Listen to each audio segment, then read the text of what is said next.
on the issues that are having a profound impact on the lives of our fellow citizens every single day. And whether that is global health and COVID-19, whether that's climate and the existential crisis we face, whether it is emerging technologies that more than anything else are shaping lives, we're making sure that this department is really acting in the 21st century in ways that are addressing the needs of the American people. Just in the past couple of weeks, I cut the ribbon on a new bureau in the department for cybersecurity and digital policy, so that our department is helping to advance our efforts around the world in making sure that as these policies are being shaped, we're not only at the table, we're leading the conversation. And we'll soon have a senior envoy to deal with emerging technology, to make sure that as the norms and standards and rules that are being set around the world for how these technologies are used, we're in the lead on that effort. As we speak, my illustrious predecessor, now the President's Special Envoy for Climate, John Kerry, along with our Assistant Secretary, Monica Medina, is in Palau for the Our Oceans Conference to advance efforts that we're making on climate and on the environment. And so we're very focused on that. As I mentioned, we continue to get back. Okay, just wanted to show everyone just a little bit of this from Secretary Blinken speaking to students at the Ford School of Public Policy at the University of Michigan, saying how the Department of State is going into the 21st century and what they are doing to adapt to the crises the world faces. I'm Andrew Kraft. Thanks so much. It's been quite a busy Thursday. We'll be back at it, same time, same place, tomorrow on Friday, Good Friday. We're going into Easter weekend, as you know. We'll be showing you events Easter related into the weekend as well, but still a lot of news left to get to, and we're going to do it live, raw, and unfiltered as we always do. In the meantime, though, in the overnight hours, we like to show you some of the events we've already played, most live, but in case you might have missed them, we're going to start with President Biden. He made a visit today to North Carolina, speaking about the supply chain issues and how the administration is trying to address them. Here's President Biden from earlier.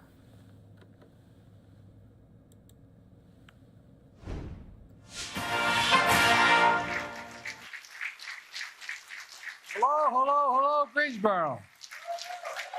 Chancellor, please take a seat if you have one. I said that one day, take a seat. The press pointed out to me there were no chairs out there. Thank you very, very much for the opportunity to be here. Chancellor, thank you, and thank your wife as well for all you do for educating the future of this country. And I've been impressed. I've been on a lot of university campuses. Matter of fact, for 4 years, I was a full professor at the University of Pennsylvania.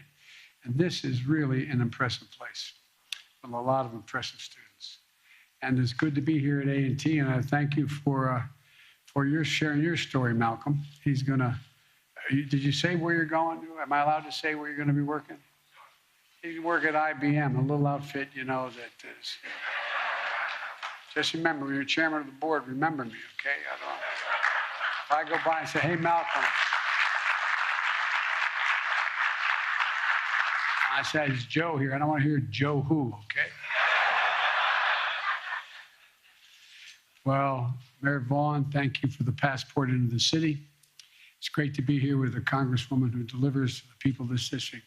Kathy, you do an incredible job. You really do. You really do. My dear friend, Congressman G.K. Butterfield. What did I see here? There you go, man. Stand up. I want you to stand up. This guy, he's done so much over this distinguished career for the last 20 years or so. I wish you weren't leaving, pal. I wish you weren't leaving, but I understand. And but thank for all you've done. And Congresswoman Alma Adams, where's she? There you are. I see the hat. What am I talking about? Alma, how are you? You're the best. Thank you for all the hard work delivered for HBCUs, not just this one, but all across the country. Thank you, thank you, thank you.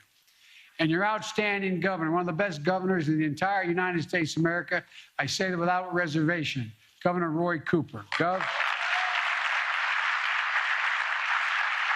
Roy has proved himself to be, not a joke, one of the finest governors in the nation. He's displayed so many talents. He's deployed funding for American Rescue Plan to deliver debt-free community college for young people in North Carolina. He's delivered high-speed internet in rural communities. He's delivered well-deserved raise for teachers and first responders. And thanks for making a difference for the families here in North Carolina, Governor. You're setting an example across the country. Thank you. And look, you can cheer. It's all right.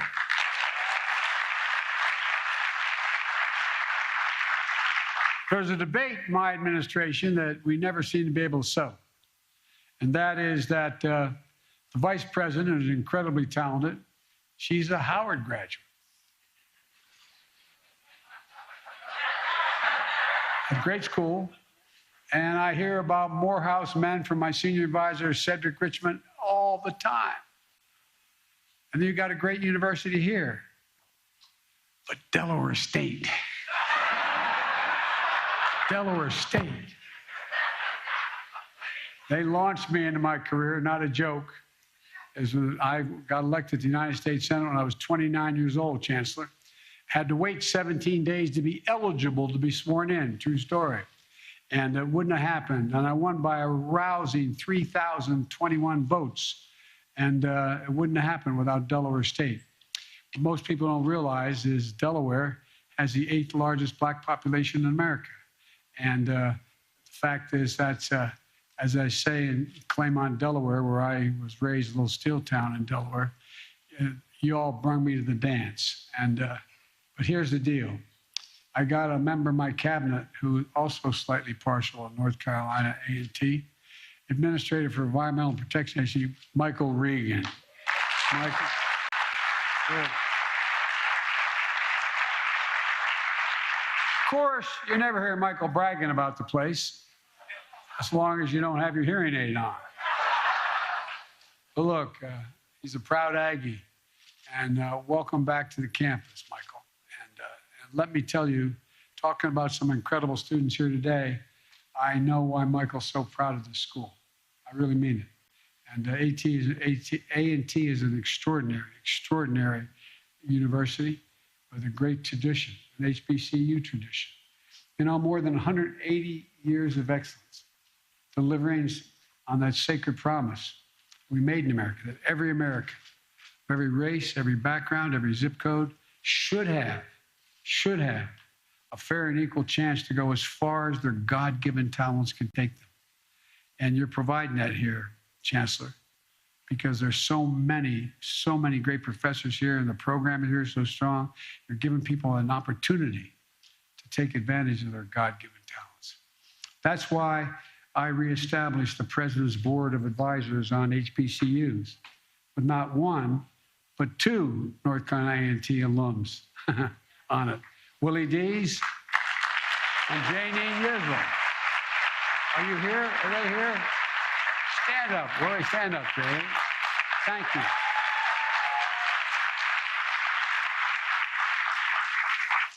And also includes a proud North Carolina native, an NBA star, Chris Paul. He's on it. By the way, he's a hell of a ball player. Who supports the business course here at A&T and is a fierce champion for all HBCUs. That's why I signed an executive order to advance HBCU excellence across the entire administration, everything from policies to funding. And speaking of funding, we were able to deliver more than $5 billion last year to HBCUs and more to come this year. $5 billion. And they said we couldn't do it. But everybody's realized what an incredible asset the HBCUs are. We're also working to increase Pell Grants to help millions of black students and lower income families attend community colleges and 4-year schools. The reason my wife is not with me today, she's a community college professor and she's teaching as we speak. And I'm here today to talk about my plan to create and expand HBCU programs in high demand fields like cybersecurity, advanced manufacturing, healthcare, and so much more. And to talk about why it's so critical that we have to invest in American manufacturing. And if my dad were watching now, he passed away, but he's watching, he mad at me and said, "Excuse my back. I didn't apologize for having my back to you. I apologize. But excuse my back, but I'm looking at you." You know, why it's essential that the Congress take action quickly to support American innovation. I said today when I was, we were at the cybersecurity unit, that more is going to change in the next 10 years than it's changed in the last 50 years. Science and technology is moving so incredibly rapidly. It's all part of a broader vision that Vice President Harris and I ran on to build back a better America than even before the pandemic we had. A better way with better pay, greater dignity for working people, easing the financial burdens of millions of families, and making it in America, as your Congresswoman said, with American manufacturing. The best engineers in the world, like so many here at A&T graduates, make up that cadre. From day one, every action I've taken to rebuild our economy has been guided by one principle: made in America. It means using products, parts, and materials built right here in the United States of America. It means bringing manufacturing jobs back and building the supply chains here at home, not outsourced from abroad. It means letting and betting on American workers, let them do the job and bet on them. And it takes a federal government that doesn't just give lip service to Buy America, but actually takes action.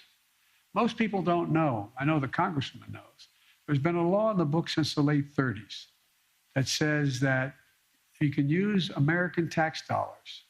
And if your American tax dollars the president is spending, it should be spent on American products, and American businesses. Every administration says they'll do it since the late 30s. But now, over time, Buy America has become basically a hollow promise. My administration is making Buy America a reality. We created Made in America in an office in the White House, a Made in America office to oversee these efforts.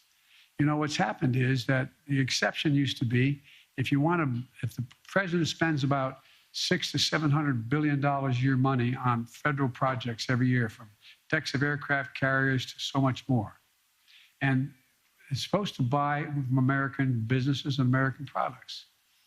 But the fact of the matter is that there was an exception. If you couldn't readily find an American institution that either had this part of the supply chain and or the company, you didn't have to. You could buy it abroad. You could import it. Well, last month I announced one of the biggest changes in the Buy American Act in 70 years. Each year the federal government spends more than $600 billion on goods and services.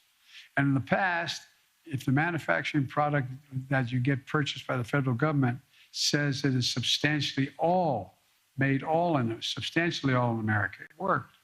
But because of loopholes over time, you know what substantially all meant when I took office? It meant that 55% of the product was made up of American business and American product. It was substantially all an American product. Well, guess what? To me, 55% isn't substantially all. It's slightly over half.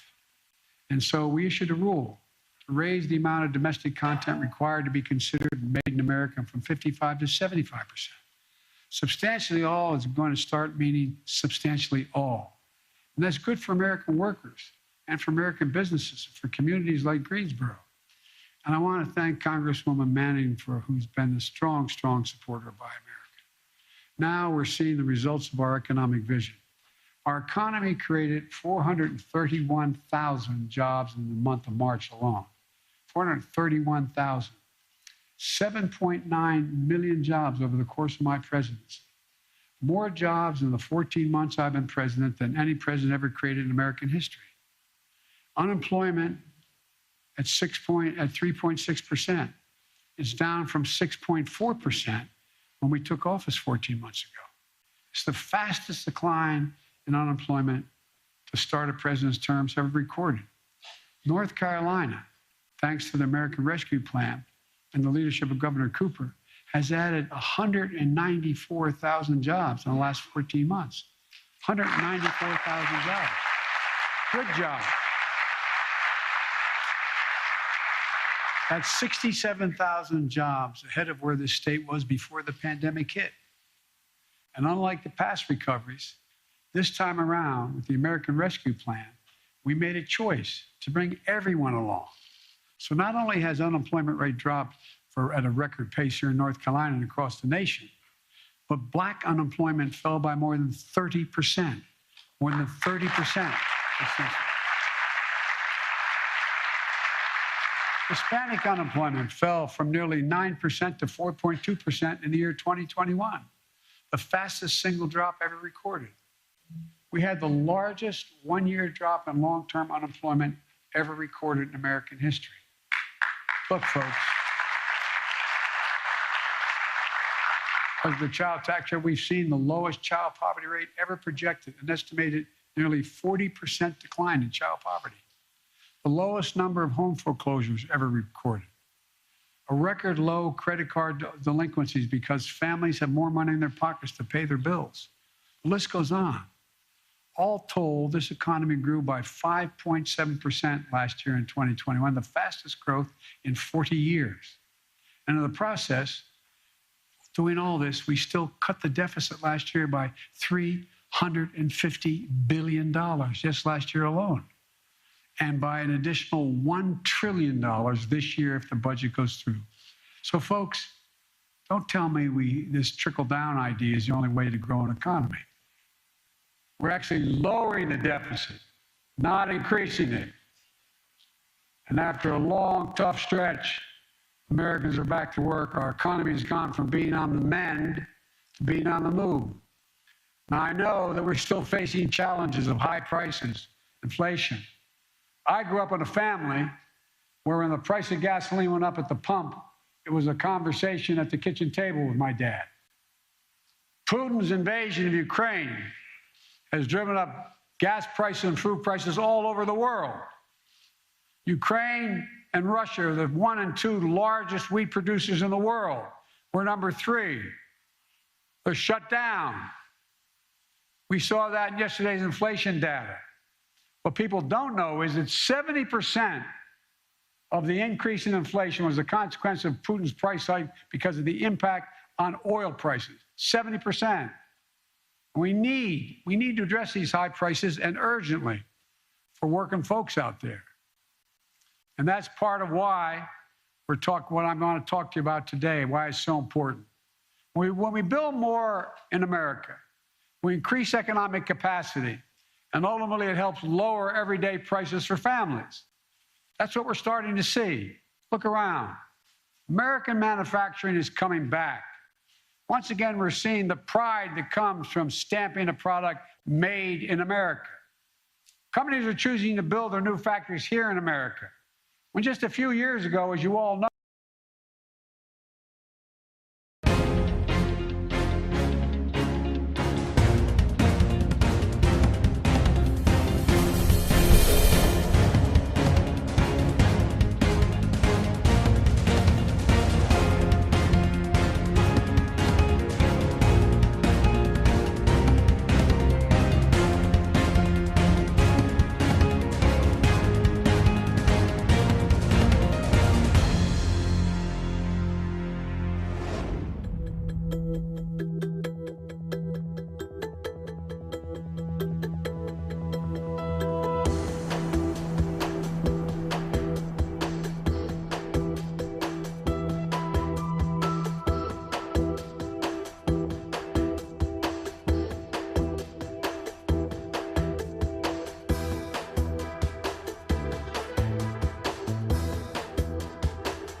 No, that wouldn't have been the case. They would have built the factory overseas.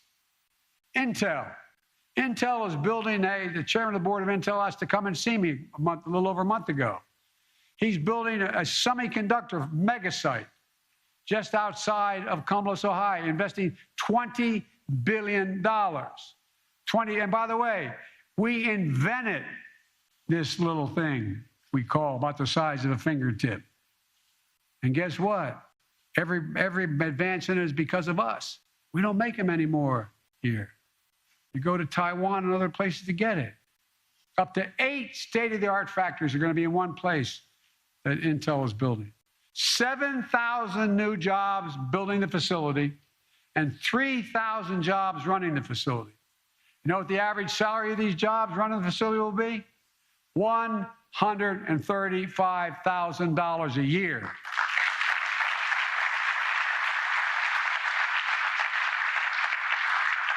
Making computer chips the size of a fingertip that power the world in our everyday lives. Smartphones, internet, technology that doesn't even exist today. If Congress passes the Bipartisan Innovation Act, what the Congresswoman talked about, and it's on my desk, puts it on my desk right now, Intel is ready and they've committed to add, in addition to the $20 billion, $100 billion more. $120 billion in one site. That's just the start. And Intel alone, we're seeing it right here thanks to the leadership of Governor Cooper and Congresswoman Manning. In last year's Thomas built buses at High Point, which I went down to see. It's incredible. What you all are doing is really incredible. They got the largest order to date in North America to build electric school buses, electric school bus fleets, which Administrator Regan can tell you will mean hundreds of thousands of our children will no longer be inhaling exhaust from diesel school buses. And they function and they roll. Volvo Trucks, with the research and development headquarters here in Greensboro, got the largest commercial order ever for electric trucks. And just a few months ago, Toyota announced it will invest $1.3 billion to build a new electric battery manufacturing plant right here in Greensboro.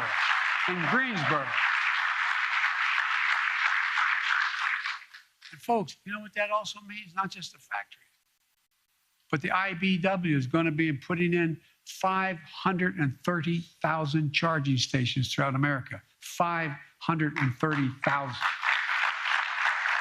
And when this plant comes online, it's going to produce enough batteries to power 800,000 vehicles per year with room to grow.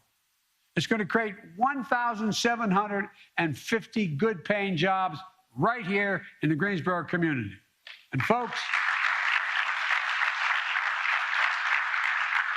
by the way, you know, it's not just, there's a lot else happened if I can divert just a second here. I had Mary Barra, the chairman of the board of General Motors. Remember when about 10 months ago, she was suing the state of California for having a higher standard required for gasoline, have to go more miles per gallon? She was suing them, saying you can't do what the federal government hadn't done. Well, guess what? We had a long talk. No, I didn't know. I mean, it was her idea, not mine. But we had a long talk. Guess what? She decided not only did she drop the suit, but they're going to have 50% of all the vehicles made at General Motors electric vehicles by the year 2030. And guess what? Then Ford came along. They did the same thing. They're investing billions of dollars, 1.7. I mean, this is a major fundamental shift that's taking place. And America's finally deciding to catch up and lead it instead of being outpaced by China and other countries. All told, thus far, we've created 365,000 new manufacturing jobs in America just last year. That's the best year for U.S. manufacturing in the last 30 years. And even you students who are younger, how many, when you're coming up and hear your parents talk about manufacturing is dead in America? It's not going to happen in America. There's not a thing, not a single thing America cannot do. Not a single thing where we can't outcompete the rest of the world. I mean it. Not a single thing. We set our mind to it. Good paying jobs, jobs you can raise a family on, jobs that can't be outsourced. Announcements like these don't happen in a vacuum. They require investments. We know what happens when we stop investing in the future and the places like Greensboro. We really do. You or your parents remember what it felt like when industries like the textile industry started to decline. Delaware used to be a great textile state. It all evaporated. Good jobs lost over time. Well, guess what? What it did to families, what it did to neighborhoods was consequential because we stopped investing in our future for a while. We stopped investing in our people. I got criticized when I kept saying we're going to invest in the American people. Decades ago, we used to invest 2% of our gross domestic product in research and development. 2%. And we led the world. Today, we invest less than 1%. The United States of America used to be ranked #1 in the world in investing in the future. Now we're ranked number 9 in research and development. The United States of America. China was number 8 3 decades ago. Now it's number 2. Other countries are closing in fast. We can and we must change that. Not by hurting other countries, but by developing ourselves. We have a great opportunity ahead of us with the Bipartisan Innovation Act I mentioned, which is going to provide $90 billion in research and development, STEM education, manufacturing, all those elements of the supply chain that we need to produce end products right here in America. If I told those of you who are closer to my age in the audience, if we told your parents that we'd be here, they'd look at like we were crazy. What do you mean? We're the leader in the world. Not so. Congress needs to get this bill to my desk as quickly as possible. Our economic strength is on the line, and national security as well is on the line. Companies are ready to invest in America, in American communities, in American workers, but they need to see that their government is capable of investing in our future. Other countries are racing ahead, but we can't afford to wait. So Congress, get this bipartisan bill to my desk. North Carolina needs it. America needs it. And let's meet this moment together. That's exactly what we did when we passed the bipartisan infrastructure law, which we worked like the devil on. Our infrastructure used to be rated the best in the world again. Now we rank number 13 in the world. Bridges, roads, etc. Rank 13. Why did we develop so fast, so well? Where are you going to build your factory? Near a port that can get everything out of that you manufacture and get everything out to the rest of the world quickly? Or something that takes 2 weeks or 3 weeks to get it there? It's all about speed. We can't compete for the jobs of the 21st century if we don't fix our infrastructure. But now, thanks to the infrastructure law, we're turning things around in a major way. We've already announced billions to improve the more than 3,000 airports in the 50 states that need serious help. I'll digress again for just a second. I was out when I was vice president at O'Hare Airport, and I was trying to get onto the Air Force Two and going up an escalator, and had a sign at the top, out of order, will be fixed in 2 weeks. Not a joke. The United States of America, one of the busiest airports in the world, fixed in 2 weeks. And I got in trouble because it said, if I took you into O'Hare Airport blindfold in the middle of the night and took you into one of China's airports blindfold in the middle of the night and said, where are you, China or the United States? You'd probably think the Chinese airport was ours because it's so modern, so different. Well, this year, $92 million is available to North Carolina alone to upgrade your airport infrastructure. $92 million. We're modernizing highways, roads, bridges, ports. And this year, North Carolina is going to receive $1.4 billion in funding for roads and bridges, another $99 billion dedicated to funding for bridges that are in disrepair. Folks, we're also building a national network of electric charging stations I mentioned earlier for vehicles powered by these batteries, and we're going to manufacture here in Greensboro area. And this year, North Carolina is eligible to receive nearly $16 million in electric vehicle charging stations. We're also getting rid of poisonous lead pipes that are in 10 million homes in America and 400,000 schools and daycare centers. And there's serious brain damage, not a joke. So kids and families can have clean drinking water. And this year, North Carolina will receive $199 million for clean water because of that man right there, the governor.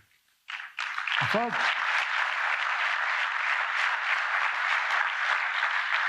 we're going to deliver affordable, high-speed internet everywhere in urban America, rural America, suburban and tribal communities. So moms don't have to do this. I wonder if you ever thought this would happen in America. Remember 3 months ago when schools were still shut down? Showing pictures of moms and dads driving to the parking lot of a McDonald's so they could connect the internet so the kid could do their homework? Not a joke. Not a joke. What the hell's going on here? All these investments in infrastructure, research, and development, and making it America are really about one thing: empowering more communities to do what you're doing here in Greensboro, transforming yourself into a city of the future, not the past, where instead of shuttered factories, we're building clean energy technology that's going to power the future in America and around the world. Helping America achieve true energy independence by creating good jobs and fighting for climate change. And if we continue this, we're not only going to be investing here, we're going to export billions of dollars worth of product for the rest of the world. One of the proposals I have I won't go into now is a Build Back Better world. So all those countries in Africa and Latin America and the Middle East who don't have the capacity to make it better for themselves. We cut down all our forests, we're doing fine. Guess what? We're part of the reason for the global warming. A lot of poor countries. Do you realize one of the greatest carbon sinks in the world, absorbing carbon from the air, is the Amazon? The Amazon absorbs more pollutants, more carbon into the soil and the water in the Amazon than are emitted in the entire United States in 1 year, every year. But they don't have the money. But what they want to do, they want to level it so they can farm it, they can produce things on it and use up that sink. You know, and even reinventing the legacy industries that Greensboro has been built on is within possibility. With 21st century smart textiles, they use chips and sensors to do things like regulate temperature in a garment. State-of-the-art facilities that make high-quality furniture.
Above all, you're making Greensboro a place where the future is being written, not a joke. The future is being written, where students at great schools like A&T and other local universities and your incredible community colleges can lead learning, the cutting-edge skills in state-of-the-art facilities, partnering with local employers. So look, so they can get out, help America lead the way on robotics and cybersecurity and so much more. And see that success reflected back home in their communities, not just in Greensboro, but across the country. So families can have good paychecks, good homes, great futures. My dad would say, my dad was a very well-read man. His greatest regret was he never got to go to college. And my dad used to say that everybody deserves just a little bit of breathing room. Just a little bit of breathing room. I was raised in a 3-bedroom split-level home when we moved down to Delaware when coal died in Scranton and jobs were gone. And with 4 kids, a grandpop, and my mom and dad. And I remember one day, you could always hear when Dad was restless in the room. I asked Mom on the way to school, what's the matter? He said, honey, Dad's company they said, no more health insurance. No more health insurance. Not only deprives a woman or a man of their health, but of their dignity. Their dignity. Look at their child, their husband, their wife, who needs help and can't get the help. One of the things we're trying to get done in the Congress is to pass legislation that won't raise taxes a single penny for anybody making less than $400,000, and above that it'll only be a smidgen for dealing with insulin. You got 200,000 kids with type 1 diabetes. If they don't get their insulin, many of you may know somebody, or you may have type 1 diabetes. You need the insulin. It costs $10 a vial to make. Average price, $646 a month. Not only imagine what happens when you don't have that money because you don't have the insurance or the cash. Imagine being a parent, looking at your child with type 1 diabetes and know there's not a damn thing you can do. Deprives you of your dignity, takes everything away from you. Well, guess what? For little or nothing, we can limit that price to $35 a month and they'll still make 350% profit. Folks,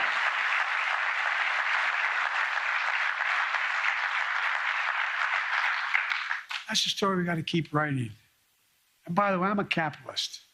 I'm not somebody who doesn't think you should be able to go out and make $1 million or $1 billion. Just pay your fair share. Just pay a little tiny bit. Not a joke. Of the Fortune 500 companies, and I come from the corporate capital of the world. Not a joke. More companies incorporated in the state of Delaware than the entire United States of America combined. And I was a senator 36 years. But guess what? 55 of them last year didn't pay a single penny in tax, and they made $40 billion. So folks, look, we have to keep going on so many other issues to deliver the promise of America to all Americans. For example, equity and opportunity require more than just economic investment. They require police and criminal justice reform. Even though Congress isn't taking action, my administration hears and sees the people who need it badly. We're making changes in the federal law. Police need more money, not less, in order to have social workers and others with them, not just to teach them how to do their job better, but also we need rules that I've initiated federally. No more chokeholds, no more no-knock warrants, requiring federal agents to wear protective body cameras. We're going to sit back while Republican Congress stand in the way of justice. I'm sorry to be partisan about that, but they are. They're unwilling to do anything. We're taking action. Today, my administration has also released the first ever Equity Action Plan, laying out more than 300 concrete commitments to tear down the systematic barriers that have been allowed to fester for far too long in America. Things like getting pollution out of low-income neighborhoods. You notice they're always the last to ever be touched. In Delaware, a big chemical industry. Well, guess what? The corridor that we run down, going down the state, the fence line communities, the cancer rate, we have one of the highest cancer rates in America. Why? Because all these poor communities live near these stations, near these places. When I was growing up in Claymont, Delaware, not a joke, we lived right on the Pennsylvania border. It was a steel town. More oil refineries in Marcus Hook, Pennsylvania, the bend of the Delaware River than anywhere, including Houston. Guess what?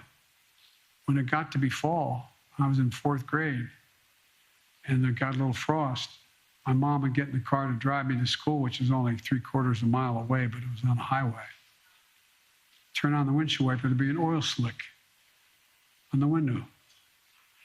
That wouldn't have happened where I live now, in a nice neighborhood. Never happened. We're making sure the minority-owned businesses can access capital they need to grow.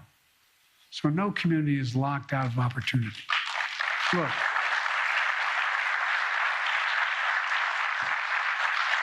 and I'm not saying this because I'm an HBCU. I've been saying this my whole career. When I ran for office, I said, I'm sick and tired of trickle-down economy. I'm about building from the middle up and out. Because when the middle does well, everybody does. The poor have a way up, and the wealthy do very well. The bottom line is this. The United States is in a position to outcompete the world once again. We have an incredible opportunity ahead of us. We still face tremendous challenges. But if we can keep coming together, invest in the backbone of America, the middle class, our great universities, hardworking families, STEM education, clean technologies for tomorrow, there's simply no limit. I mean it. No limit to what we can achieve. So let's continue giving working families a fighting chance. Let's keep investing in the future of this country, of every community. And let's face these challenges head on. Let's keep building a better America. Because that's who we've been. That's who we are. And we can do this. Still grow the economy, still be the wealthiest nation in the world, still reduce deficits by growing, growing, growing, growing. There's not a single thing America can't do when we do it together as the United States of America. God bless you all.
Thank you very much, Asante sana Commissioner Womack, Commissaire Womack for stepping up.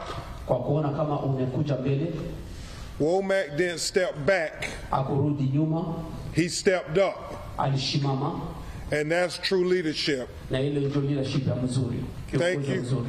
Thank you for being a voice Asante kwa kuwa sauti for this family juu ya hii jamaa and this community. na hii community yetu. We salute you. Tunakupatia asante, tunakuheshimu.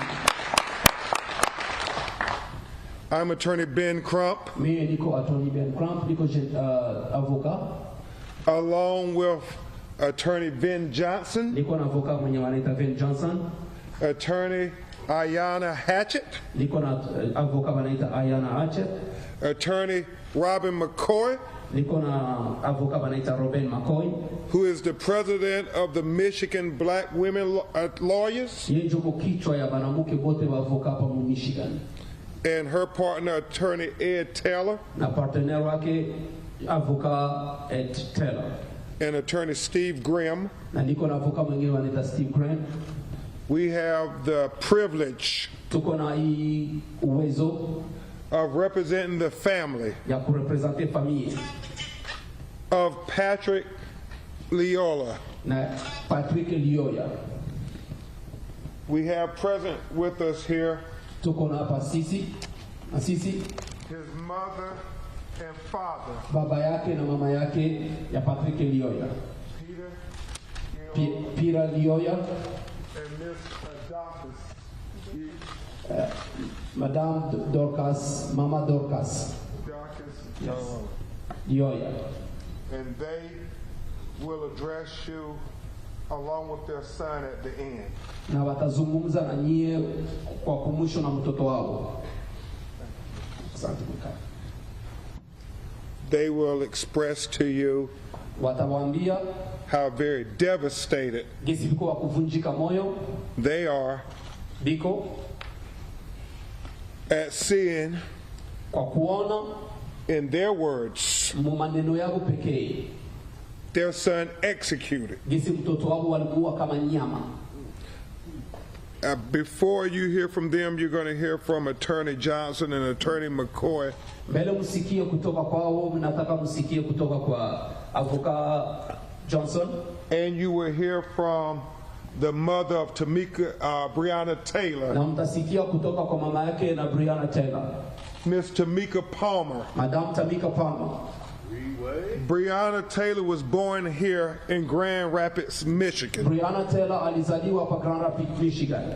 And her mother and sister did not think it robbery Na mama yake na dada yake hawakufikiria kama ilikuwa walienda kuiba, walikia kuiba. to be here in their hometown, Ni kufika mwa hii kwenye walizaliwa to stand with this family na kushimama pembeni ya hii jamaa yenye iko nalia saa hizi, who is going through yenye iko na biko wanapitisha what she had to endure. ile yeye naye alivivre kama experience mubaya, Another senseless killing na kuko yeye banaua kitu yenye kukua ya lazima kuua mtu of a black person in America ya mtu mweusi hapa Marekani, by the very people na kwa wale watu who were supposed to protect them. iliabidi baba protege kubalinda. So I want to thank Tamika Na mimi natafuta kuambia Tamika asante for being here today. kuwa hapa leo.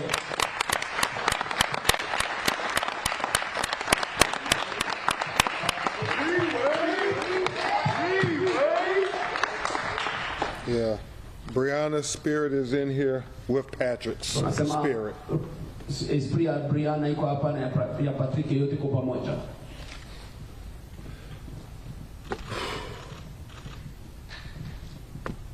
It was very difficult to watch the video. Ilikuwa nguvu sana kwangu kuona ile video. And before I start, we also have the rest of Patrick's family here with us. Mbele niendeleshe wala nianze, natafuta kuambia kama tuko na jamaa ya Patrick hapa. His brothers and sisters, if you would Ndugu stand. yake piko pale, dada yake na wadogo yake piko pale. And we have Bishop Gandar and Mr. Freddie, leaders in the Congolese community Tuko here. na pastor mchungaji Ngandu na Papa Freddy wenye viko wa kichwa ya wanaongoza community Congolese. Thank you all. Asante mtana kuikala. We pray with you. Tunaomba na nyinyi. This video Hii video was very difficult ilikuwa nguvu to watch kuona because kwa sababu what you see in that video yenye unaona ndani ya hii video is unnecessary and justifiable, iko kitu yenye iko ya muhimu na yenye hawezi kujustifie, excessive use na walitumikisha nguvu sana of fatal force. na ila kusema mpaka kufika kuua. You see a police officer Unaona polisi askari escalate anapeleka shida a minor traffic stop kitu ya kidogo yenye ifanya haisifike into a deadly execution. mpaka nafika kuexecute mtu. I want to thank City Manager Washington and the police chief Winston for being transparent. Ninatafuta kusema asante kwa huyu chef wetu wa city Washington na kusema kwa mwongozi wa polisi Wilson kwa kuona kama walikuwa na uwazi, Because transparency kwa sababu uwazi is the first step to get into the truth, na inakuwa step inakuwa pa ya kwanza kufika kwa kweli, and truth is the foundation na ukweli iko msingi for us to get to justice. kufika ku justice. Justice for Patrick. Justice ya Patrick. And when you think about what you witnessed in that video, Na ukifikiria yenye uliona ndani ya hiyo video, you see a confused person unaona mtu mwenye alikuwa akichanganyikiwa in Patrick na Patrick, who never ule mwenye akufanya takes a violent act akupima hata kupigana against the police officer. na ule ofisier mwenye walipigana naye polisi, alikuwa wa polisi. Yet the police officer Lakini huyo polisi escalates alipeleka shida and continues to escalate na akaanza kuipeleka tena yulu, the situation na akapeleka tena hiyo shida akaipeleka yulu from a traffic stop. kwa kitu kama kidogo. It was a traffic stop, yeah. Kwa kitu ya kidogo alimshimamisha. Think about it. This wasn't a felony offense. Nataka muangalie, haikuwa sasa ni crime mkubwa. This wasn't even a moving violation. Na haikuwa sasa alitoka munjia akafanya kitu kibaya. It was a tag, inappropriate tag, allegedly. Na ilikuwa plate moja yenye kwa mzuri ndio walitia kugani. I mean, when you think about all the things he could have done Na ukikumbuka ukiangalia vitu yote mzuri yenye angifanya to avoid shooting Patrick na kwenda asimupige Patrick masasi in the back of the head. kumupiga masasi nyuma ya kichwa. Just think about that for a second. Mimi nataka ufikirie kwa nje ile kwa dakika. This officer Huyu ofisier failed to follow the basic training. alianguka kufuata ile yenye wanawafundisha kwa masomo. When he engages Patrick, Wakati alienda kumbele ya Patrick, alifuata Patrick, he goes and put hands on him. anamtia Patrick mikono kumwili, And when Patrick goes to walk away, na wakati Patrick alitafuta kukimbia kidogo, anatafuta kupita pembeni, he could have just stepped back angerudia nyuma kidogo and called for backup. na naita watu wakuje kumsaidia. I mean, he had the car, Alikuwa na gari, he had the passenger in the car. alikuwa na passenger mtu gari. All he had to do Ikitu tu angefanya, was to call for backup and wait. angeita watu wakuje kumsaidia na kungoja. And this matter could have ended so differently. Na hii shida tungikuwa tunazungumzia namna nyingine leo.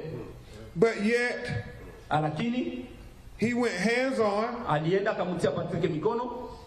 and when you look at him Ukimwangalia mu video, escalating the situation, ipo napeleka hii shida mbele, he was the one being violent. na yeye alikuwa violent mbele ya Patrick. I mean, he committed multiple instances of violence against Alivunja Patrick. sheria njia mingi sana. I mean, he kneed him multiple times. Alimupiga vipasi mara mingi. He punched him multiple Akamupiga mangumi times. mara mingi.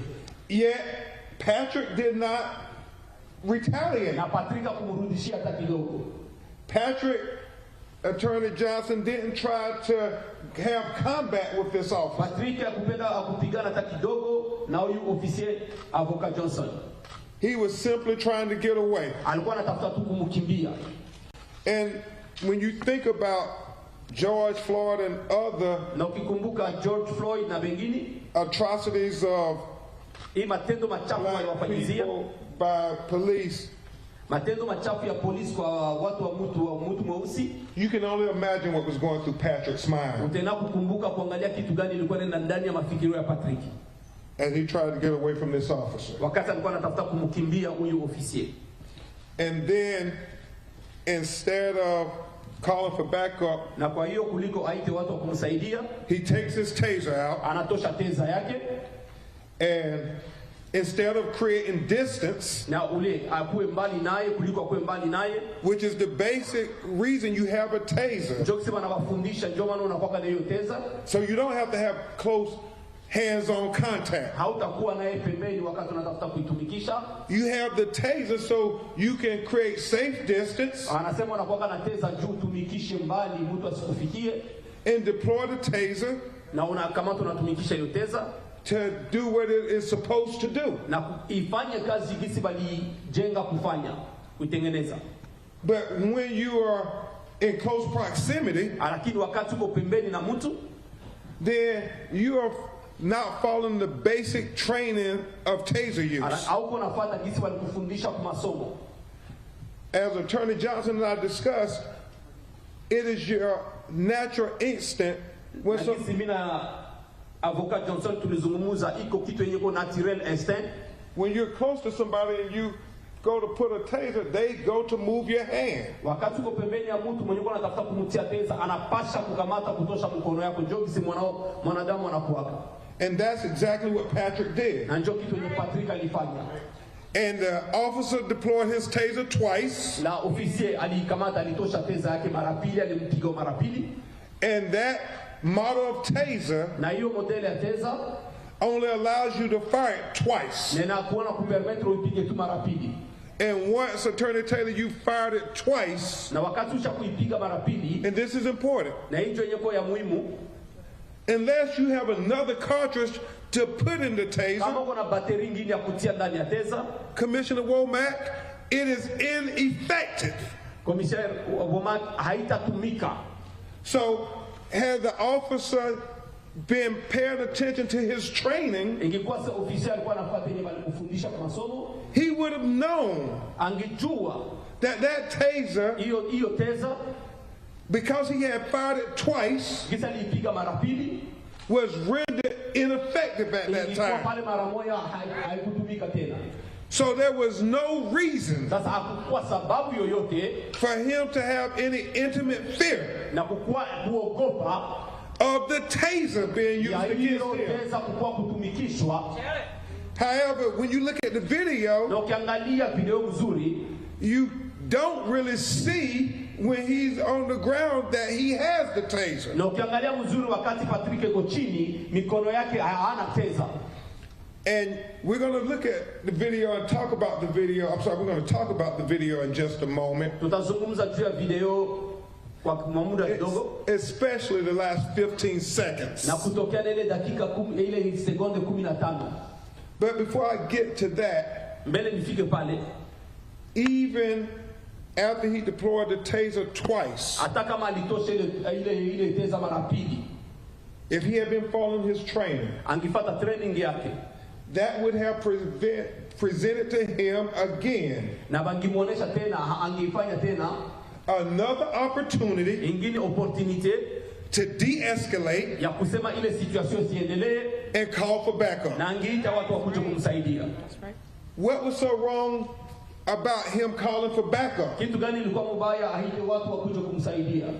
It wasn't like Patrick had murdered someone. Haikuwa kama Patrick aliua mtu, It wasn't like he had robbed anybody. ase Patrick aliiba mtu. He was being stopped for a traffic violation. Alishimamisha juu ya trafiki, kitu alikuwa anatembeza gari.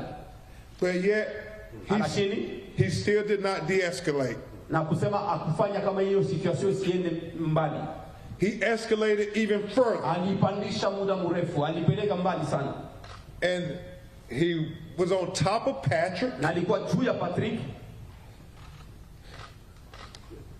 And there is nothing Na hakuna kitu that we have seen in that video yenye tuliona ndani ya hiyo video to demonstrate kuonesha that he was an intimate fear na alikuwa sasa kama anaogopa for him to engage yeye akuwe kupigana na Patrick in deadly force na kutumikisha nguvu ya kumuua Patrick, to shoot Patrick in the back of the head. kumupiga Patrick masasi kukichwa, nyuma ya kichwa yake.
You know, Unajua right now, saizi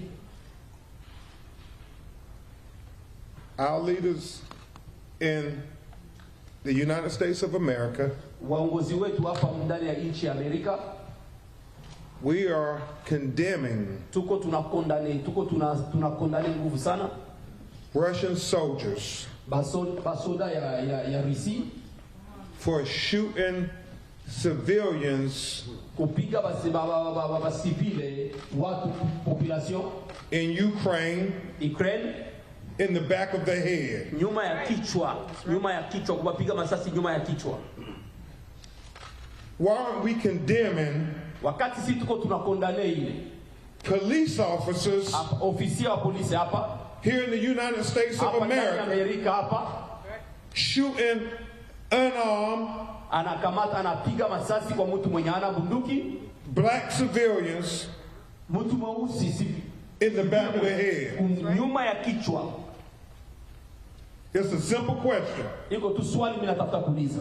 If it's wrong to shoot civilians in the back of the head in the Ukraine, Kama iko mubaya kupiga watu wa civile masasi kichwa, nyuma ya kichwa ku Ukraine, it is wrong for police to shoot civilians in the back of the head here in Grand Rapids, itakuwa Michigan. mubaya polisi apige mtu masasi nyuma ya kichwa pale Grand Rapids, Michigan.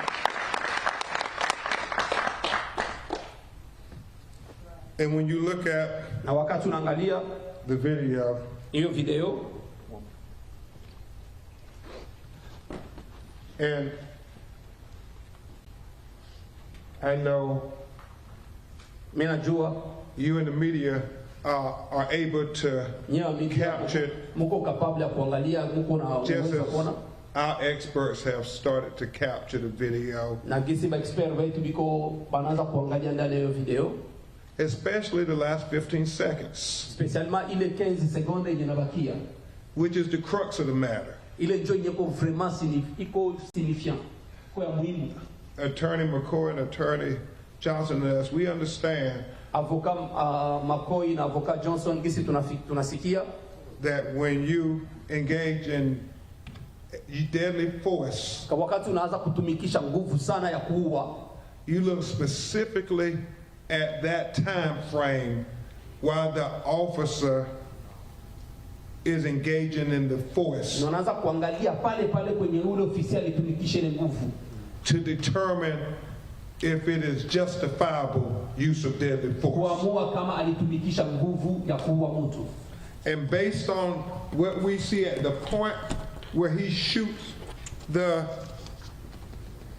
Na gisi tunaangalia civilian in the back of the alikuwa head, civil, aliua ule civil, it is clear. You iko wanna put it out clear, here? iko ya kuonekana. Yeah. And then you all may want to help me point this out. But it is clear Inaonekana kweli when you kwa look, macho, when you look at this video, ukiangalia hii video mzuri, and you all nyie wote, should analyze it carefully, na mimi nataka muiangalie na muichunguze mzuri, frame by frame. muiangalie vipande na vipande.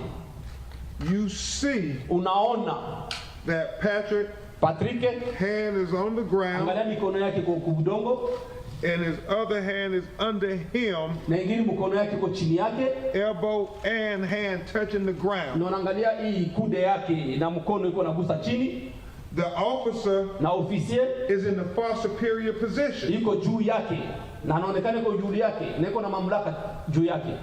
Again, he has all the means to de-escalate the situation. Tena iko na ile uwezo ya kufanya hii vitu visifike visivilifika.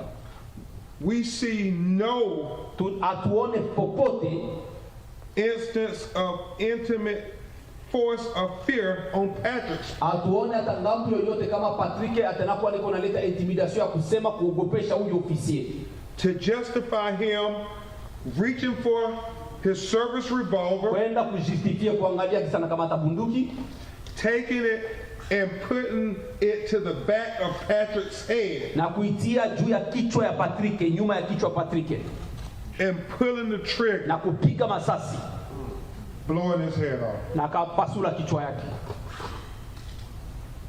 And so Na ukiangalia kwa hivyo the video hii video tuliona shows us inatuonesha that this is as hii gisi iko his mother and father baba yake na mama yake have said, gisi walisema, an execution. banasema ni execution, And there's no way na hakuna gisi to try to spin it na atuende kusema gisi ya or kuisema justify it. wala uende unaijustifie.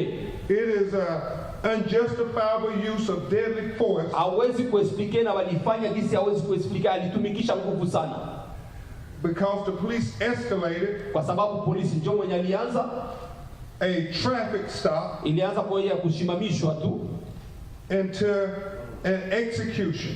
kufika mpaka kuua mtu kama mnyama. You're right, sir. Tell it. Make it plain. And that's why Ndio maana kwa hivyo we are demanding justice tunalomba justice juu ya for Patrick, Patrick. justice juu ya Patrick, Justice for Patrick.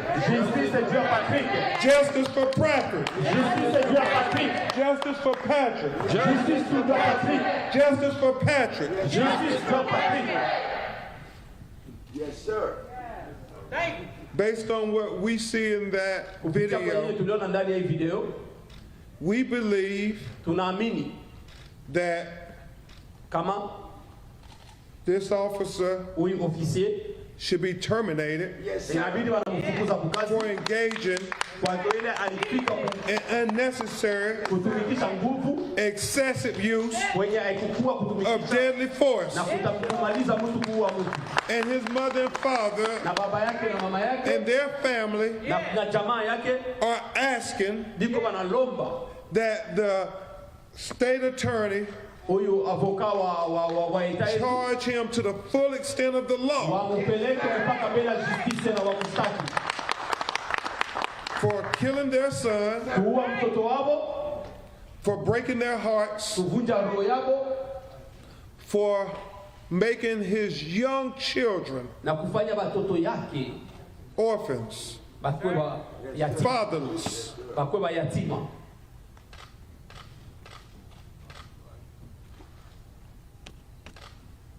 Equal justice requires it. Tunataka justice yenye itakuwa yote, itakuwa salama, itakuwa usawa. Equal justice requires it. Justice ya yenyeko ya ukweli inalomba vile. We look forward to working Tunaangalia mbele kutumika with the leaders of this city na kutumika na waongozi ya hii city ya Grand Rapids to get us through this crisis. na kutupitisha ndani ya hii mashida, tupitie shida. We pray that the mayor, Tunaomba kama kiongozi ya hii city the yetu city council, na mtu wa kichwa ya city yetu and the city manager na city ya manager wa city and the police chief na chef wa polisi, kiongozi wa polisi will all have responsible leadership na watakuwa naona maamuzi ya kuongoza mzuri to get equal justice. na watupatie justice yenye iko egal. Not asking for anything special, Atuombe kitu ingine, tunaomba tu justice yenye iko egal. just equal justice. Justice yenye iko egal. Imagine if this was your child Na mimi nataka uangalie kama huyu alikuwa mtoto wako on that video. mwa hiyo video. What would they tell his children when they grow up? Kitu gani wataambia watoto wake wakati wanakomana? That's why we fight for justice Hiyo for ndio Patrick. tuko tunapigana juu ya justice ya Patrick. Because our children are watching Kwa sababu watoto wetu wako wanaangalia and they need to know na wanataka kujua that humanity matters. kama humanity iko na maana. This is very emotional. You're going to hear from my most able co-counsels. Hii itakuwa emotional, nataka msikie kutoka kwa mtu mwenye uko karibu. And I'm going to ask Tamika Palmer actually to sit at the table with the family of Nataka Tamika, mama Tamika kuja kuikala hapa. because then you will hear from all of them, and I know the mother. Utasikia kutoka kwa wote. Yep, confident, Tamika. Right now, I give you a great lawyer who hails here from the state of Michigan. Avoka wetu mwenye uko hapa juu ya ita Michigan. I've had the true honor of working on other civil rights cases with him. Nilikuwa na heshima sana kutumika naye kwa makesi mengine. He is a champion for justice. Na yeye anashimamia justice kweli. Attorney Ben Johnson. Na wapatia avoka Ben Johnson.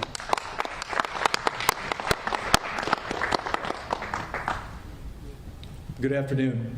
Habari zenu? My name is Ven Johnson, Jina yangu ni Ben Johnson. president of Ven Johnson Law PLC. Na niko mkichwa ya Ben Johnson sheria. We have law offices in downtown Detroit, Tuko na mabiro yetu Detroit. downtown Flint. Tuko na mabiro Flint. We have 15 lawyers and 40 employees in every single one of them. Na tuko na watumishi wenye iko 50 na bote 40 biko bavuka. Are here with me in spirit Na biko na mimi hapa mkiroho. and to wish the family our deepest condolences and know that Na wanasema sana pole kwa jamaa. that we are in their corner. Na tuko kungambo yenu We have your back. na tuko na nyinyi, tunashimama na nyinyi. I want to introduce Ayana Hatchett Ninatafuta kuonesha Yana of our office. That's AYA na anatumika na biro yetu. NNA. Anatumika na biro yetu. Hatchett, Hatchett. Ayana Hatchett runs our Civil Rights Department at Johnson Law. Na yeye anashimamia shida zetu zote kwa department yetu. And Ayana will be right there with Mr. Crump and me all the way through. Na Yana atakuwa na cramp hapa mpaka kumwisho.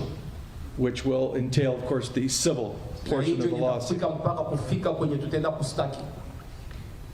In the early 1960s, while I grew up in Saginaw, Michigan, Mu 1960 sasa nilikuwa nakomala kusaga na Michigan. of course I was very young, Na wale wakati nilikuwa nikingaliki kijana, Martin Luther King said, niliona Martin Luther King anasema, injustice anywhere injustice popote leads to injustice everywhere. na itapeleka injustice fasi yote.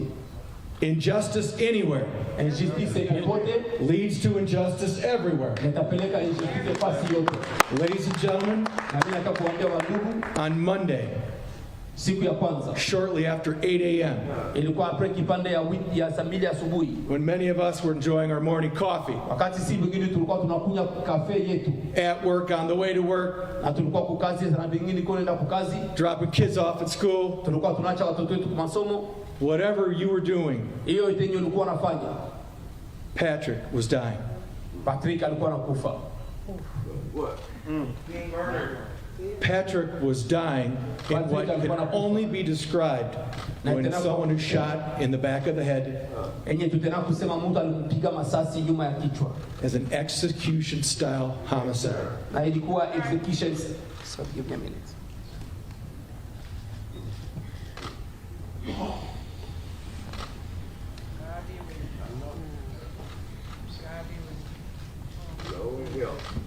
Take a deep breath. Take a deep breath. You know it's a lot.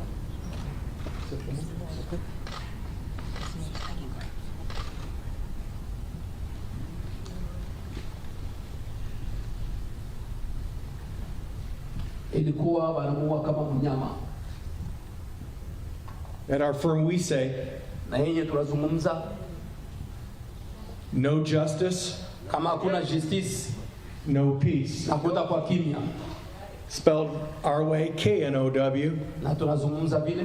People ask me, why did you do that, Ben? Ndipo anasema babatu wanasema jua nini ulifanya vile? Because this family Kwa sababu hii jamaa will never truly know peace na hii jamaa hakuna siku mweta juaka kimya if we as a society kama siye societe don't show them justice first. atuwaoneshe justice kweli.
And we're here to make sure that happens. Na tuko hapa kusema kama batapata hiyo justice.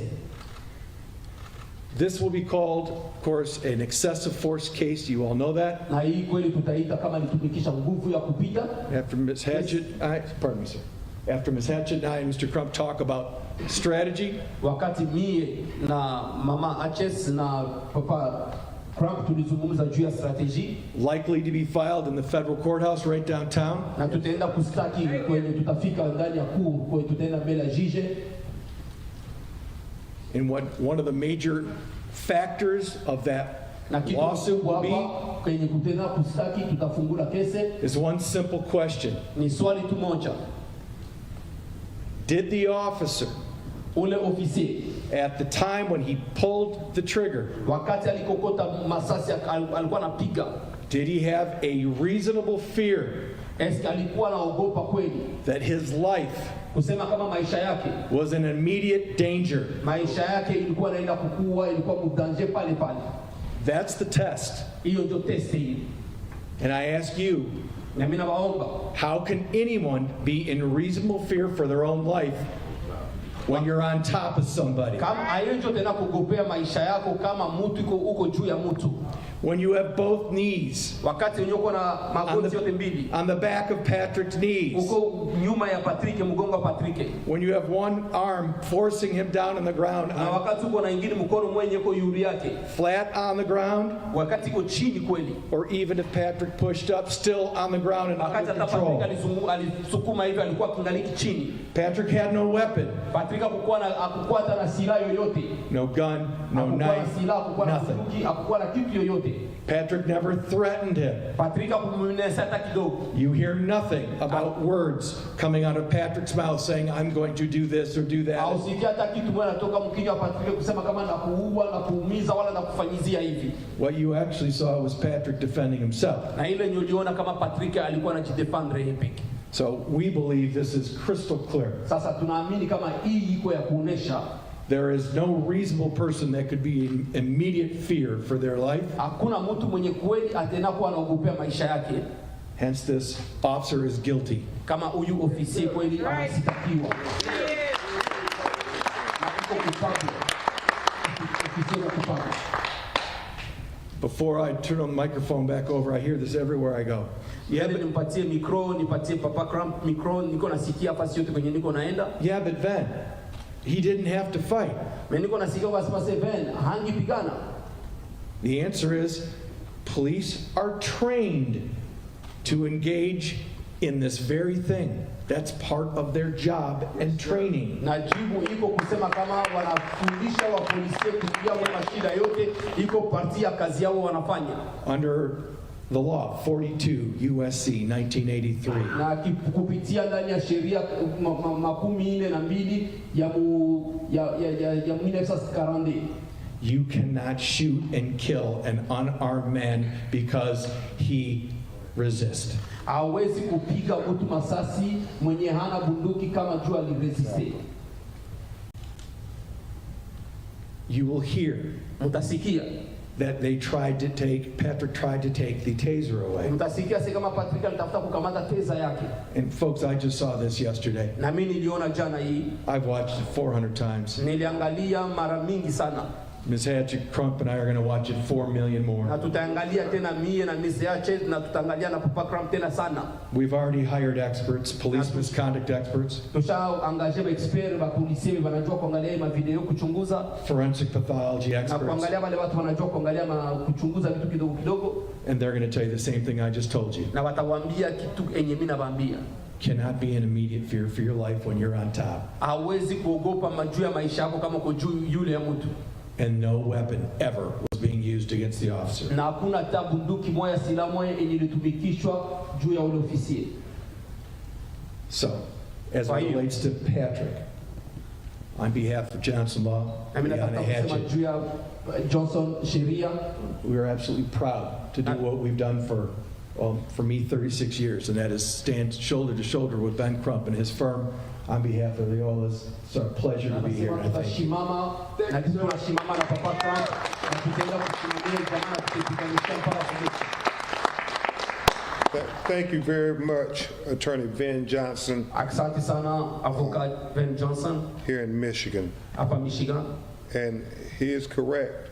na iko kweli You cannot shoot an unarmed person just because they resist. Hawezi kupiga mtu masasi mwenye ana bunduki juu tu aliresiste. And you cannot shoot Na hawezi kupiga mtu an masasi unarmed person mtu mwenye ana bunduki just because the color of their skin. That's juu right. kwa sababu ni mtu mweusi, rangi ya ngozi yake. We see it far too many times in America. Tushaiona mara mingi hapa Mwamerika. The unnecessary, Kutumikisha kitu yenye hawezi kutumikisha unjustifiable na ile ma injustice yenye hawezi kujustifie, killings kuua of unarmed black people. na kuua mtu mweusi mwenye ana silaha. Just senseless loss of life. Na tunaona kisi watu wanapoteza maisha yao. Bishop, it's just senseless, senseless, senseless. Bishop, haina maana, haina maana, haina maana.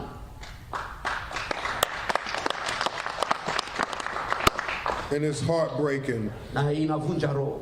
And that's why we're so thankful to not only us who fight in the court of law, but also those who fight in the court of public opinion, like all those young activists who were marching. We want to thank them publicly. Those young people who refuse to remain silent. Na ndio maana tunasema asante na hiyo kisi yenye tunapigana mbele ya sheria, lakini kwa wale vijana wote wanatoka barabara ni wanakatala kubakia kimya na kufunga kinywa juu kupigana juu ya justice. And the family thanks the activists for standing up. Na jamaa inasema asante kwa wale wote wenye walisimama kupiganisha. Thank you. Asante. And this young lady, even though she's a great attorney, Na huyu mtoto mwanamke ni kusema juu iko avoka mzuri, in her heart she is an activist. na roho yake iko mtu mwenye anapigana juu ya sheria. She's a great lawyer. Iko avoka mzuri sana. We're proud to have her working with us Na tuko na fiera kukua akwe pembeni yetu.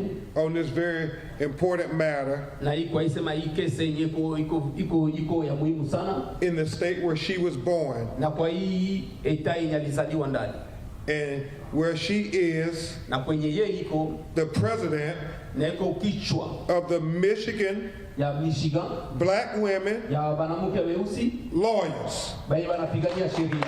Attorney Robin McCourt. Na tunaita avoka Robin.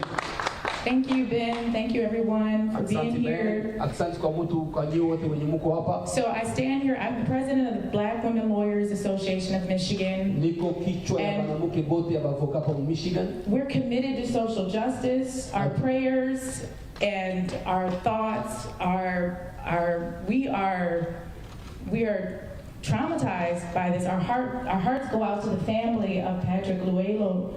And this is upsetting. I mean, we're here in America, and this is one of the best countries in the world, but we're constantly seeing genocide by cop for black people, the brutalization of black men, women, and children. Na mimi nasema tuko tunalia na nyie na iko na traumatize kuona kisi bapolisie biko bana brutalize banamuke ya couleur batu ya rangi mwa inchi na kubaua.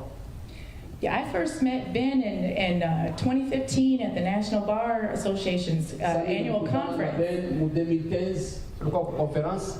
And when they were talking about Know Your Rights, they were doing Know Your Rights Na programming. wakati walikuwa nasema ujue sheria yako program.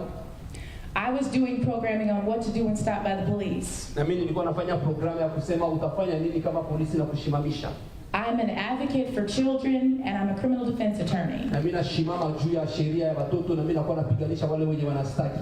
So I've been practicing for 20 years and primarily representing black males. Na nasema niko nafanya sasa venta hii, niko napigania sheria na niko nashimamia mingi batu weusi mwa nchi sio banaume.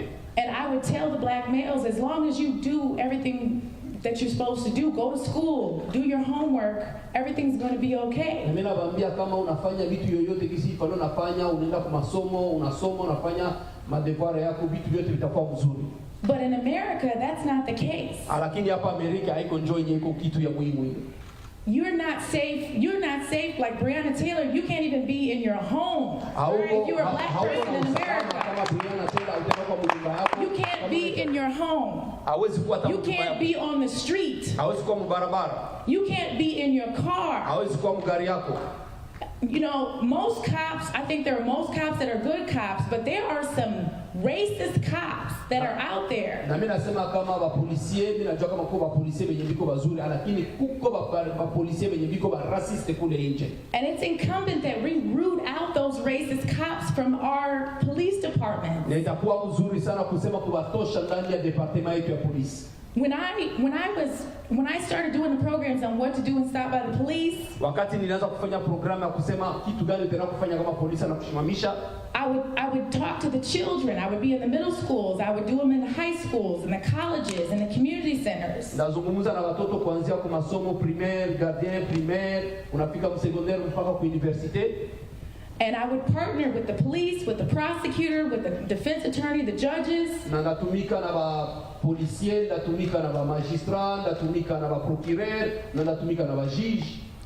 And what I would do is, it's called What to Do and Stop by the Police, but it's basically how to survive a stop, how to survive. Na benye ndakuwa nafanya ilikuwa kusema aye njoo na kutoka hapa mzima kama mimi nashimamishwa na polisi. And what the children would say to me, na kitu gani wa polisi watoto walikuwa wananiambia, you know, in scripture they say let the children lead. Na kuko fasi wanasema acha watoto waongoze. And they also say my people perish for lack of knowledge. Na wanasema kama watu wangu wanakufa juu hawana hekima, hawana akili. But what the children would say to me, they say, Attorney McCoy, we appreciate you coming out here and educating us about our rights. Na watoto walikuwa wananiambia sasa tunasema asante sana kwa kuja hapa kutufundisha juu ya sheria zetu. But what about the police? Na kusema sasa juu sasa na waskari nao. They say, can you talk to the police and tell them to stop killing us? Na utenda kuambia wa polisi wasitoke kutuua. That's all we ask for, is that we stop being killed in one of the best countries in the world, one of the wealthiest countries in the world, that this genocide by cop, that it stops, that it ends right now. Tuko tunaomba mwa hii pei yenyeko ya muhimu, iko pei ya kwanza mdunia, yenyeko ya rishi mdunia, batu baache kutuua sie batu beusi, ndio tunaomba. Attorney Crump talked about the Ukraine. We're seeing violation of human rights. We're seeing the Russians that are brutalizing Ukrainians. Na tuko na Papa Crump alizungumza juu ya Ukraine, gisi tunaona biko wanavunja sheria yote ya mwanadamu, na gisi biko wanaua wale wa Ukrainian kuwapiga masasi mkichwa. They're being brutalized, they're being raped, they're being murdered, they're being torn from their homes. They're not safe.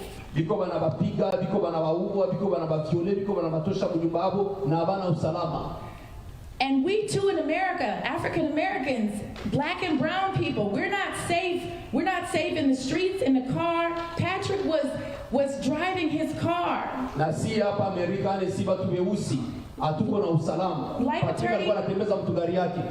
Attorney Crump and Attorney Johnson said, he was not committing a crime. Merely having an issue with his tags on his car. And I might add, we're in the midst of COVID. It's not easy for people to just go to the Secretary of State. It's not something that you can just readily do.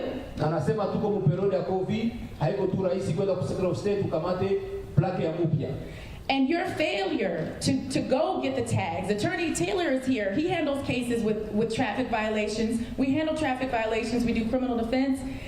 Your failure to go get the tags on your car should not result in your death. Na kama wewe akwenda kukamata plaka ya mupya haiwezi kusema njoo inapatia polisi autorisation ya kukupiga masasi. So what I say to you is that Black Women Lawyers is here.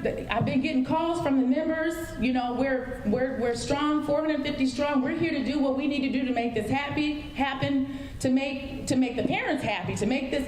Well, I don't know that they can ever be happy with the loss of their Patrick, but to wrong a justice that has occurred, to make sure that this doesn't happen to anybody else's family. So I thank you all for being here. I'm going to turn it back to Attorney Crump. And just remember, the children are watching us. The children are watching us, and they're watching our behavior.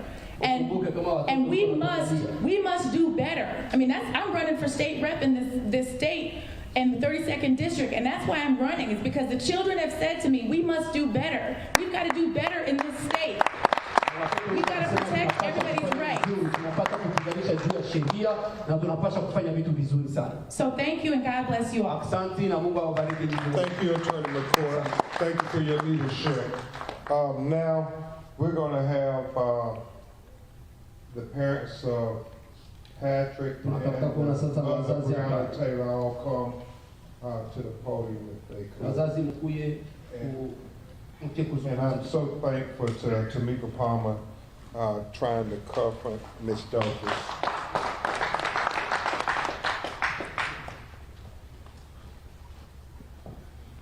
I will have Breonna Taylor's mother, Tamika Palmer, speak first, Nataka kwanza mama yake na Brianna azungumze, and then we will hear from Patrick's kisha tutasikia mother and kutoka father. wazazi, baba yake na mama yake na Patrick.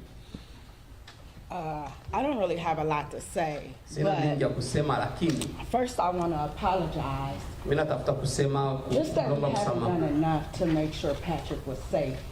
Hawakufanya yoyote ya muhimu kusema kama Patrick yakuwe na usalama.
I know what it feels like to lose your 26-year-old child. Mimi najua gisi inakuwa kama unasikia kupoteza mtoto wako wa miaka By the 26. people who are supposed to protect and serve us. Na kwa wale watu wenye ilibidi wanatuprotege, wanatuweka kwa usalama.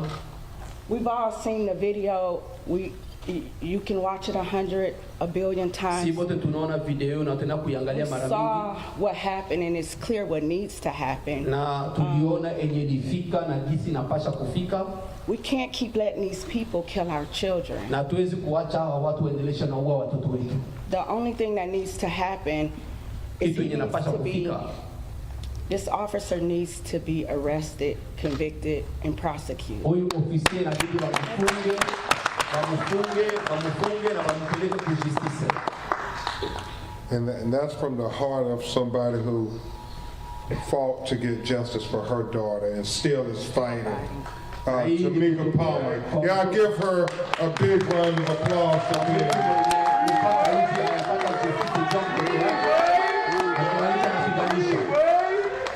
And it was profound, and it just hit me, Commissioner Womack. Na ilikuwa iko ya muhimu sana. Both Breonna kuona Brianna and Patrick na bote Patrick were 26 years young na bote walikuwa na 26, walikuwa na miaka 26 when they were killed by police. wakati waliuawa na polisi. My Lord.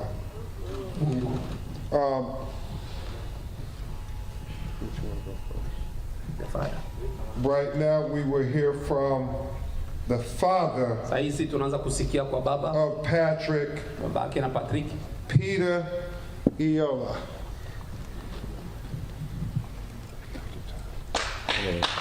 Asante sana.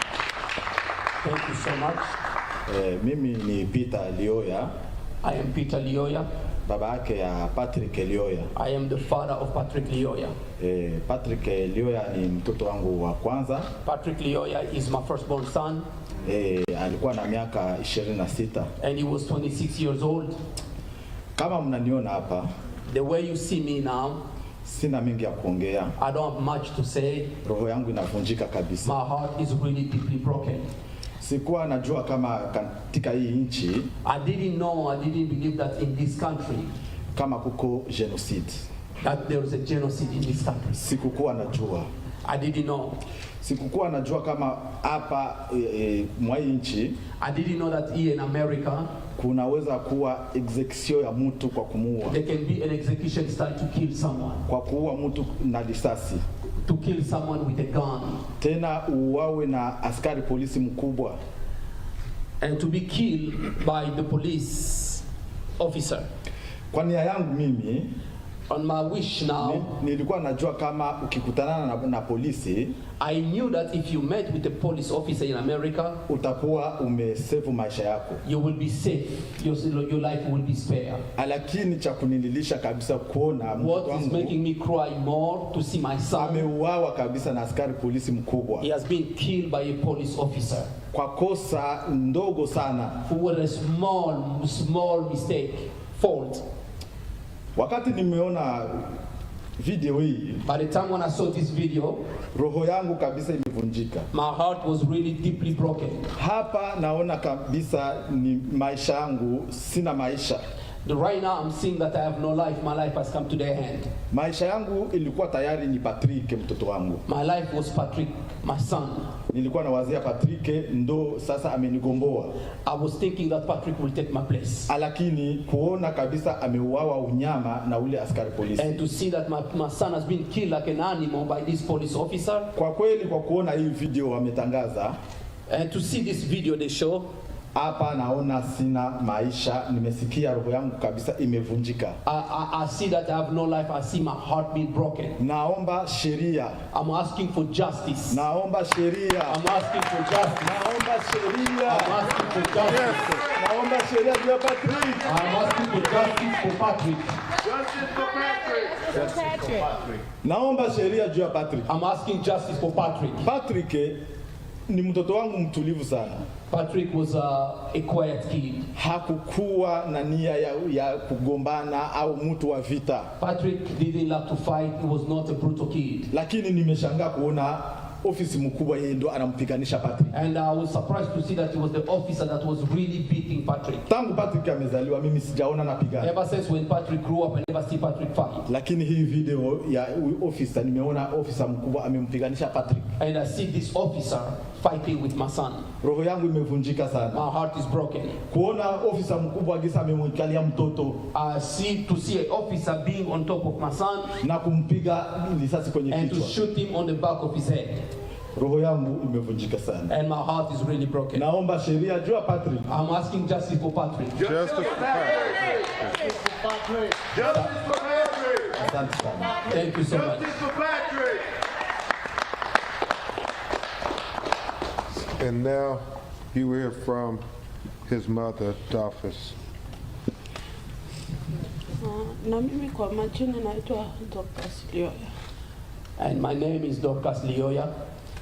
Mimi ni mama mzazi wa Patrick. I'm the biological mother of Patrick. Ndo mtoto wangu wa kwanza.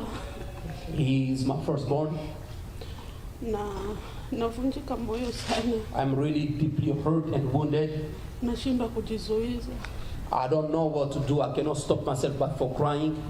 Wamama wenzangu waliokuwa wanajua machungu tunayopata kwa kupata mtoto. All the mother here, our mother, you know the pain that we go through to give birth to a child. Mimi kama mimi nilikuwa natumainia labda mtoto wangu ndo atanizika, lakini cha ajabu. And as a parent, I was thinking maybe it was my son who was going to bury me. He will assist at my funeral. But what is so astonishing, I am the one burying my son. Tulivyokimbia vita kutoka kwetu. When we ran away from war from Congo because we were in an area that was not safe, there was a war. Tulizia tunakuja huku kuhifadhi watoto wangu watakuwa na amani. And I thought that I came to a safe land, a heaven, a safe place. And I start thinking now, I'm surprised and astonished to see that my son is here, that my son has been killed with bullets. I hear that my heart, I see my heart being broken really. Say that was my beloved son, and you know how you love your firstborn son. And I cannot have another one who's going to replace Patrick. And for that, I need justice for my son. Justice for Patrick. Thank you.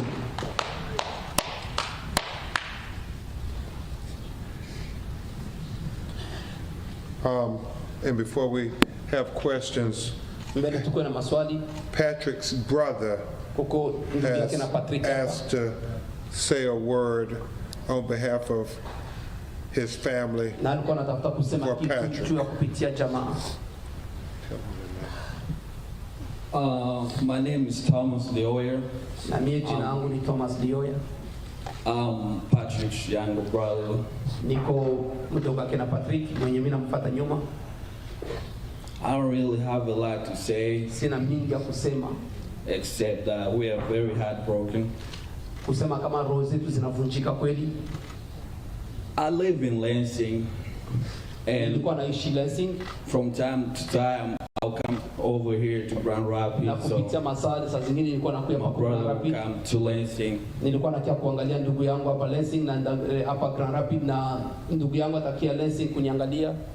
And now I don't have a reason to come here no more, and it's devastating.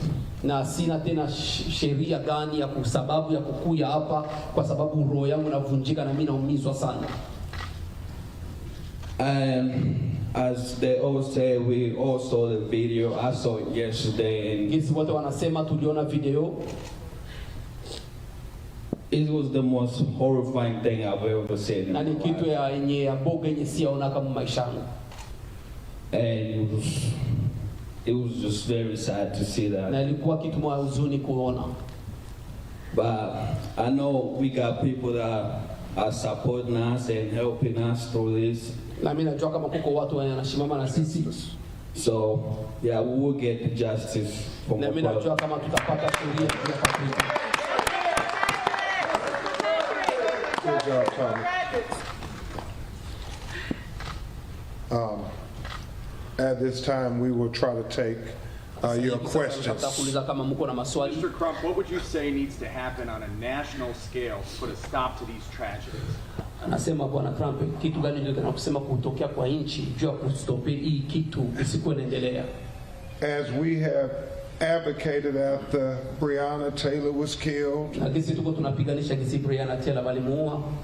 after Botham Jean was killed, Terrence Crutcher was killed, Michael Floyd was killed, Stephon Clark was killed, Ezell Ford was killed, Eric Gardner was killed, Walter Scott was killed, Alton Sterling was killed, and George Floyd was killed. We need police reform on the federal level.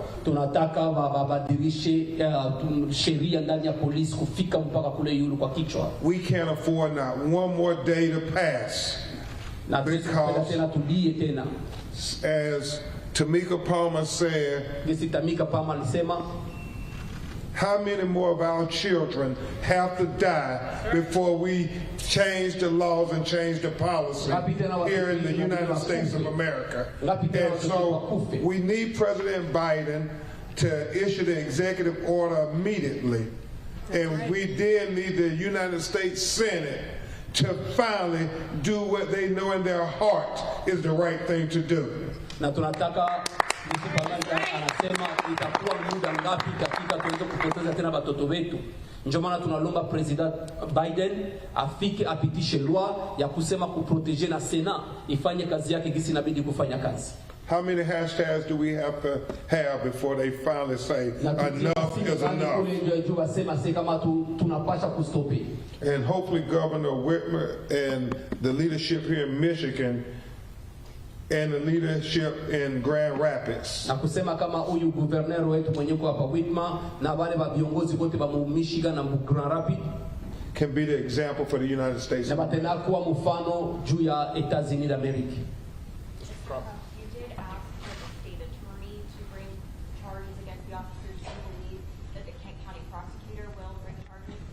Anasema kama aliuliza alilomba ule procureur general alete astaki na wamufunge policier. Anafikiri kama taifanya ule policier mwenye aliwa Patrick.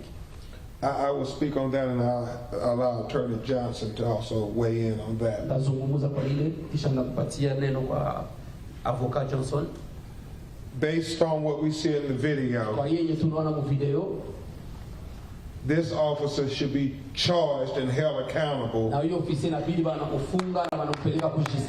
for the unjustified killing of an unarmed citizen.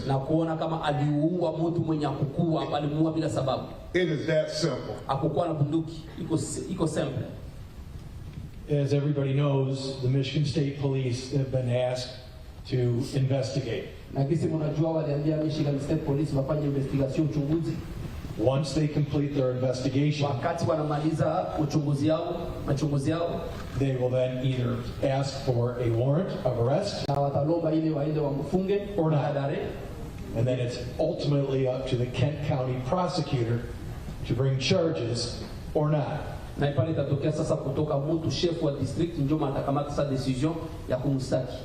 On behalf of the family, we of course are saying there's only one conclusion here. Just like in George Floyd. Charges are merited. If the Kent County prosecutor declines to do that, then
we will be obviously appealing to Attorney General Nessel,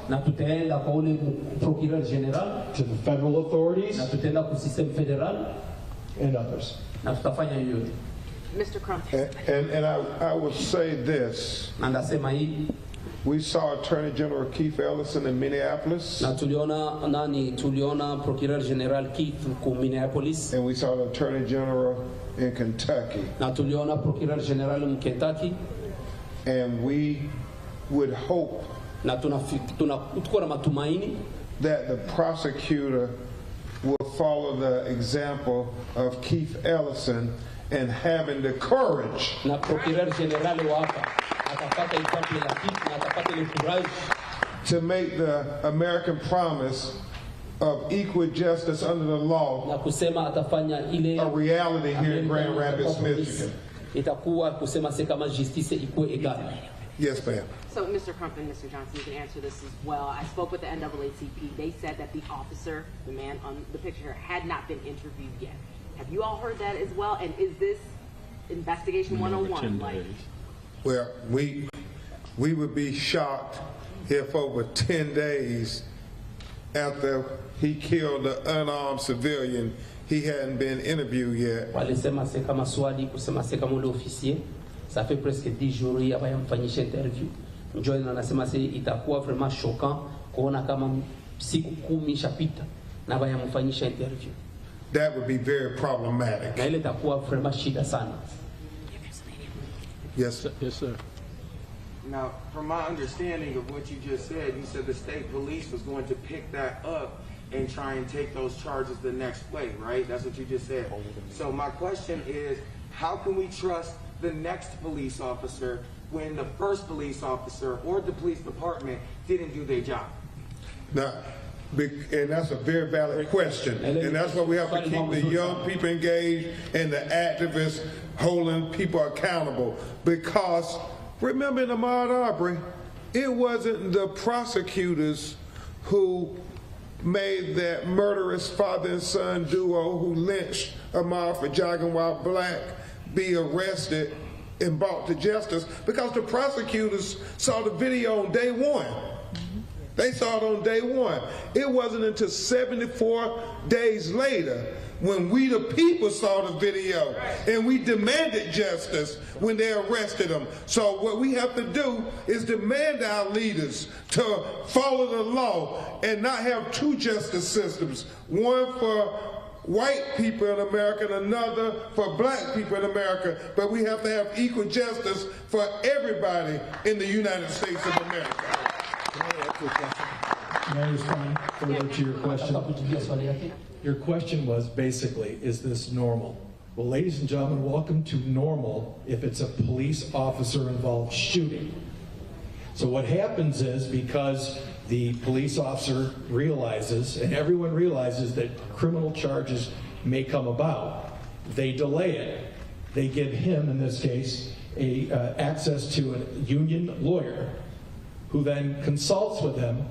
And in a situation like this, where they're obviously going to have to be concerned that he may, in fact, be charged, and then the Fifth Amendment right against self-incrimination comes in, there's all sorts of issues here. So is this normal? It's only, let's be honest, if this was an officer-involved shooting, that gentleman would be in jail right now, and we wouldn't be having this conversation.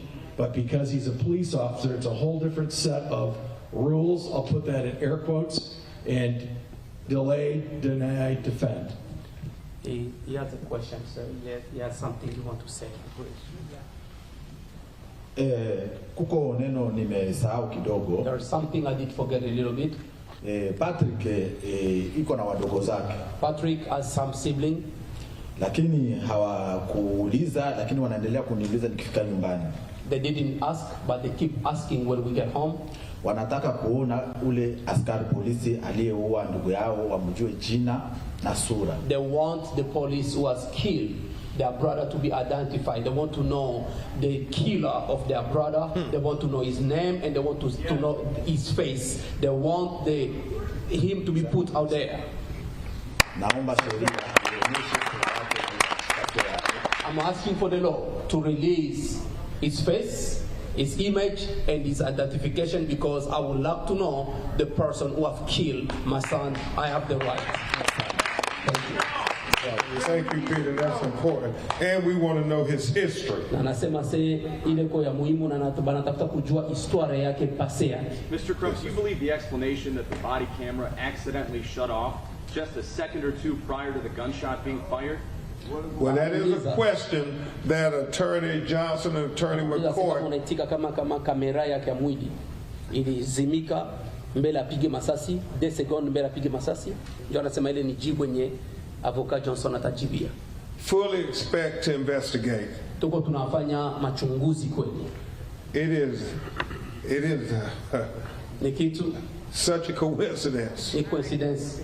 That video turns off right before he kills him. Matokeo inatokea ile video lazimika mbele amuue Patrick.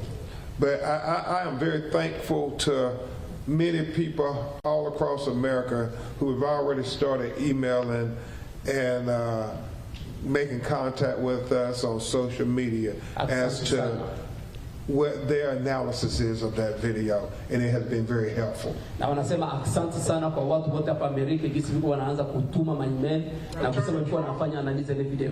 Coming to you, these two here, then we get over there. Yep. Talk about how different this could be if you guys don't have that cell phone video. Yeah, because it brings back up the question just asked about the police body cam video. Kama amungikuwa na hii image ya cell phone, kama image ya cell phone haingekuwa. It underscores what the previous question just was about, that police body cam video being turned off. Thank God you had the passenger recording with his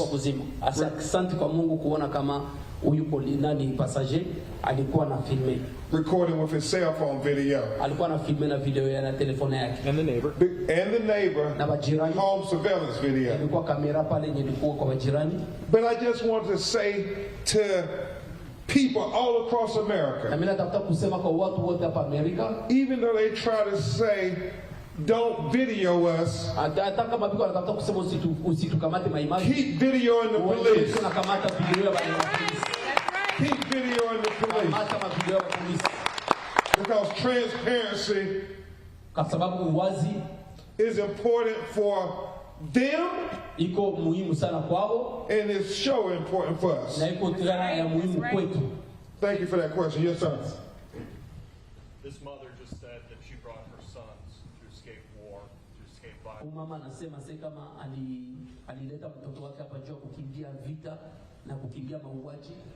All these young men sit down here. What do you say about finding justice in this country to these young men?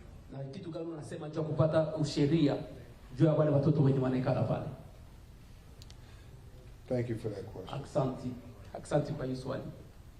I listened very intensely to his mother and father talk about how devastated and heartbroken they were. But I know from spending time with the family, his little brothers and sister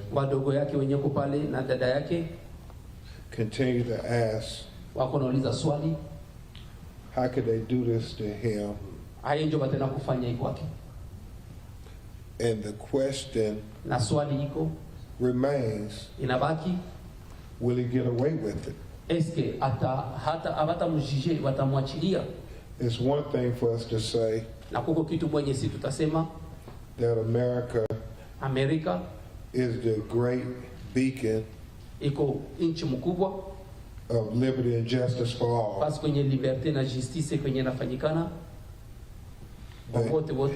But yet, unless we get justice for people like Patrick,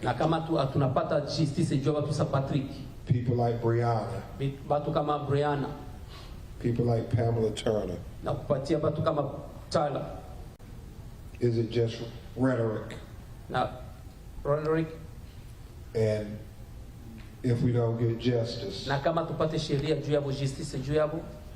his brothers and sisters,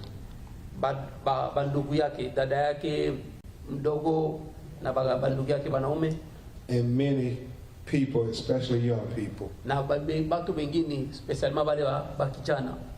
will say, is it real? And so that's what we say to them, that as I've always said, in our system, there's no guarantee at justice. Kama hakuwezi kuwa ile garanti ya justice. We have a chance at justice. Tuko na ile chance ya ile justice. And it only happens inafika katu if we are willing na kama sisi tuko na ile mamlaka to fight for justice. Pigana juu ya justice. And so we're going to fight for justice. Pigana juu ya justice. For Patrick. Yeah, Patrick. Yes, ma'am.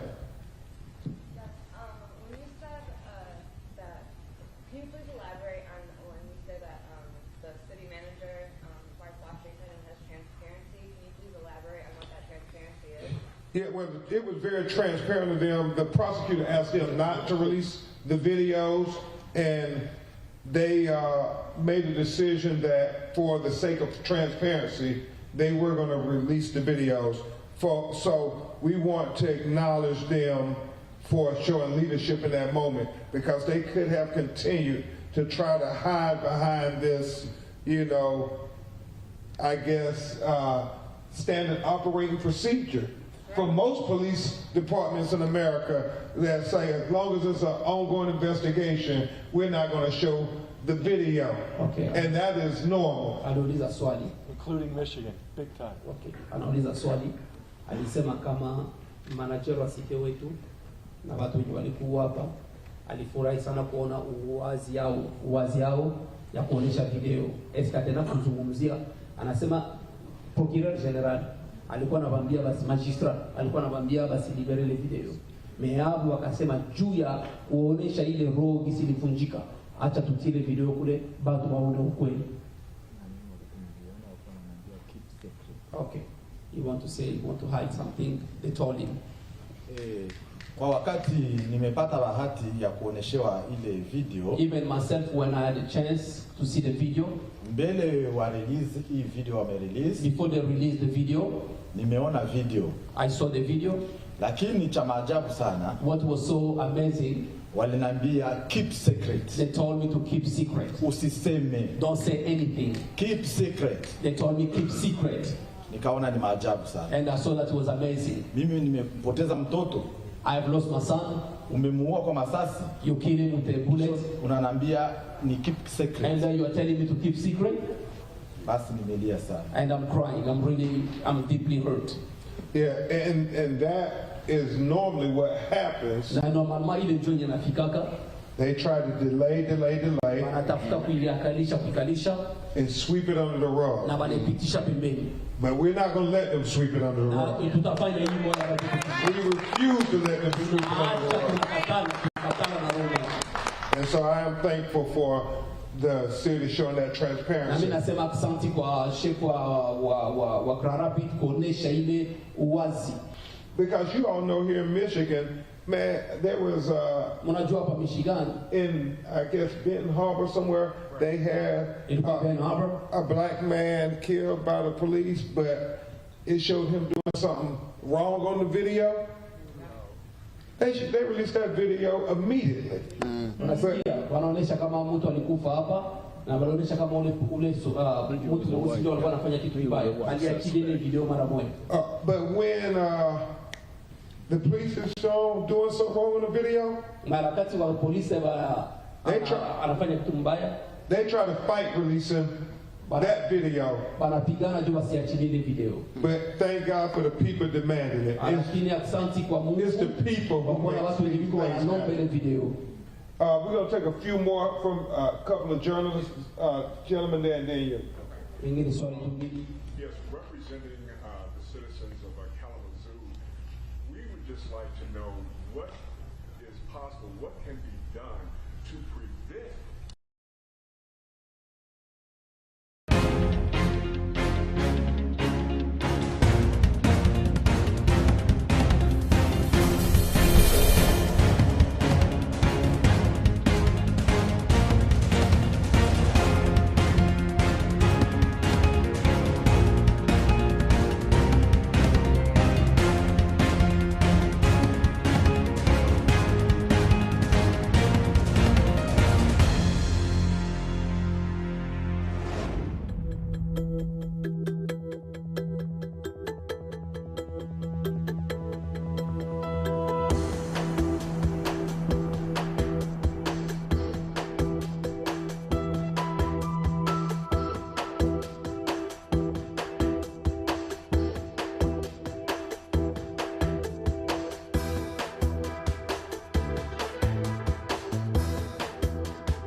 this from happening in the future? I mean, you've got a very interesting perspective on all of this, so I know you've got some great suggestions for us. Anasema niko na representative watu watakana mazuri.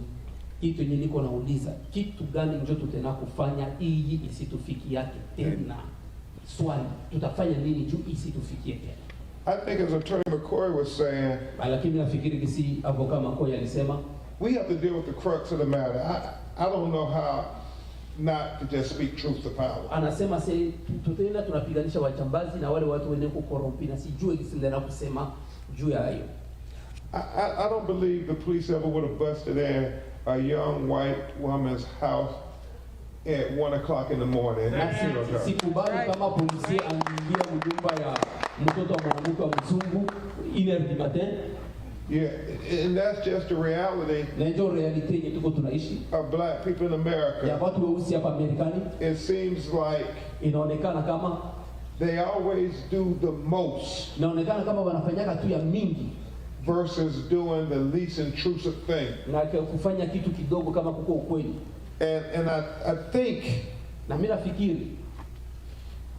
when you look at how the police interact with our white brothers and sisters,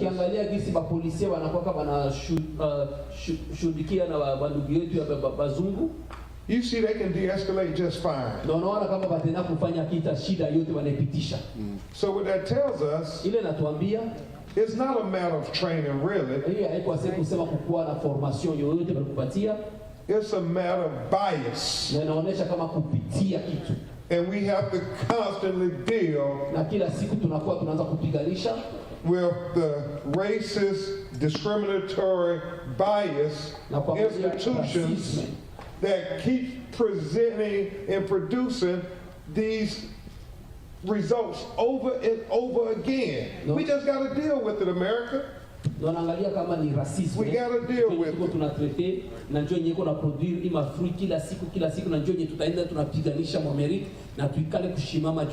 I mean, you got confirmed mass murderers who are young white men.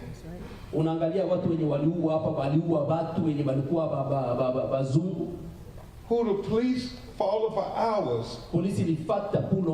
And they take them alive. But yet they shoot Patrick in the back of the head for a minor traffic stop. That is the reality that we see. And so hopefully we can learn from this and hopefully prevent.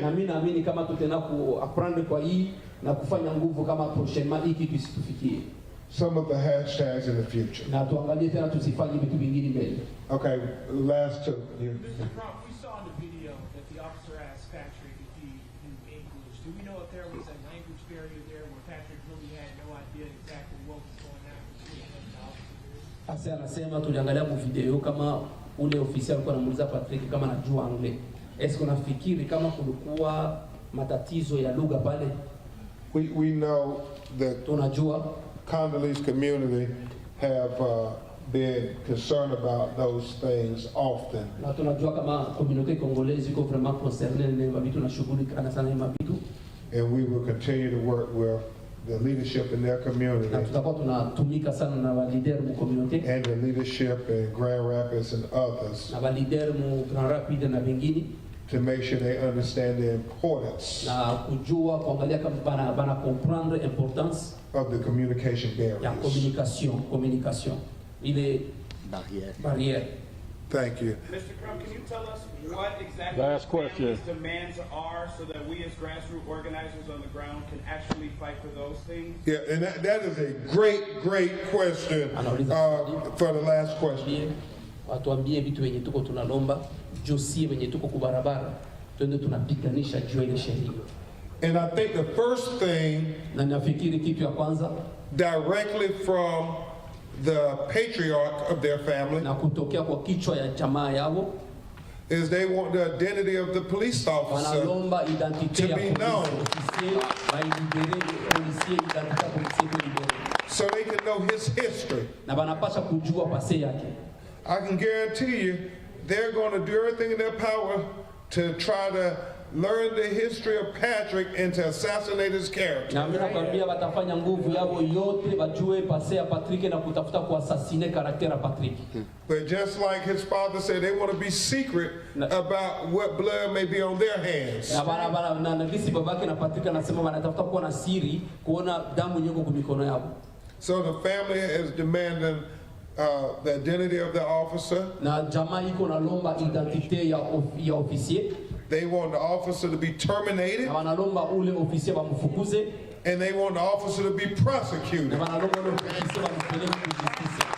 For the unjustified execution of their son. Na wanasema ile nyalimu execute bila justice bila sababu. Right now we have to sadly na sai tuko na huzuni, go to the funeral home and tunaanza enda ku morgue. They have to make preparations anaanza kufanya preparation ya mwili to bury their son. Na batazika mtoto wao. We will keep you updated as much as possible. Tutawaambia gisi tutaanza kufanya. I understand that we're talking mimi na comprendre kama tuko tunazungumza, mimi naelewa tuko tunazungumza with the state kuzungumza na ETA investigators and investigation and the Department of Justice na departement ya justice is looking in on this matter. Na tuko unaangalia mwa shida. But all of that obviously is secondary right now to them. Iko ya pili kwa yote. Preparing to give him a respectable homegoing. Na tuko tunaangalia kisi tutamtayarisha aende na respect yote, tumpumzishe na respect yote, heshima yote. And so hopefully as soon as we can finish the independent autopsy, na gisi tukimaliza tu autopsy, we can make sure na tutana kufanya kweli that the family can say their final goodbyes to their child. Na jamaa itamulaga mtoto wao.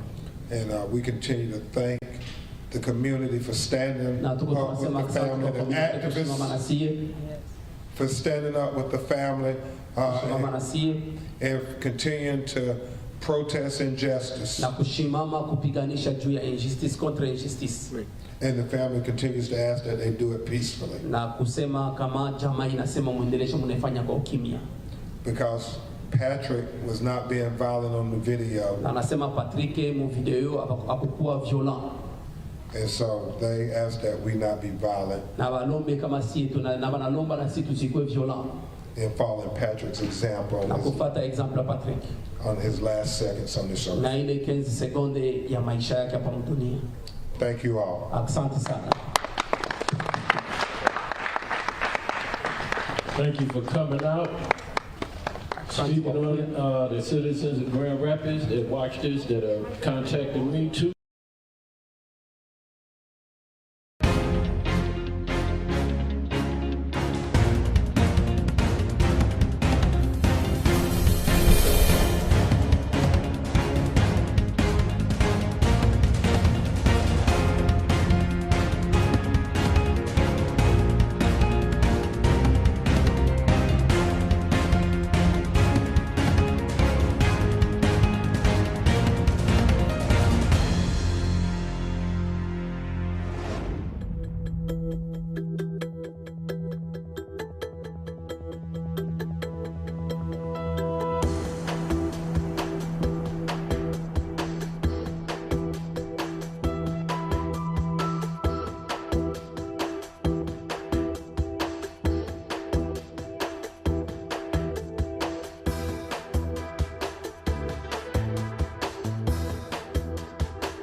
Okay, a couple things at the top. You all have, we talked about the $800 million security assistance package that the President authorized yesterday. We are hard at work at filling that package out. And while I don't have any shipments to speak to today, I can assure you that we're moving as aggressively as we can to source all those items, get our hands on that material, and get it on its way just as quickly as possible. The previous $800 million package that that the President authorized is really only a few days away from closing out. So we're just going to keep moving, keep going forward. In keeping with our consultation with allies and partners about capabilities that they have, that they could also provide to Ukraine, the Secretary spoke separately today with his counterparts from Slovakia and from Croatia, again, as part of this ongoing consultation with allies and partners. And we'll have fuller readouts of those conversations later this afternoon. But again, it's of a piece of the Secretary's personal involvement in trying to help consult with allies and partners about getting additional security assistance items. And I'm not going to get ahead of the readout just yet. Separately, I would like to note, off the topic of Ukraine, that on Tuesday, the Defense POW MIA Accounting Agency announced that U.S. Army Air Force's Lieutenant Colonel Addison E. Baker, who was 36 when he was killed during World War II, posthumously, awarded the Medal of Honor, was finally accounted for on the 8th of April this year. Lieutenant Colonel Baker was piloting a B-24 Liberator bomber during Operation Tidal Wave near Ploiești, Romania. His plane was hit by anti-aircraft fire and crashed, but not before he was able to drop his bombs on the target. Baker is the 17th airman identified as part of the Ploiești project, which began in 2017 at the Defense POW MIA Accounting Agency's laboratory at Offutt Air Force Base, Nebraska. And our thoughts and prayers continue to go out with Lieutenant Colonel Baker's family, but we're certainly proud and honored to be able to identify his remains and recognize his incredible service to the country during World War II. Okay, Bob, I think you're on the phone. You're first. Yes, thank you. I am on the phone today. I hope you can hear me. Could you give your current assessment of the Russian ship incident as to whether it's your working assumption that it was struck by a missile? Is it still moving under its own power? And lastly, could you offer your assessment of what the significance of this loss is for the broader Russian campaign? Thank you. So I'll just tell you what we know, and that's, to be very honest with you, that we don't know everything. We cannot confirm the Ukrainian reports that it was hit by a missile, but we are also not in a position to refute that it could have been a Ukrainian missile which struck the ship. We just don't have perfect visibility on exactly what happened. We do believe that there was a significant explosion on this cruiser, the Moskva, of the Slava class of cruisers in the Russian Navy. We do believe that that explosion caused a significant fire, which as of this morning was still raging aboard the ship. We do assess that at least some of the crew members evacuated the ship and were placed aboard other Russian Navy ships. I can't tell you if it's the whole crew. We just have a sense, we have assessment that some crew were evacuated from the ship.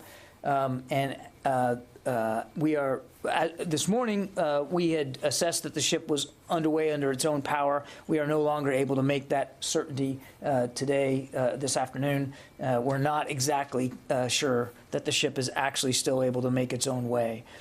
So that's the update. That's the best that we can provide you in terms of what we know and feel comfortable speaking to. As for the impact on the Russian Navy, that's a little difficult to know with great certitude. They have, and have had anywhere from a dozen to 24 ships operating in the Black Sea and the Sea of Azov since the beginning of this invasion. They have ports, as you know, on the Black Sea, so they historically have operated there. It'd be difficult to be able to tell you that this one ship being out of commission, what exactly the impact's going to have. And the reason I say that is because their naval component here to the war has been fairly limited to two things. One, cruise missile strikes inside Ukraine, and two, replenishment and resupply of their efforts in the south. They've only conducted one amphibious landing, and that was on an uncontested stretch of beach near Berdansk in the Sea of Azov. And they hadn't really made any concerted naval efforts towards Odessa. So I guess it remains to be seen exactly what the major impact is going to be. Again, that said, this is a cruiser. They only have 3 in this class. It's a ship that is roughly 600 feet long. It has a crew of almost 400, more than 400, almost 500 sailors on board. And it's basically designed for air defense. That's what this ship is designed to do, not unlike our own cruisers. So it's going to have an impact on their capabilities, certainly in the near term. Whether it has an impact on their naval capabilities in the long term is just unclear right now. And we don't have, as much as I know we'd like to have and you'd like us to have, we just don't have a better, clearer sense of the damage done and what impact it's going to have to the ship's future here in the near term. Whether she can and will be repaired and put back into service or not, we just don't know. David. So earlier today, a defense official said that other ships in the Black Sea had, since this explosion, moved further away from the coast for whatever reason. Does that change the fact that these other ships have moved further away from the coast? Does that change their ability to launch cruise missiles against targets inside Ukraine, or are they still in? I wouldn't take away from this that that's going to have a dramatic impact on their ability to launch surface cruise missiles into Ukraine. I mean, they have a long range, as you know, David, and the fact that some of them may have moved away from the northern Black Sea, away from Odessa and the coast, doesn't mean that they are completely incapable of maneuvering to other parts of the Black Sea and launching cruise missiles. I don't think we'd be willing to go that far just yet. Yeah. We hear about the airspace still being contested. The sort of Sea of Azov, northern Black Sea, is that considered contested? Is that Russian hands? What's sort of the definition of that? You mean the maritime environment? In the maritime. I think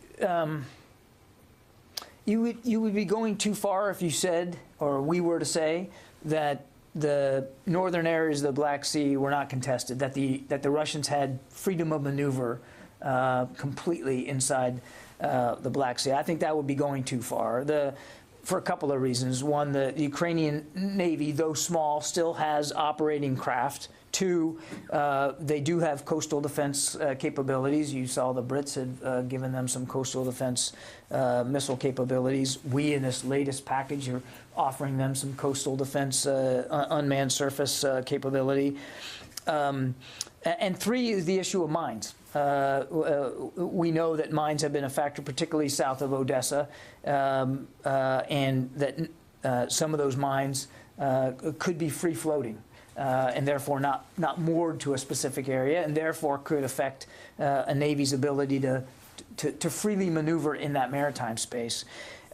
So while they certainly, from just a purely naval perspective, the Russians have superiority in the Black Sea to the Ukrainians, more ships, more firepower, certainly more naval capability, we would not assess that they have achieved, complete freedom of movement.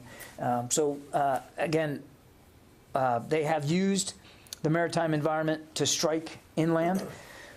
They have used the maritime environment to assault the mainland in terms of an amphibious assault, and they have used the maritime environment to intimidate and in some cases to try to, we think, in some cases, try to pin down Ukrainian ground forces near Odessa. So they still have quite a bit of naval capability available to them. And just a quick follow-up. When the embassy in Kyiv was moved to Lviv and then to Poland, the Marines obviously moved out as well. Correct. Are they still with the contingent of U.S. diplomats in Poland, or have they dispersed? I guess what I'm getting at is the French have opened up their embassy, or have said they're going to open up their embassy in Kyiv. So if the U.S. were to make that decision, are the Marines with the contingent and able to move out pretty quickly back into Kyiv, or how does it work? You know, I can't say definitively how many of the Marine security detachment is with the now displaced embassy personnel. I suspect that there is still some physical security being provided them, even though they're in Poland. And I don't want to get ahead of the State Department's decision about their embassy in Kyiv and if and or when and how they might think about react. That's really something for the State Department to speak to. I would just tell you that, without getting into the hypotheticals here, the Marines are very proud of their security responsibilities with respect to embassies and posts all around the world and support to our diplomats. And that would be an active part of any consideration of bringing an embassy back up to speed. Would be force protection and security for our diplomats. And clearly the Department of Defense would be a part of that discussion. But there's been no decisions made. Tara. Thanks, John. Of the few cruise missiles that have been launched by the Russian Navy into Ukraine, can you tell us, did these originate from the Moskva, or did some of them originate from the Moskva? And then I have a couple others. I couldn't tell you for sure. I mean, this is a cruiser by definition. I mean, they can do lots of things, but they're basically an air defense platform. So typically, they're designed for air defense purposes, but I'm not suggesting that she wouldn't have offensive capabilities. We know, I would just tell you that we do know that some, not a lot, but some cruise missile attacks inside Ukraine have emanated from surface combatants in the Black Sea and the Sea of Azov. I couldn't tell you whether the Moskva participated in that and how much. Okay, and then just two others. On the USVs that the U.S. will be providing to Ukraine, will these unmanned surface vehicles be armed, and kind of what will their purpose, or what will they be able to provide Ukraine? Yeah, they're designed to help Ukraine with its coastal defense needs, and I think I'm just going to leave it at that. I'm not going to get into the specific capabilities, but they're designed to help Ukraine with its coastal defense needs.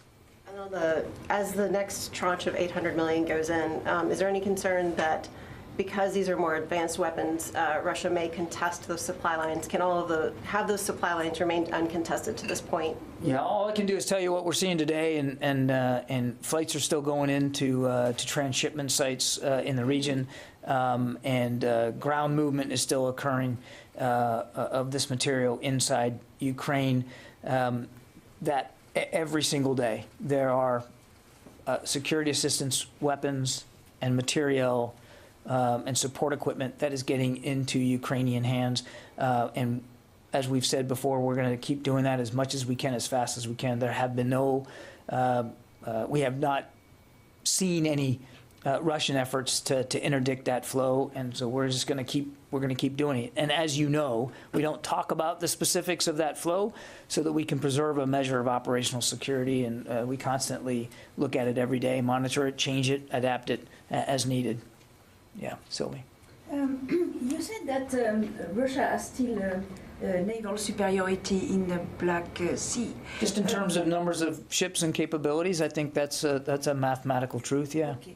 Do they block naval movements of other countries around the Black Sea, Romania, for an example? I'm not aware of anything that they've done to affect the other sovereign states on the Black Sea. They have blockaded Odessa, clearly. They have prevented Odessa from its economic trade and flow of maritime traffic in and out of Odessa, but I'm not aware of anything they've done to threaten or to pose a problem for the economies of other Black Sea nations. I'm not thinking about economy. I'm thinking about how you are going to give those unmanned defense coastal ships to Ukraine. They have to go somewhere. They'll get there. Travis. Thanks, John. Is there any update from UCOM on the plan for U.S. troops to train these Ukrainians on any of these systems?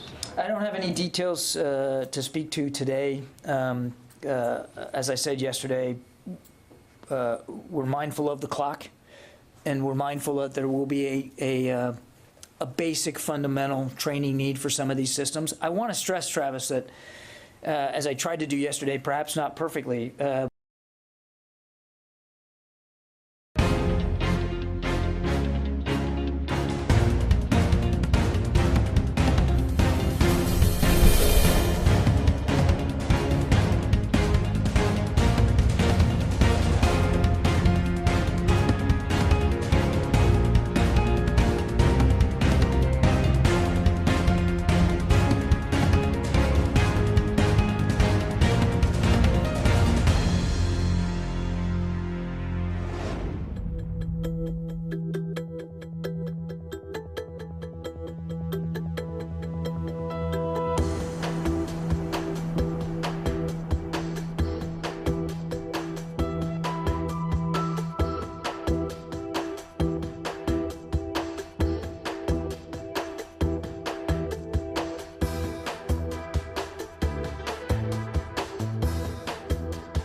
while some of these systems, the radar, the howitzers, will require some familiarization and some basic training, it's not exorbitant. It won't take a long time. It won't require a large pool of trainees. We'll work it out. We'll try to get opportunities for a small number of Ukrainians to be familiarized with these systems, but we don't believe that it's going to be an onerous task or lengthy in time or in resources. General Walters was able to brief Secretary Austin just this morning on his efforts to work this out, and he's, believe me, he knows that it's a requirement, and he's working on it. If I could just follow up, you had mentioned the identification of the remains at the top of the briefing. Yeah. And this question may come out of left field a little bit, but there are still thousands of U.S. service members missing in North Korea. And during the last administration, there was really a high-profile return of remains from North Korea to the United States. I'm just wondering if this administration still has that as a priority, and if it's working that in any way, or whether it's looks at the situation with North Korea now as just being unrealistic to expect some kind of agreement. Yeah, I'm going to take half your question because I don't know what progress has been made with respect to the Korean Peninsula. So let me see if I can find out. I'll check with DPAA and see where that is. But on the larger issue that you raised, it's absolutely a priority for the Secretary. In fact, one of his very early visits to Hawaii, he took time to go visit DPAA and talk to them about their recovery efforts and walk through the laboratory, talk to the scientists and the forensic experts. It was quite a fascinating day, and he is 100% committed to doing everything that we can and he can to support DPAA in this mission. And it's not just Korea, it's Vietnam, it's from World War II. I mean, there's a lot of work that they're doing, and he's 100% supportive of that. He certainly understands and respects the closure that this offers to families of the fallen and the lost, and it's an incredible effort that has spanned multiple administrations, of course, going back. So I can tell you he's 100% committed to that. Now, exactly what that looks like on the Korean Peninsula, I'd have to get you a better answer. Yeah. Thank you, John. I got my audience in Ukraine, so I got a question on behalf of my audience. You know, people just started to return to Kyiv right now because the Western embassies are returning too. It's a good sign.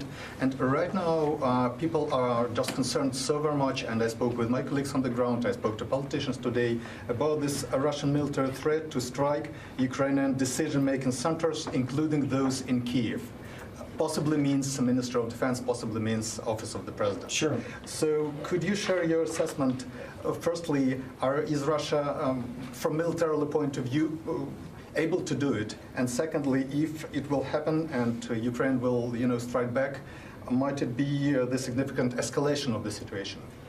So, I mean, the first answer to your question is yes, of course, Russia still has the capability to strike Kyiv. I mean, even as we started to see their troops retreat from Kyiv and Chernihiv from the north, I said many times that we do not believe that Kyiv was no longer under threat, particularly from airstrikes. I mean, we said that many times in the early stages of this retreat and this repositioning of Russian troops. The Russians still have long-range airstrike capability available to them, whether it's through missiles or from air-launched cruise missiles. Ballistic missiles or air-launched cruise missiles. They still have that capability available to them. We never, for a moment, even as the Russians began to reposition, felt that Kyiv wasn't potentially still under threat. I can't and won't speak to specific intelligence assessments about what the likelihood is here, but we're mindful that not just Kyiv but other cities in Ukraine could still come under threat from Russian air attacks and missile strikes. Okay, yeah. You know, it's kind of surprising that if Russia still has such strong capabilities of being able to strike in Kyiv and elsewhere, is the Pentagon surprised that they haven't tried to make an attempt on these weapons convoys? And was that part of the calculus going in of where these weapons are going in, that the possibility that the Russians we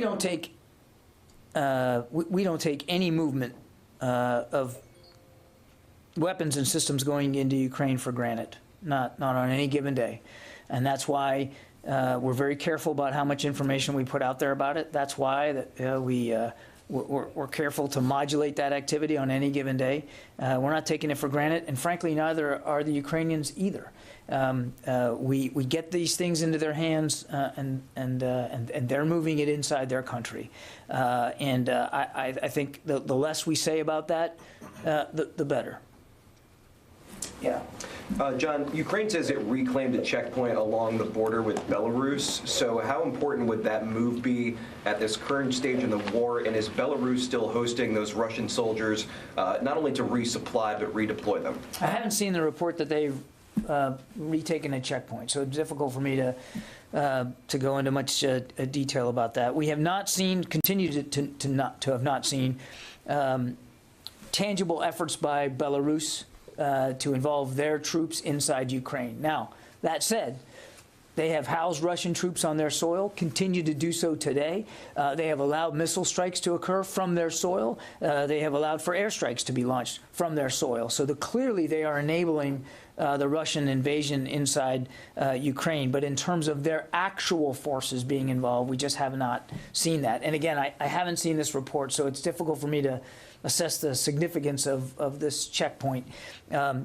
But it certainly wouldn't surprise me, given that that as the Russians were retreating from the north, the Ukrainians were in hot pursuit and doing the best they could to make that retreat more difficult for the Russians, more hasty than I think they wanted it to be. And of course, they had to do a significant amount of clearance because of concerns for landmines. So, yeah, back there.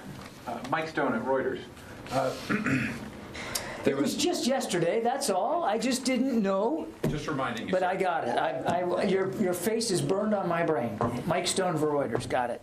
Go ahead, Mike Stone. Yesterday's package didn't include any Stinger missiles. Is there a reason for that? Did the Ukrainians rescind their request for Stingers? Or has the United States par stock been reached? No. Again, every shipment is based on consultations that we're having directly with the Ukrainians. I think, we detailed for you pretty specifically what was in this $800 million.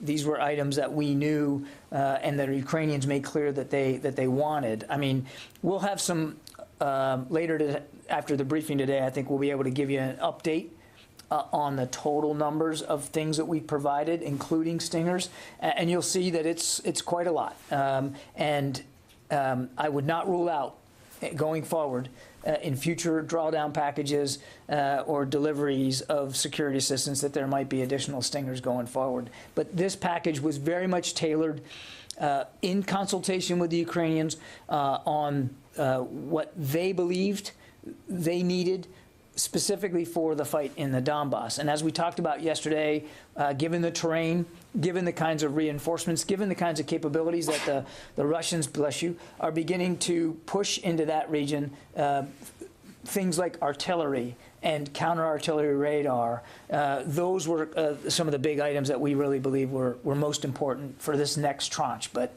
wouldn't rule out additional deliveries of Stingers going forward. Yeah, Barb.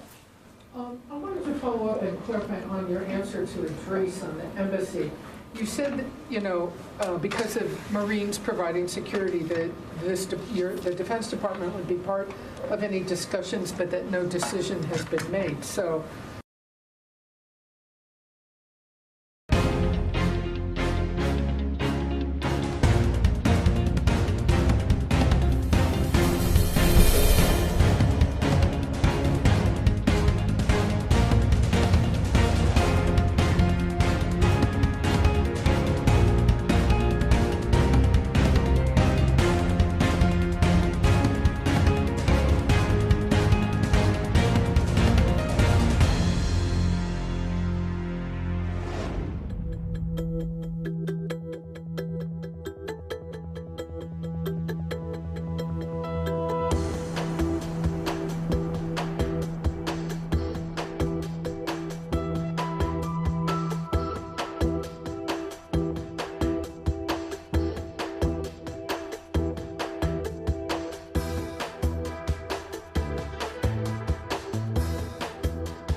To make sure I understand, yes, there are discussions about when, if, how to reopen the embassy?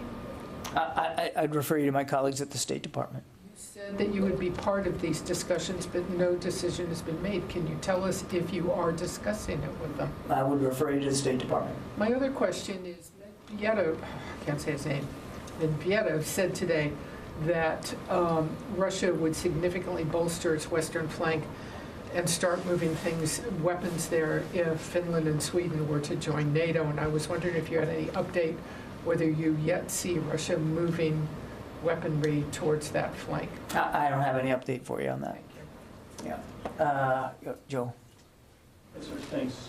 The president's used his drawdown authority several times now. I think it might be 7 to transfer U.S. military equipment to Ukraine from U.S. stockpiles. And to follow up on your answer yesterday, you said that they aren't yet at unsafe levels. Can you share the metric for that assessment? We're going to be careful about that, Joe. I think you can imagine. I would just tell you that this is something we're watching every single day. And it's one of the reasons why we wanted to have that roundtable yesterday with CEOs.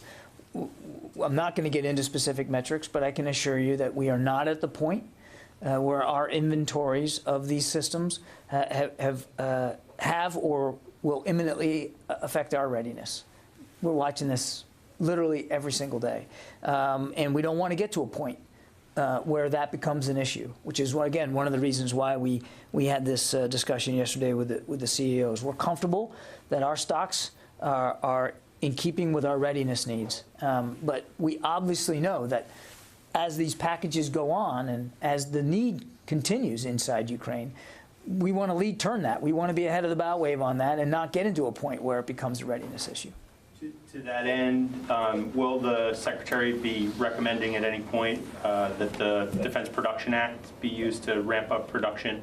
I don't have anything to predict with respect to that, Joe. I'm not anticipating that, and obviously that would be a discussion between the President and the Secretary, but I know of no such discussions on that right now. Janie. Thank you, John. I have two questions on North Korea, Russia, South Korea. Recently, the Russian defense minister has asked the North Korean leader Kim Jong-un to provide missiles, ammunition, weapons to use for Ukraine war. What can you say about the military cooperation between North Korea and Russia? I don't have much context on any cooperation between North Korea and Russia. Obviously, we wouldn't approve of any nation providing material support to Russia in this invasion of Ukraine.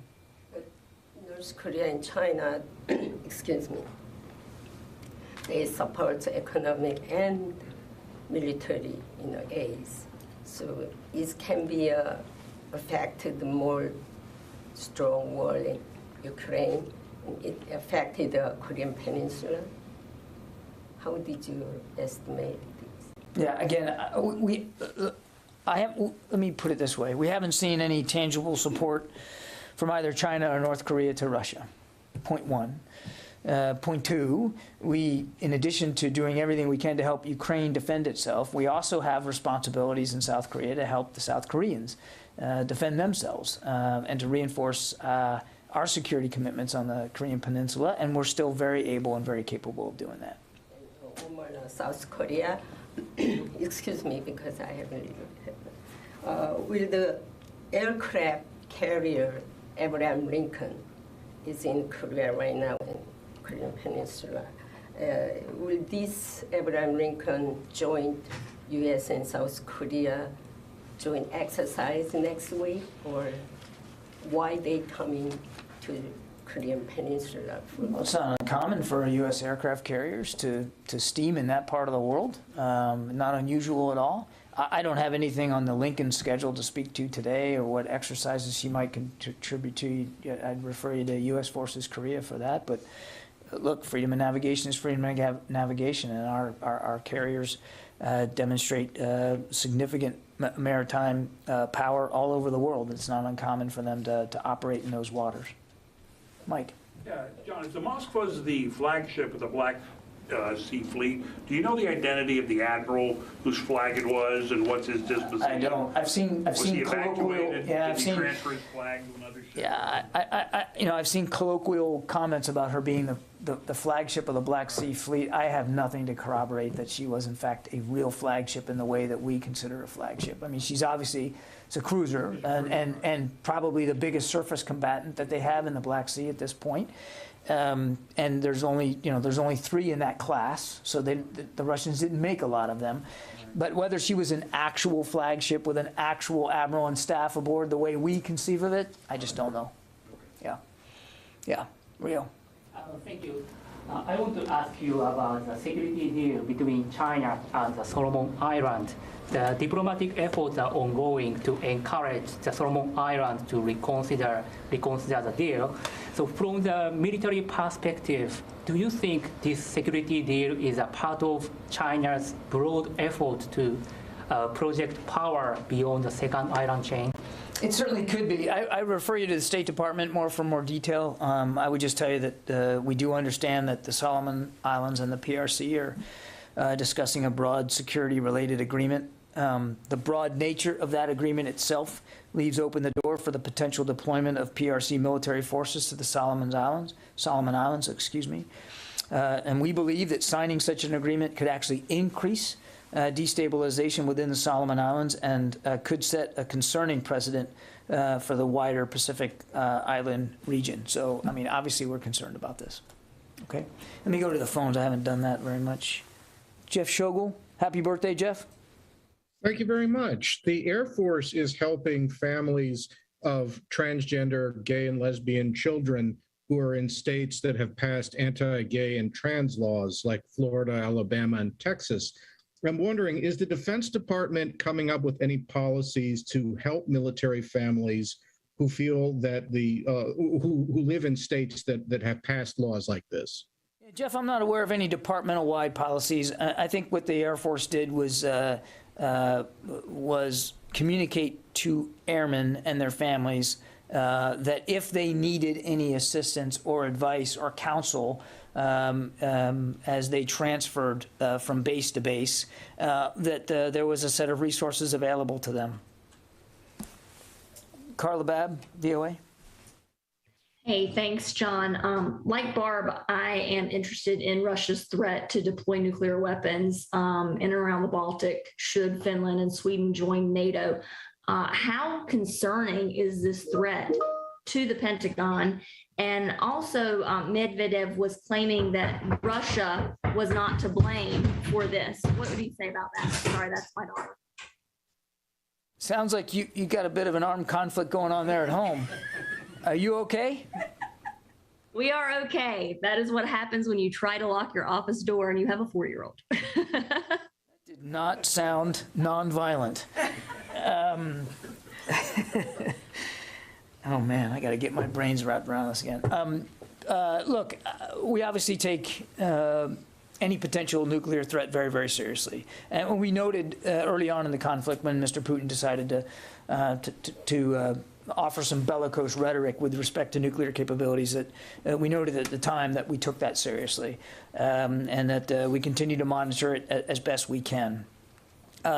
So with respect to any recent rhetoric, we're obviously watching that very closely too. I would just tell you, again, two things. Our strategic nuclear deterrent posture is something that the Secretary checks in on every single day. It is not something that we take for granted. And number two, we have seen nothing in the space out there that has given us cause to change that posture in any tangible way whatsoever. So we're watching this every single day. Tony Capaccio. Hi, John. I want to go back to the unmanned coastal defense ships. A senior defense official told reporters today that Ukraine officers in the U.S. have already trained on them. A couple questions for you. Are the vessels coming from Navy prototype programs? When are they expected to arrive in Ukraine waters? And third, are they designed or intended to attack Russian vessels like the cruiser Moskva? I don't have a shipment details for you, as I said at the very top of the briefing. As I can get you more information about actual deliveries, we'll do that. I'm just not in a position to do that. The authorization just came down yesterday, and we're working very hard at sourcing these things and getting them on the way to Ukraine as quickly as possible. I'm not going to talk about the specific capabilities of these USVs. I've talked about them to the degree that we're going to go, and they are designed to help Ukraine with its coastal defense. Coastal defense is something that Ukraine has repeatedly said they're interested in. It is particularly an acute need now as we see the Russians really refocus their efforts on the East and the South. And of course, when you talk about the East and the South, you're talking about the Sea of Azov and a maritime environment, and you're talking about the Northern Black Sea. So these capabilities will be, we hope, helpful in their coastal defense needs, and I really think that's as far as I'm going to go on it. Okay, thanks everybody, appreciate it. We are not briefing tomorrow, given the holiday weekend coming up, so we'll see you guys on Monday.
At the Department of State have also reassessed how COVID-19 considerations factor into our travel advisory levels for U.S. citizens. Starting next week, the State Department travel advisory levels will no longer automatically correlate with the CDC COVID-19 travel health notice level.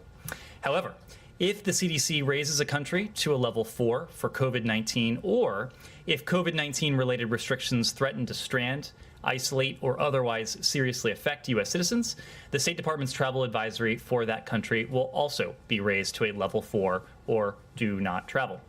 The updated framework will significantly reduce the number of level 4 travel advisories, and we believe it will help U.S. citizens make better informed decisions about the safety of international travel at this time. We encourage U.S. citizens planning international travel this summer or any other time to check their passport expiration date. Act now to renew or apply for the first time. Keep in mind that many countries do require passports to have at least 6 months remaining validity for entry. Routine passport processing, as we have warned, can take 8 to 11 weeks.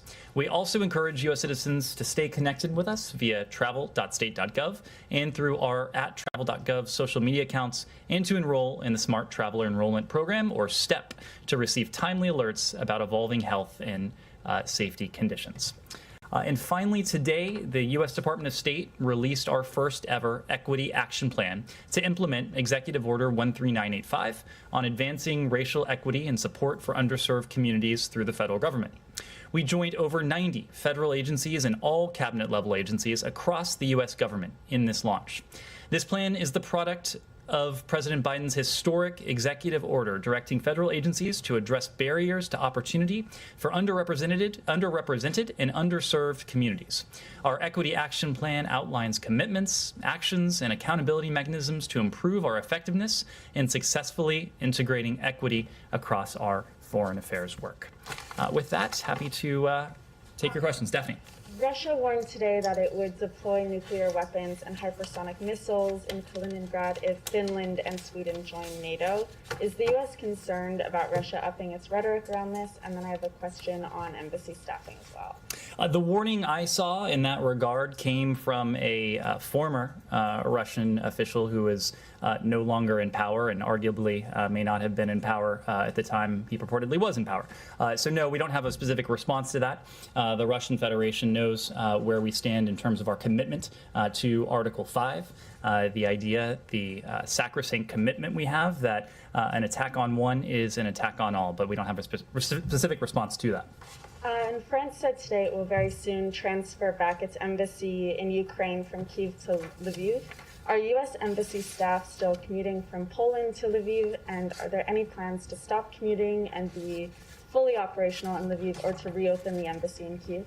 Well, a number of weeks ago, just before the start of the invasion, a core mission Ukraine team that previously was working from Lviv relocated to Poland. They remain in Poland. They are not currently traveling over the border to Ukraine due to the unstable security situation. I will say, however, that we are constantly evaluating and reevaluating the safety and the security situation. It is, of course, our goal to have a diplomatic presence reestablished in Ukraine as soon as it would be safe and practical to have U.S. diplomats on the ground there. But I would also hasten to add that the lack of a U.S. diplomatic presence, U.S. diplomatic officials in Ukraine has in no way hampered our ability to coordinate and to consult with our Ukrainian partners. In fact, just today, just a few hours ago, Secretary Blinken again had an opportunity to speak over the phone to Foreign Minister Kuleba. Foreign Minister Kuleba, of course, is the same Foreign Minister Kuleba that we saw last week in Brussels. It was the same Foreign Minister Kuleba that Secretary Blinken saw just before that in Warsaw, the same Foreign Minister Kuleba that he saw just before that inside Ukraine when we met with Foreign Minister Kuleba and his team along the Polish-Ukrainian border. Of course, President Biden spoke to President Zelensky yesterday. Secretary Austin routinely speaks to his Ukrainian counterpart. So the point is that our engagement has been consistent, it's been routine, it's been very deep to discuss precisely the issues that are of most important to us, how we can continue to support our Ukrainian partners, and how we can continue to hold the Kremlin to account for its illegal war of aggression against the state and the people of Ukraine. Is there a likelihood that Secretary Blinken will go to Ukraine? I don't have any travel. A great deal of talk. I don't have any travel to speak to. What I would do is reiterate what I just said. Secretary Blinken, on very frequent occasions, has the opportunity to speak to his Ukrainian counterpart. He ends up speaking to Foreign Minister Kuleba roughly several times a week, most weeks. And in recent weeks, we've ended up seeing Foreign Minister Kuleba in person as well. On the issue of diplomacy and diplomatic presence and so on, you spoke about diplomatic presence in Ukraine, American diplomatic presence. Can you update us on the U.S. diplomatic presence in Russia, in Moscow, and vice versa? Is there anything that is happening? Are you guys in contact with the Russians through Ambassador Sullivan, or are you here in contact with Ambassador Antonov? That's the point of our diplomatic presence in Russia and around the world, to be in contact with the host government. So, of course, we do have a functioning embassy in Moscow. Ambassador Sullivan is in, as are Ambassador Sullivan's deputies and colleagues, in regular contact with their Russian counterparts on issues of bilateral interest. We have spoken not only in recent months, but throughout the course of this administration about the unfortunate actions that the Russian Federation has taken to limit our diplomatic presence on the ground in Russia. What we seek is parity in terms of the level of diplomatic staffing that we are able to have in our embassy in Russia, our embassy in Moscow, and what the Russians have here in the United States.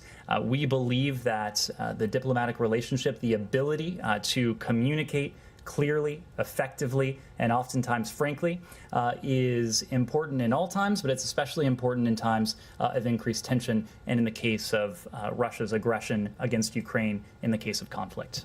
Yes, Jenny. The ICC Prosecutor General is on the ground in Ukraine right now. I know you mentioned repeatedly that the U.S. is supporting international mechanisms. Is the U.S. sharing information with the ICC on potential war crimes?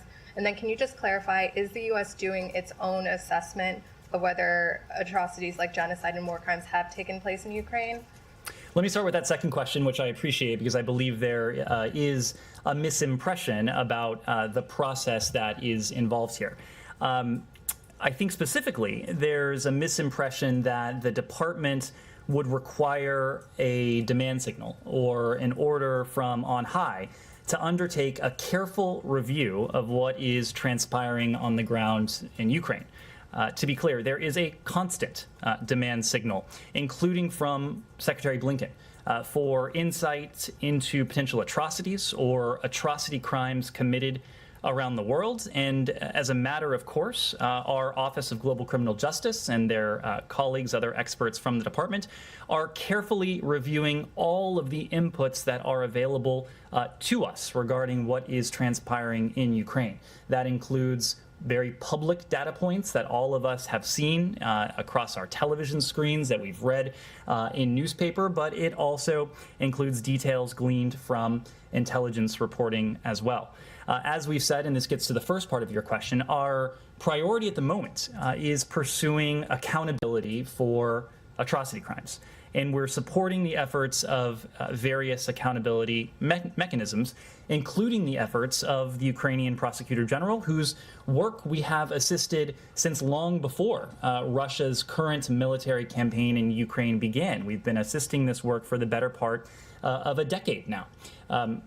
As you may know, and I mentioned this yesterday, our Ambassador at Large for Global Criminal Justice, Beth Van Schok, is going to have an engagement. She's going to engage virtually with her with the Ukrainian Prosecutor General, who is leading an effort when it comes to criminal accountability for what has already transpired in Ukraine. That will take place tomorrow. But let me hasten to add that same broader process, the process to collect, analyze, share, document evidence of atrocities and potential atrocity crimes, is the very same one that could ultimately inform other potential atrocity crime determinations, including the atrocity crime of genocide. As you know, the department has already assessed that members of Russia's forces have committed war crimes, one of the three forms of atrocity crimes, another atrocity crime. There is, just to reiterate, a constant demand signal in this building for that work for a few reasons. It helps us shine a spotlight on these atrocities. It helps us bring the world together in our diplomatic campaign in support of our Ukrainian partners and in the diplomatic campaign to hold Russia to account and to craft our public messaging, how we speak about what is transpiring in Ukraine. And when it comes to all of those elements, we will follow the facts, we will follow the law wherever they lead. Yes. So, sorry, just to sure. clarify, are you currently sharing information with the ICC given that the U.S. is not a party? So we are, in the first instance, supporting the work of the Ukrainian Prosecutor General because there is a very clear jurisdiction in terms of her work for potentially holding war criminals, in this case, accountable for the atrocity crimes they have committed.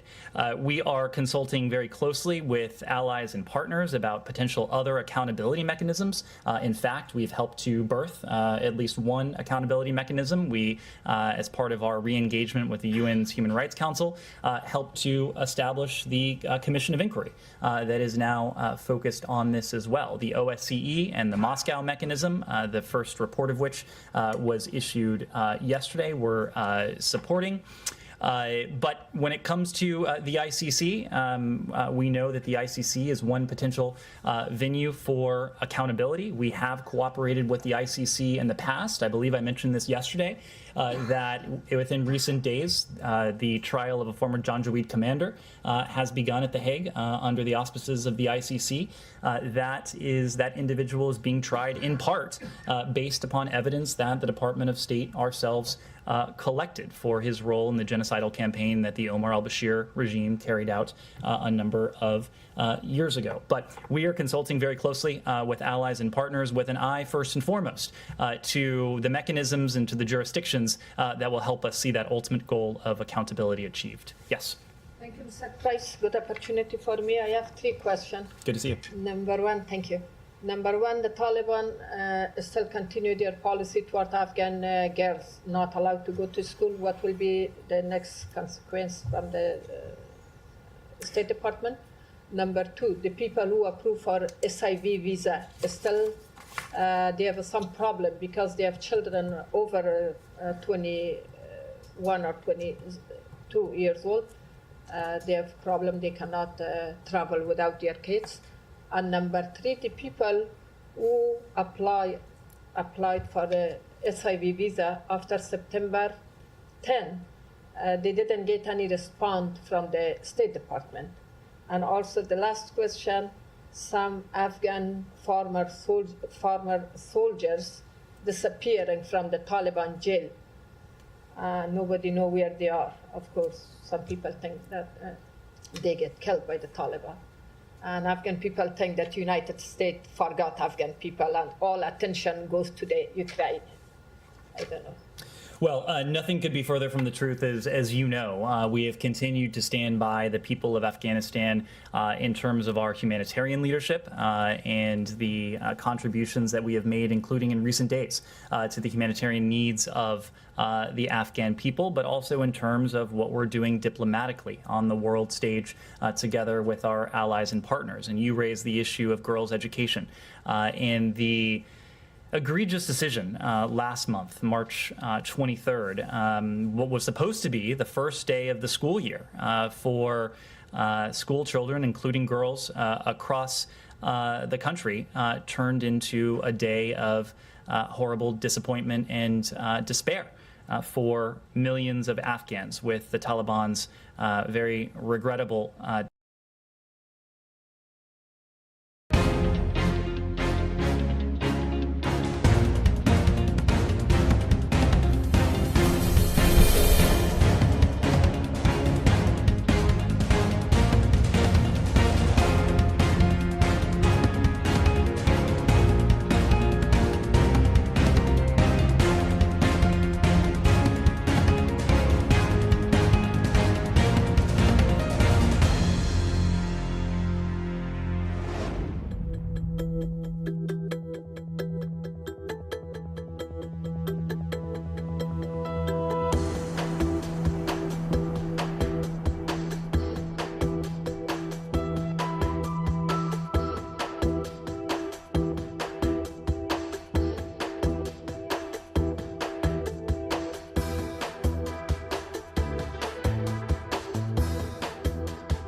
decision not to allow girls to return to secondary school. In doing so, the Taliban reversed commitments that they had made very publicly and commitments that we had discussed with them privately as well. Their decision, as I mentioned before, it was a deeply disappointing one. It was in some ways an inexplicable reversal of the commitments that they had made to their own people. We've made the point previously that education is not only a human right, but it is indispensable to the success of any particular country. Holding back more than half of any country's population is not a recipe for success for Afghanistan or anywhere else around the world. No country can succeed economically, no country can succeed politically, no country can succeed on any basis when half of its population or more than half of its population is unable to go to school, ultimately unable to join the workforce. Together with our partners in the international community, we have been working for some time, and we continue to work to support education in Afghanistan, expecting that schools last month would have opened for all. We have called on the Taliban to overcome whatever impediments exist to implementing the commitments they've made, to honor the commitments they've made to their own people. Each day that Afghanistan secondary schools remain closed to girls is another missed day of school, another missed opportunity, not only for the girls of Afghanistan, but for the people and the country of Afghanistan. The Deputy Secretary, Tom West, our special representative for Afghanistan, our special envoy for Afghan women, girls, and human rights, Rina Amiri, our chargé d'affaires, who's now based in Doha, they have all decried this decision on the part of the Taliban. We've also done so in coordination with many of our close partners around the world. Shortly after the Taliban announced this decision, we released a joint statement with our counterparts in Canada, in France, Germany, Italy, Japan, Norway, the UK, and the High Representative of the European Union, all condemning the decision on the part of the Taliban not to reopen secondary schools. The Organization of Islamic Cooperation similarly put out a statement, as well as female foreign ministers from at least 16 countries around the world, from Albania to Tonga in the UK. This was a topic of discussion during the extended troika that Tom West attended late last month in Tunchi, China. And we have been very clear that if this decision is not reversed, and if it's not reversed promptly, it will hold significant, serious implications for our ability to engage with the Taliban and the Taliban's desire to have better relations not only with the United States, but with the international community. Yes. On Taiwan, several U.S. senators arrived to Taiwan today.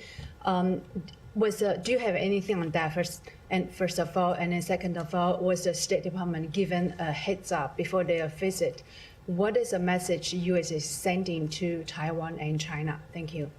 I don't have a comment on the congressional delegation. I would need to refer you to the members of Congress. The State Department does assist members of Congress as a routine matter, oftentimes when they travel overseas. But for comment on this particular visit, I would need to refer you to those members' site. And also, earlier in April, Deputy Secretary McKeon met with the WHO Director General, and Taiwan's participation of WHO was discussed.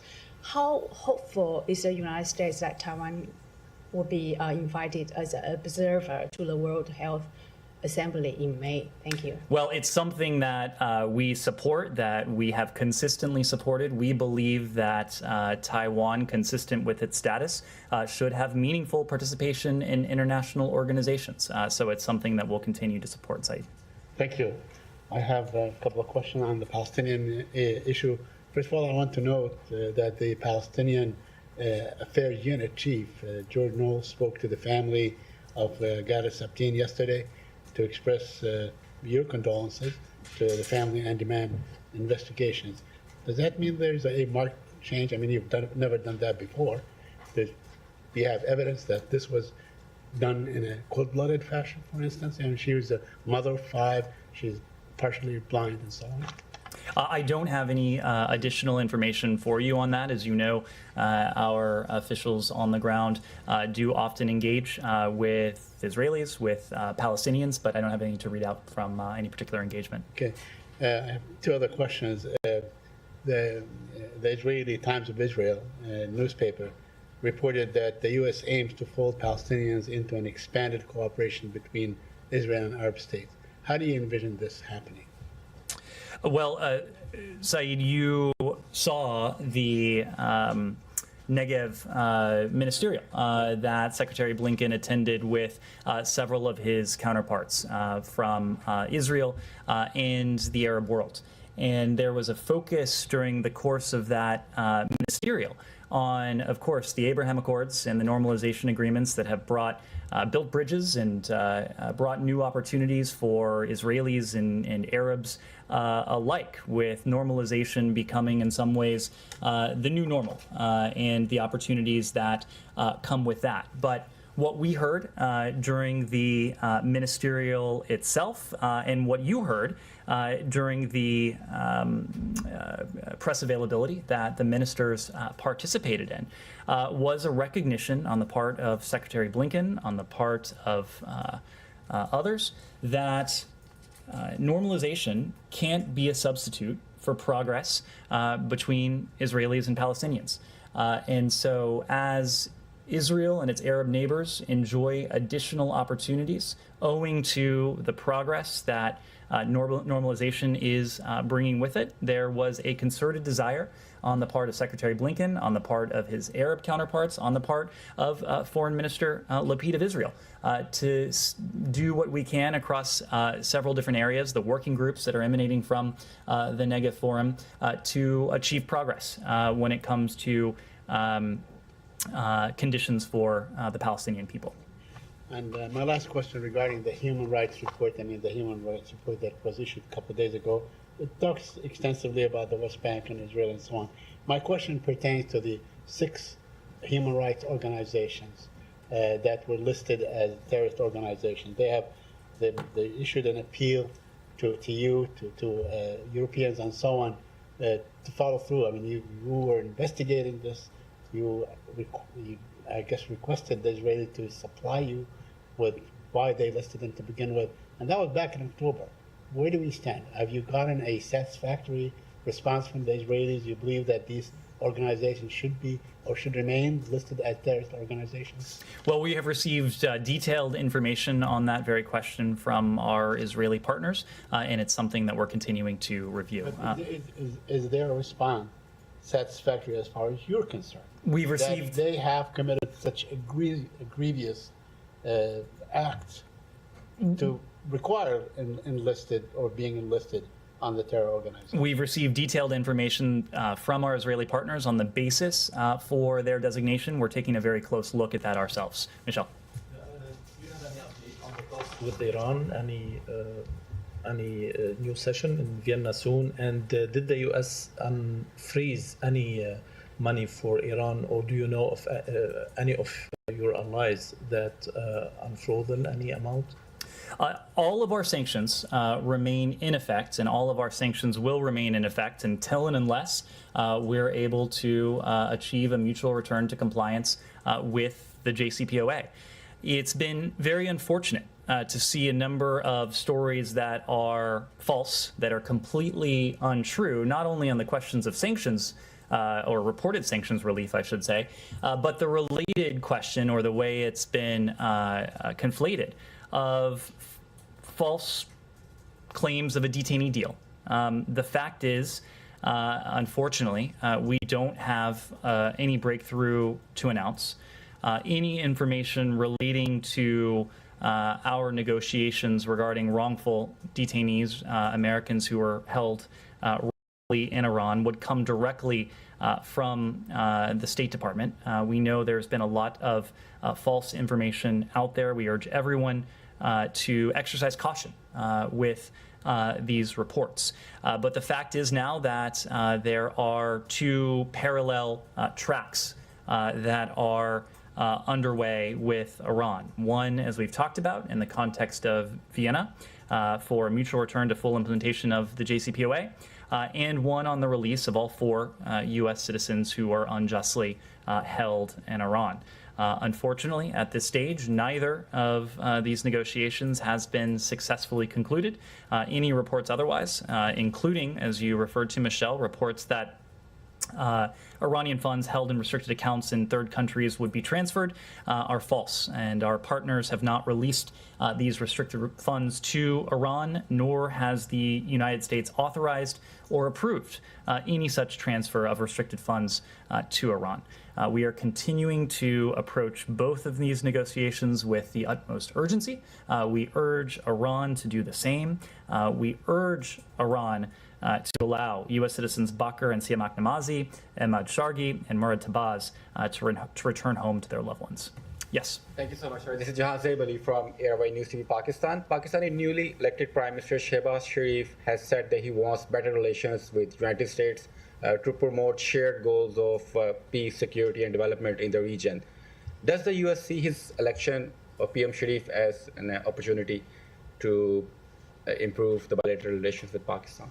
Well, you probably saw a statement that we released from the Secretary last night regarding the selection of Prime Minister Shehbaz Sharif. For almost 75 years, the relationship between the United States and Pakistan has been a vital one. We look forward to continuing that work with Pakistan's government to promote peace and prosperity in Pakistan and the broader region. And in that spirit, we've congratulated Prime Minister Shehbaz Sharif on his election by the Pakistani parliament, and we look forward to working with him and his government. So former Prime Minister of Pakistan, Imran Khan, still blaming U.S. for his ouster, while his supporters are organizing anti-U.S. protests here in America, like in different states. Yesterday in D.C., his supporters attacked on Pakistani-American journalists and a few community members who disagree with them. So do you have any message for them who are organizing anti-U.S. protests here in America, even when you rejected all those claims and White House also rejected all those claims? Our message has been clear and consistent on this. There is no truth whatsoever to the allegations that have been put forward. We support the peaceful upholding of constitutional and democratic principles, including respect for human rights. We do not support, whether it's in Pakistan or anywhere else around the world, one political party over another. We support broader principles, including the rule of law and equal justice under the law. So one last question, if you allow me, please. So today, the Pakistan's military spokesperson said that they had no evidence to suggest the United States had threatened or was involved in the conspiracy to seek the ouster of Imran Khan's government. Your thoughts and comment on this statement? We would agree with it. Thanks. Natik Nailoglu from Azerbaijan, Real TV. My question is, when will the 907 amendment to the Freedom Support Act be lifted from Azerbaijan? Well, we remain committed to promoting a peaceful, democratic, and prosperous future for the South Caucasus region. And we welcome, as you've heard from us before in the readouts from Secretary Blinken, the April 6th meeting between Prime Minister Pashinyan and President Aliyev in Brussels, including the positive momentum on preparations for peace talks and the formation of a bilateral commission on border delimitation. As the Secretary emphasized in the calls he had with those two leaders the day before on April 5th, we continue to encourage further peace negotiations between Armenia and Azerbaijan. And we reiterated, and the Secretary reiterated, that the United States stands ready to engage bilaterally and with like-minded partners, including through the role as an OSCE Minsk Group co-chair to help the countries find a long-term comprehensive peace. Sure. There was a phone call between Deputy Secretary Sherman and her French colleague yesterday.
which she discussed the South Caucasus Nagorno-Karabakh issue.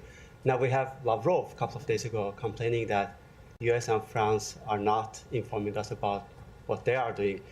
Are you guys deliberately shutting the door to Russia's mediation efforts? And given everything Russia has done in Ukraine, do you think that doesn't that disqualify Russia in peacemaking efforts between Azerbaijan and Armenia? I can't speak to the role that Russia might play in this, but what I can say is that we stand ready to engage Armenia and Azerbaijan, again, bilaterally, or with like-minded partners, including through the OSCE mechanism. And one more question about OSCE report that you mentioned earlier. So there are details that Russia has been using OSCE symbols to do what it has been doing. Does it bother you at all? Is Russia going to be suspended from OSCE if they continue doing that? I would have to refer you to the OSCE. They put out the Moscow mechanism under the auspices of the OSCE, put out a comprehensive report yesterday regarding the atrocities, the potential war crimes that, according to the Moscow mechanism, Russia's forces have committed in Ukraine. But I would need to refer you to the OSCE to speak to the particulars. Connor. Staying on Ukraine. Pro-Russian social media accounts published what appears to be the U.S. passport of an American citizen named Joseph Ward Clark, claiming that he was captured or killed. Can you confirm whether or not that's the case? I cannot confirm that because reports that this U.S. citizen was captured in Ukraine are not true. Can't offer anything further due to privacy considerations, but those reports and those claims are not true. So are you saying that he wasn't captured, but is the possibility that he was killed, or is this entirely false? I'm limited in how much I can say due to privacy considerations, but have reason to believe that this individual is safe. Is safe, great. Yep. And then to follow up on Jenny's questions, just on the meeting tomorrow that's happening between Ambassador Van Schaak and the Ukrainian Prosecutor General, is the U.S. providing intelligence to her office beyond just sort of cooperating in any financial support you're offering? Are you sharing intelligence on what you know about potential atrocities? So to the point earlier, we are pulling every lever that's available to us to garner insight into what has transpired on the ground in Ukraine, what Russia's forces have committed in terms of atrocity and atrocity crimes. We are looking at open source information, that is to say, what all of us are seeing with our own eyes and reading with our own eyes, but also we have the advantage of the resources of the U.S. intelligence community and the intelligence sharing relationships that we have around the world. And as you might imagine, there is quite a bit of focus trained on this very question. I'm not going to get into the specific type of information that Ambassador Van Schaak may or may not share with the Ukrainian Prosecutor General tomorrow, but what I can say is that we are providing our Ukrainian partners with a range of information, strategic information, tactical information, information that they would need for the purposes of primarily self-defense. So not on the ship Moscow. Sorry, I'm sorry. It's not for documenting atrocities. It's more for the battlefield. I'm just not in a position to detail specifically what Ambassador Van Schaak may provide in that regard. But when it comes to our work here at the department, we are taking a close look at everything that is available to us. And our goal and what we are doing is documenting, analyzing, preserving, and yes, sharing that evidence. And in the first instance, we're sharing it with Ukrainian Prosecutor General. And just one more on this then. Ambassador Van Schaak and Ambassador Carpenter have both said that all options are on the table, including in terms of the question that Jenny had about the ICC. But does that include the U.S., this administration, potentially joining the ICC and signing the Rome Statute, or is that out of the question? I don't believe that is what's being referenced here. What's being referenced here is the ICC is a potential venue for accountability for Russian war criminals. Yes. I wanted to... Thank you for the opportunity. Sure. My name is Boris Kanchev from Macedonian Information Agency. I have just a couple of questions. Quick, it's about the EU integration process in the Western Balkans. You know, we know actually that Bulgaria is blocking the process 2 years now, almost 2 years now, by vetoing North Macedonia's opening of the accession talks with the EU. So my question is are US supporting the process to be untied, because Albanian Prime Minister recently met with the German Chancellor, and they said that I guess Albanian prime minister that they might start the negotiation process with the EU, besides Macedonia, and Macedonia to be left behind, blocked by Bulgaria. So this is my first question. The second question is, what is the United States doing to convince Bulgaria to lift its veto on North Macedonia, to open the accession talks with the EU, having in mind the widespread Russian influence on the Balkans? Thank you. So for these questions, I would need to refer you to the countries in question and to the EU. We have bilateral partnerships with all of the countries in question, as well as with the EU, but those countries are best positioned to speak to it. Yes. I have questions on North Korea. First is the U.S. Treasury imposed another sanction on North Korea today, but yesterday the North Korean regime opened a luxury housing complex in Pyongyang. So do you see this as evidence that there are many loopholes in North Korean sanctions enough to that North Koreans can build luxury houses in their capital? And my second question is, the department announced that special representative for DPRK, Ambassador Sung Kim, and the deputy representative, Dr. Jung Bak, will travel to Seoul. And so can you share about how they will address the concerns that North Korea can test another ICBM or resume nuclear tests soon? So on the second part of your question, we did announce today that Sung Kim, our special envoy for the DPRK, and his deputy, Dr. Jung Pak, will travel to Seoul later this month. They don't leave for several days. They'll be there from April 18th through the 22nd. And during this trip, they'll have an opportunity to meet with their counterparts, other senior ROK officials, to discuss the situation on the Korean Peninsula, including the international community's response to the recent ICBM launches. This is part of a regular engagement that our special envoy has with his South Korean counterparts. It's also part of the regular engagement and similar to the regular engagement that he has with our Japanese counterparts as well. And if I'm not mistaken, the special envoy had a phone conversation with his Japanese counterpart just yesterday, because we believe in the indispensability of working closely in the first instance with our Japanese and South Korean allies on the challenge posed by North Korea's ballistic missile and nuclear weapons program, but also trilaterally. And we have had recent opportunity to engage trilaterally with these two important allies, including with Secretary Blinken, met with his counterparts in Honolulu late last year to discuss the DPRK. To your question about reports of potential planning on the part of the DPRK, I'm not in a position to speak to those reports, to confirm or to speak to any intelligence. But what I can say, and what we know, is that the DPRK in the past has used the occasion of holidays and other notable occasions within the DPRK to engage in provocations. So, of course, we're closely watching for that possibility. Yes? Sure. When Ambassador Sung Kim is in South Korea, is he planning to meet DPRK officials in the region? I'm not aware of any plans to meet DPRK officials. He's there to meet with his South Korean counterparts. Thank you. Yes? I wanted to follow up on an earlier question. Is there any change in how the U.S. views Finland and Sweden potentially joining NATO given Russia's threat today?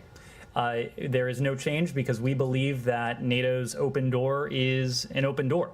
And it is up to the NATO alliance to determine, and only the NATO alliance, to determine what its membership looks like. As you know, there is a set of criteria that any aspirant country would need to satisfy, would need to answer for before it would be in a position to join the alliance. That ultimately is a question for that aspirant country and NATO's 30 allied members. Sure. Are there any discussions going on between Finland and Sweden and state about providing any sort of security in an interim period between application and accession to NATO? Well, this is something that the NATO Secretary General spoke to when we were in Brussels last week. He said, when he was asked, quote, "I'm certain that we will find ways to address concerns they may have regarding the period between the potential application in the final ratifications. I'd refer you to his comments So on no that. plans for any bilateral security agreements or anything between the U.S. and either of those? We have Sweden and Finland are already close NATO partners. Of course, they are close partners bilaterally of the United States as well, but I don't have anything to add beyond what the Secretary General said. Daphne. If I could follow up as well, regardless of Medvedev's comments, and he's still quite close to Putin, but the Kremlin has also described this as something that would not bring stability to Europe. Is the United States concerned that Sweden and Finland's addition to NATO could prompt Russia to escalate? Without speaking to any countries in particular, we would not be concerned that the expansion of a defensive alliance would do anything other than promote stability on the European continent. Now, of course, any aspirant country would have to meet the criteria that's spelled out in NATO's charter, would have to receive consent from the alliance itself. But again, NATO is a defensive alliance that is there to defend and to fortify. And NATO would not be a threat to anyone who is not attacking NATO. Can you comment on the ship, the battleship, the Russian battleship Moskva, that was allegedly struck by a Ukrainian missile, or do you have any other information that you could share with us? I don't have any information beyond what you've heard from the Department of Defense. The Department of Defense, as I understand it this morning, confirmed that there appears to have been an explosion on board, but I don't have any further details to offer. Can I ask you a question on the genocide aspect? Do you think that in the long term, the frequent use or the repeated use of terms like war crimes or genocide would vitiate, the enormity of such a thing? When one talks about genocide, Rwanda comes to mind, or something that are really horrendous. Do you believe that keep repeating this thing, as we have seen in the last few days, ultimately is not good in terms of the lessen the enormity of such events? Saeed, we've repeated the term war crimes because Russia's forces are committing war crimes in Ukraine. That is the assessment of this department, that Russia's forces have engaged in war crimes. I think that it underscores the atrocities, the level of atrocities, the scale and the scope of atrocities that are being committed. And as a general point, I think your point is well taken. But there is nothing routine, there is nothing general about what all of us are seeing and have seen with our own eyes. The level of brutality, the level of atrocity that Russia's forces have engaged in against the Ukrainian people inside sovereign Ukrainian territory. On Ukraine and Russia, Foreign Minister Kuleba tweeted that he discussed further sanctions with Secretary Blinken today. Should we expect them this week? And also related to today's announcement on Office of Sanctions Coordination, which is a new office at the State Department. Will the office coordinate efforts between the agencies here, or is it about coordination between allies and partners? Like, for instance, immediate neighbors to Russia, Azerbaijan, Armenia, and Georgia. I don't think they have clear understanding of what is allowed, what they are allowed to do, what they're not allowed to do. So that'll be a key charge of Ambassador Jim O'Brien, who is the head of that new office at the Department of State. I hope many of you saw the announcement this morning that Jim O'Brien, who was confirmed by the Senate last week, is now hard at work in his new role this week. He will work throughout this building. He will work with the interagency throughout the administration, but he'll also work with allies and partners to ensure that our approach to sanctions, the implementation of sanctions, the development of sanctions, specific ones and sanctions authorities are coordinated and implemented effectively with allies and partners around the world. Remind me of your first question. It's about the new sanctions package.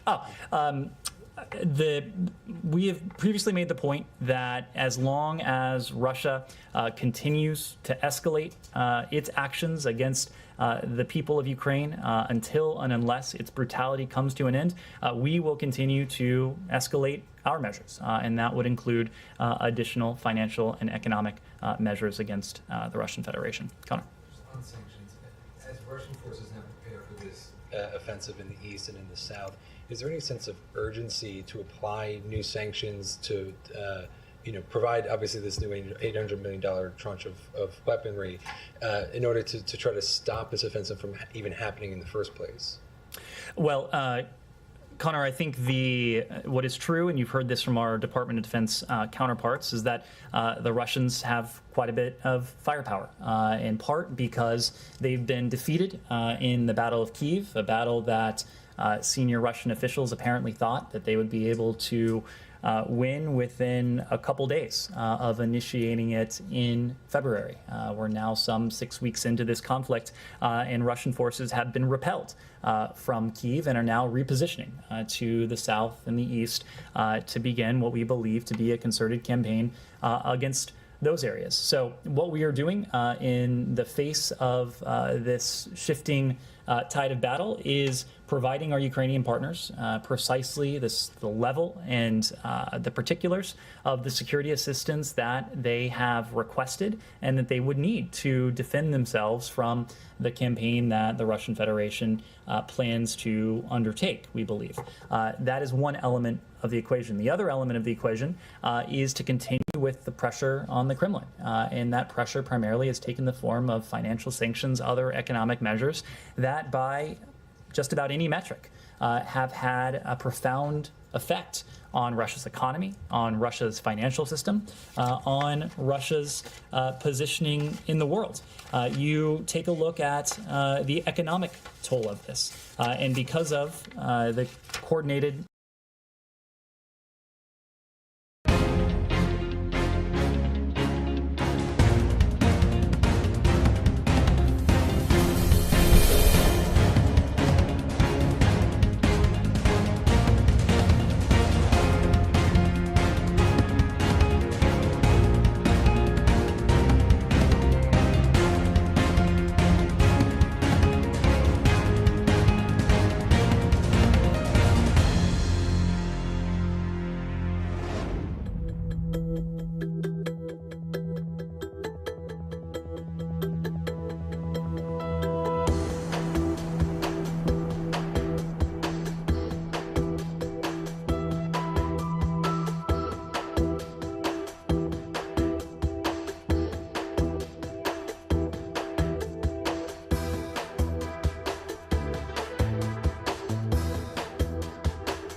sanctions and other economic measures, Russia's economy is forecast by most estimates to contract by some 15% over the course of this year. Some 30 years of economic integration have been wiped out in the course of the past 5 or 6 weeks.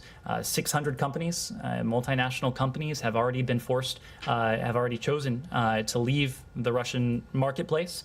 That the pinch, the hurt of that will only compound over time as inventories continue to be depleted with nothing there to replenish them. Inflation is at some 15%. The Russian Federation, the Kremlin, has been forced to employ draconian and drastic measures to artificially prop up its ruble and to keep its stock market afloat artificially. So Putin is facing a strategic defeat on the military front, on the economic front, as we've just talked about. Politically, President Putin is a pariah. His country is isolated. Diplomatically, you can measure that in terms of the votes we've seen at the UN, of the condemnation that is raining down on Russia from all corners of the globe. His cronies face international sanction. Their assets are being seized. They're not able to travel, but also strategically. And you take a look at the strategic implications of what has already been borne by the Kremlin. Putin, I think, and this goes to the question we were just discussing about NATO, but the fact is, as the Secretary likes to say, that President Putin has precipitated just about everything he has sought to prevent.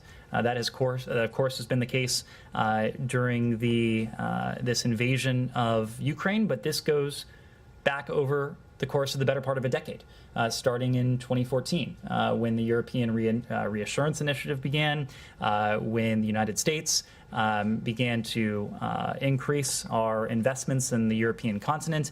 NATO is more united, more determined, more purposeful than it has been really since any time since the end of the Cold War. And President Putin faces an international community that is arrayed against him in a way that it never has been before. So whenever this ends, however this ends, Russia, we already know, will be weaker, it will be enfeebled, it will have endured a strategic defeat. And we can already see elements of that, the military elements, the political elements, the economic elements, but also the strategic elements. But it doesn't seem to be stopping this coming offensive now. And my question is there anything economically in terms of the sanctions that you were preparing that you think could have that effect, or you think this offensive is going ahead either way?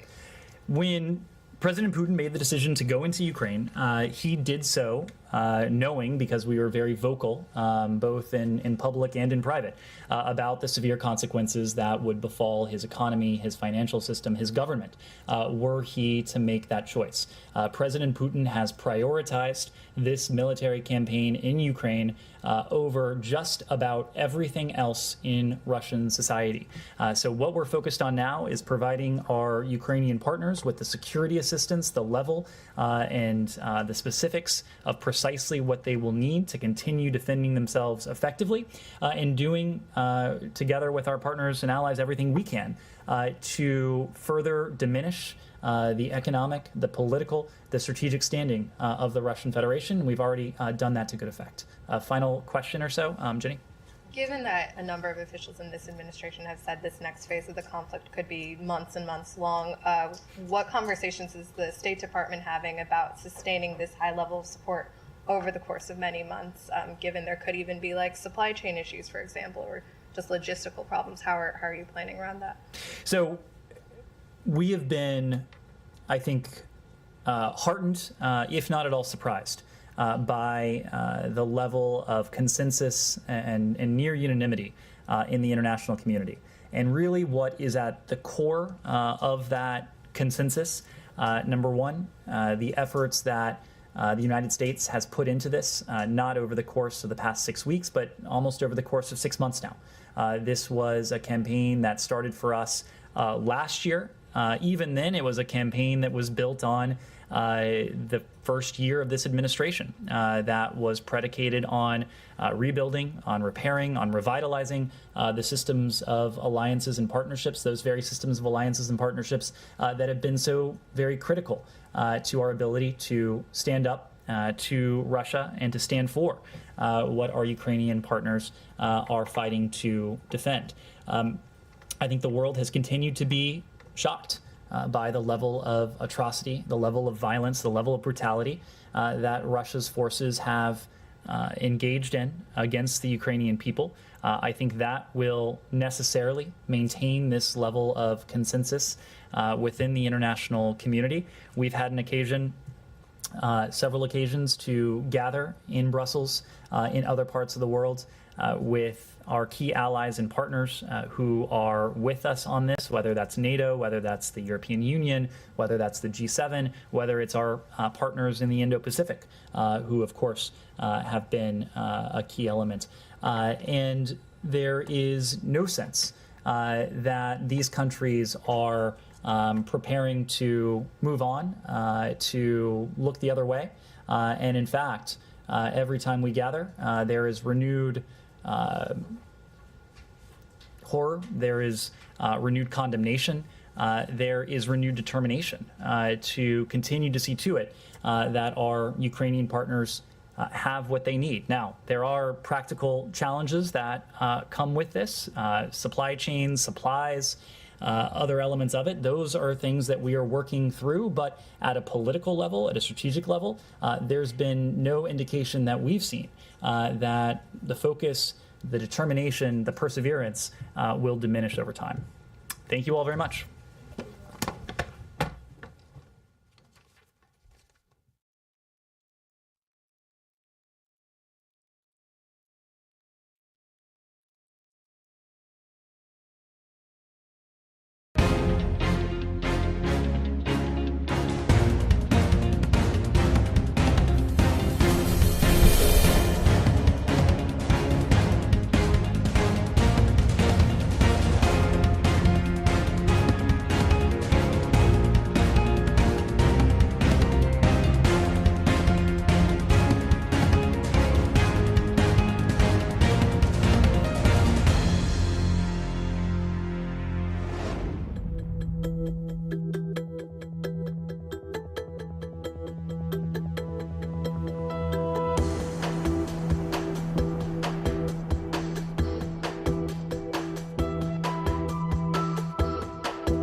So much in this profession we call law enforcement that we have the support of the public, and we have the support of the public. Texans everywhere care about law and order, and we're blessed to have their support.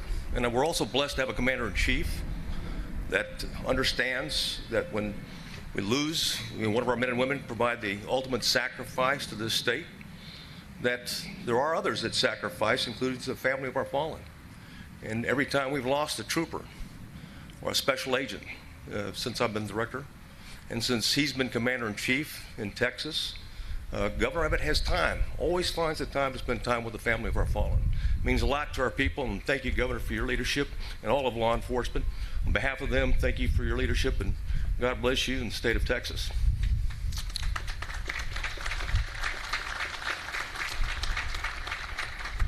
The Texas Department of Public Safety reports to the Public Safety Commission.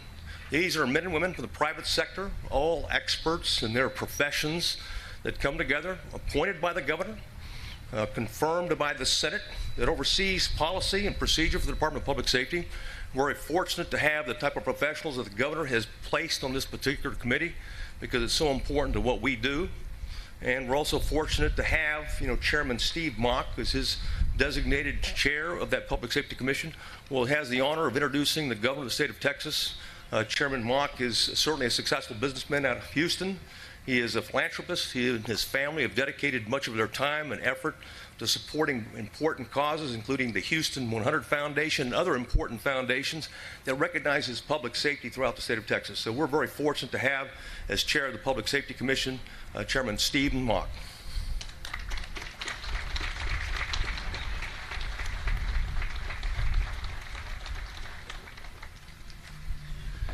Morning, everyone. Thank you, Director McCraw.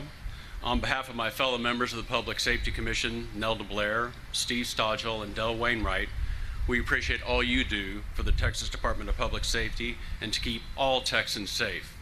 You, your leadership team, represented here today, and the men and women of DPS set a standard that other law enforcement agencies across the country strive to emulate. Again, we thank you.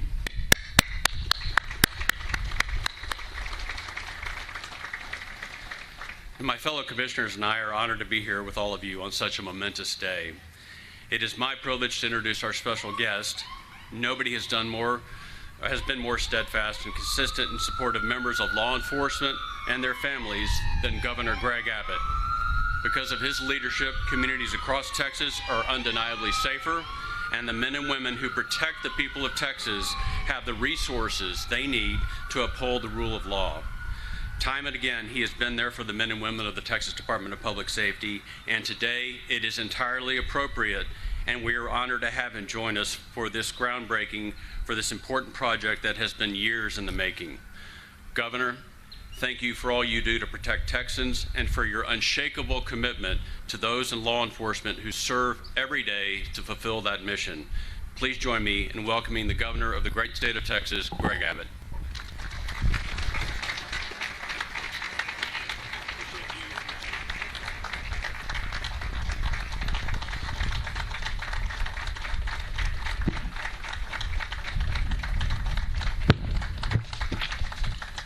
Well, thank you all very much, and I want to express my gratitude to Stephen Mock for his service as chairman of the commission. He has done a fabulous job for years now, and also I want to thank all of the commissioners who serve tirelessly to work to ensure that the Texas Department of Public Safety will not only remain on the right track, but will continue to advance in ever-challenging ways to make sure that Texas is in the vanguard when it comes to public safety.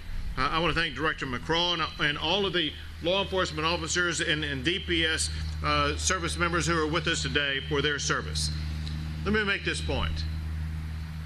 Extraordinary people do extraordinary things.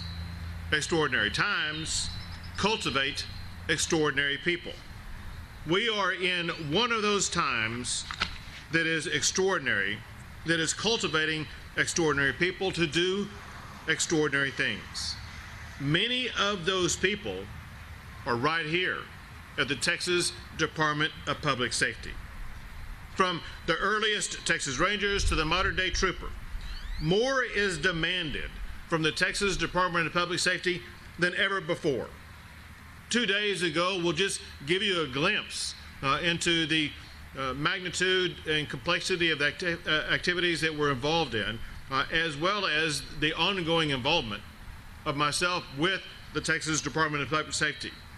Colonel McCraw, you will remember this. 2 days ago, we were earlier in the day planning for the ways that the state of Texas was going to respond to the federal government's elimination of the Title 42 expulsion program that would keep illegal migrants in Mexico.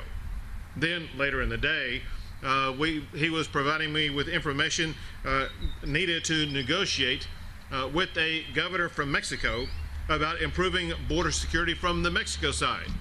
And then not too long after we hung up after that, I had to call him back about something else. I'm sure he was thinking I was calling him about some border-related issue, but I was not. I was calling him because I had just gotten off the phone with the Williamson County judge who was dealing with a tornado that was sweeping across Gerald, Texas. And the Williamson County judge asked me if I would call DPS and ask them to send troopers to help shut down and control traffic on I-35. So you can see a large differentiation in the things that DPS has to respond to every single day. But just to emphasize one area, look at what they're having to deal with in an unprecedented fashion along the border. We live in a time with the most extreme and urgent border crisis in the history of the state of Texas. In just the past 15 months, there's been more than 1.6 million people come across the Texas border illegally. To put that in context, over the past 15 months, there have been more people coming across the border into the state of Texas than live in any city in the state of Texas, with the only exception being Houston. And with the elimination of Title 42, that number is only going to double or maybe even triple. What that means that over the next year, beginning on May 23rd, there will be more people coming into the state of Texas than even the largest city in the state of Texas. That is an extraordinary challenge for the state to deal with, and it adds to the duties and the responsibilities and the complexities of what the Texas Department of Public Safety has to respond to. Texas law enforcement is already responding prolifically to the challenges that they're facing. Just to give you some quick examples, over the past year, the Texas Department of Public Safety has been apprehending illegal immigrants that got away from Border Patrol, including previously convicted murderers, child rapists, kidnappers, drug traffickers, MS-13 gang members, as well as drug cartels.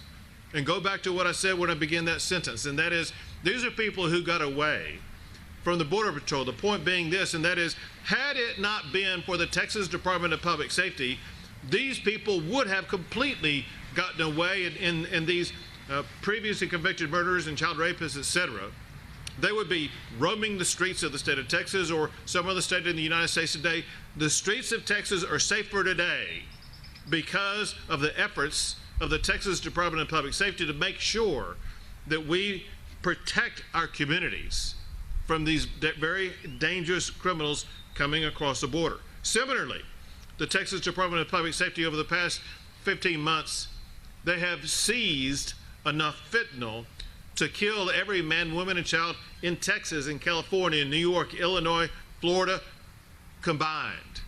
Had it not been for the Texas Department of Public Safety, there would be even more people losing their lives today because of exposure to fentanyl, where already it's been reported in Harris County, Texas, at least one person on average is losing their life every single day just in Harris County, Texas, because of fentanyl. And Texas is apprehending people crossing our border illegally from countries like China and Russia and Iran and Iraq, as well as more than 155 countries across the entire globe. The complexities and challenges of what the Texas Department of Public Safety is doing these days goes far beyond what they've ever dealt with in the past.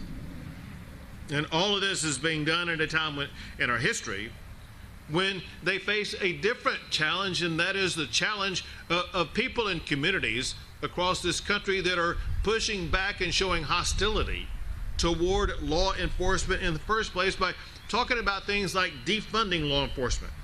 We've seen this unprecedented hostility toward law enforcement during times like the riots and protests about 2 years ago, where Director McCraw and I were on the phone multiple times every single day working on strategies to keep communities across the entire state of Texas safe during the times of those riots. But despite this appetite by some to try to defund law enforcement, we must remember this. This is Texas.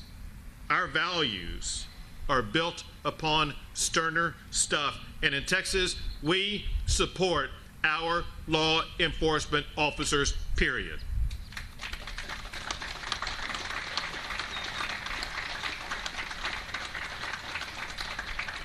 What the Texas Department of Public Safety does matters, and the people who do it are extraordinary. The history of what you have done here at the Texas Department of Public Safety, the history of those who have sacrificed their lives for our state, is truly extraordinary. The service, the sacrifice, especially of those who paid the ultimate price, must be captured and shared for generations to come. For Texans to be able to come here and see and remember the extraordinary people who have served the Texas Department of Public Safety. It must be memorialized properly. And that is exactly what Colonel McCraw and the Texas Department of Public Safety set out to do with this new DPS memorial. Today, we break ground on a new memorial, one that will bridge the gap between the Texas Department of Public Safety and the public, one that honors those who have sacrificed their lives for the great state of Texas, and one that more fully tells the story of the Texas Rangers and the Texas Department of Public Safety. Director McCraw has been calling for this new memorial since 2010. He was instrumental in getting this new one to the groundbreaking stage that we are at today. Please join me in thanking Colonel McCraw for what he has done, for his monumental efforts to get us to this day for this remarkable memorial.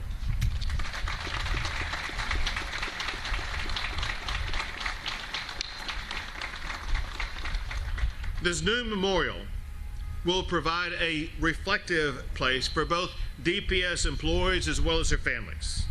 It will also help DPS educate the public on the sacrifices that have been made on their behalf.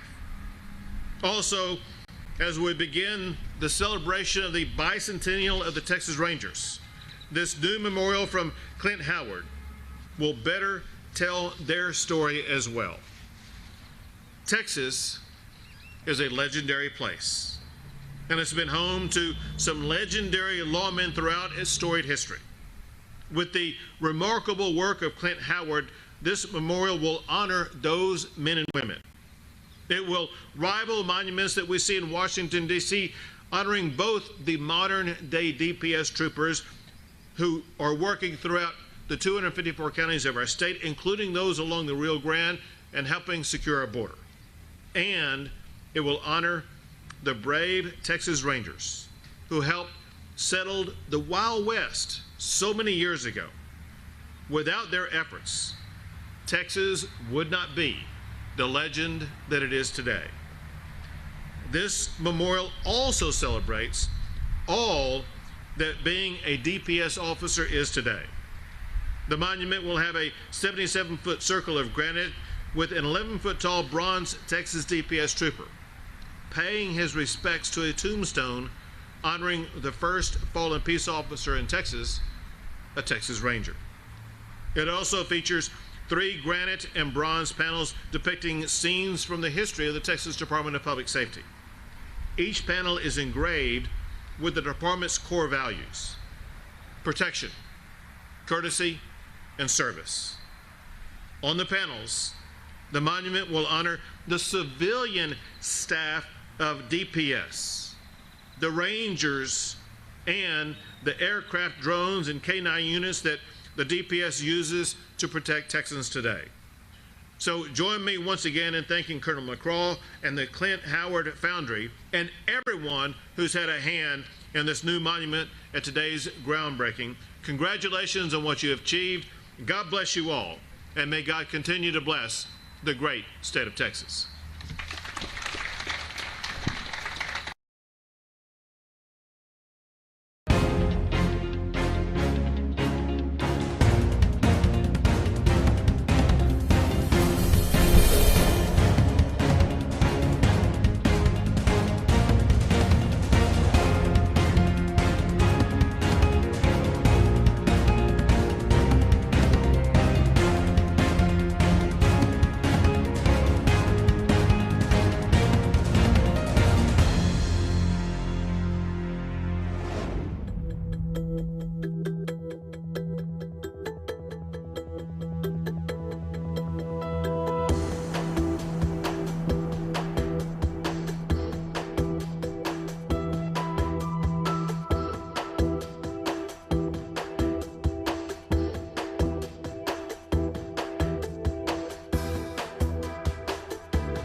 So I'll reach out to him as well, or can let him know. Okay, so hey, I'm still kind of let him know as well. He can do it. Yep. It's not him. 2 copies? No, just. Okay, what I'll do that, I'll get hold of you.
Just dump it out.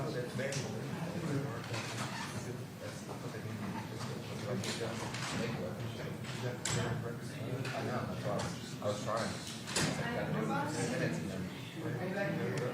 Got it down.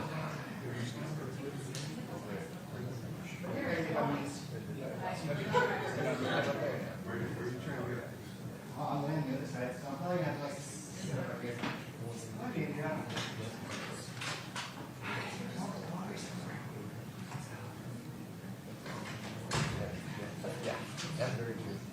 At least they got enough. Yeah, that's the important thing. After more getaway after all that stuff. Yeah. Sure.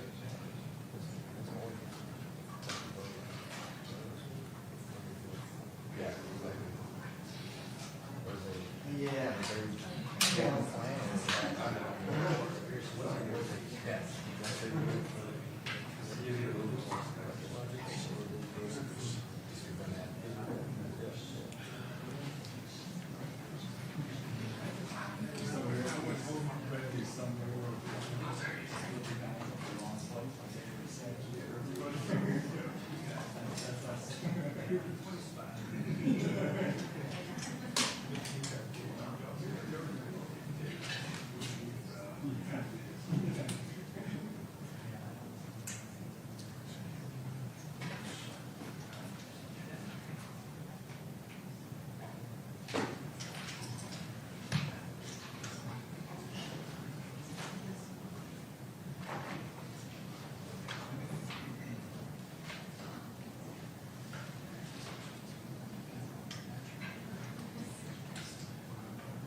Chasing after the man, going fast on the hallway. That's true. I can't run fast enough here. Sometimes when he starts going down the hallway, he's trying to run. Yeah, that's true. She's not gonna go very far from you. If she does, she's gonna be okay.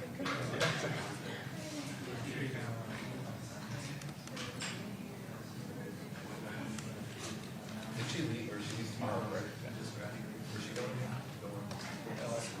This is dark. Did you pull that trip? I'd be there already. Oh, yeah, that's true. Yeah. That's true. I didn't know if you were her body or whatever. No, that's the body. Of course, because they're going to house.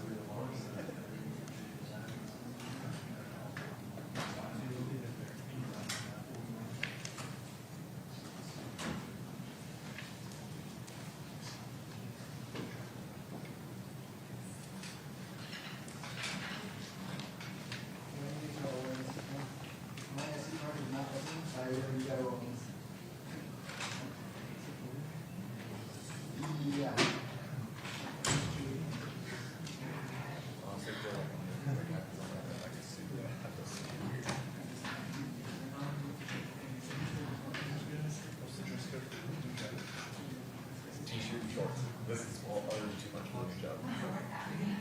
Oh, that's so loose. I don't. T-shirt and shorts. Cool. Is that golf polo and shorts? Or is that the golf? That's what you're talking about.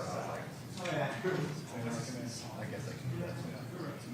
So you're telling me I'm bring my golf clubs to work every day?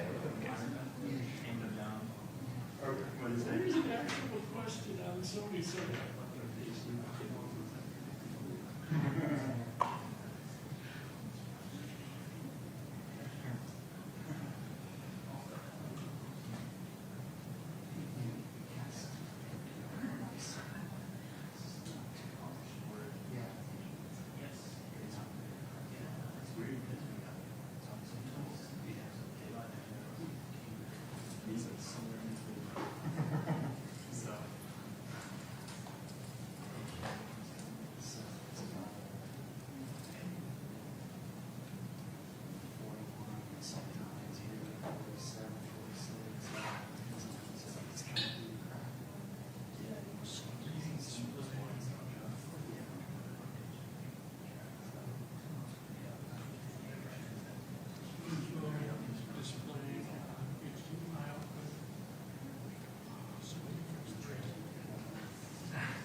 probably getting like money.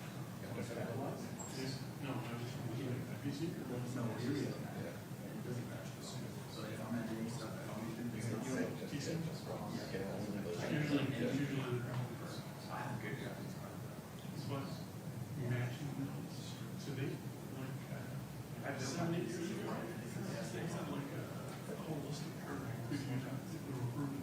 No, yeah.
Yeah, sure.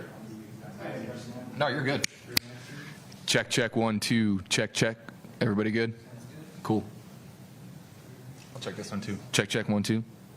Yeah? Good? Cool. Check, check, 1, 2.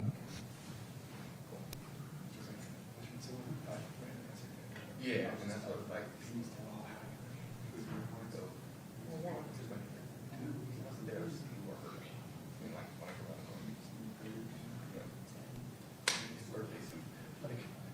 he was in a mask, you know, with the gun, it might be a little, you know, PTSD.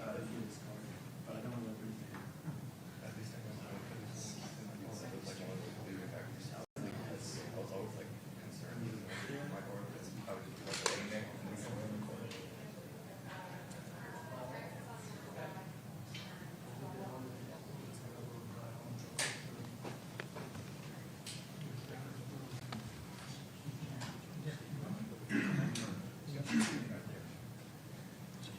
That side or this side?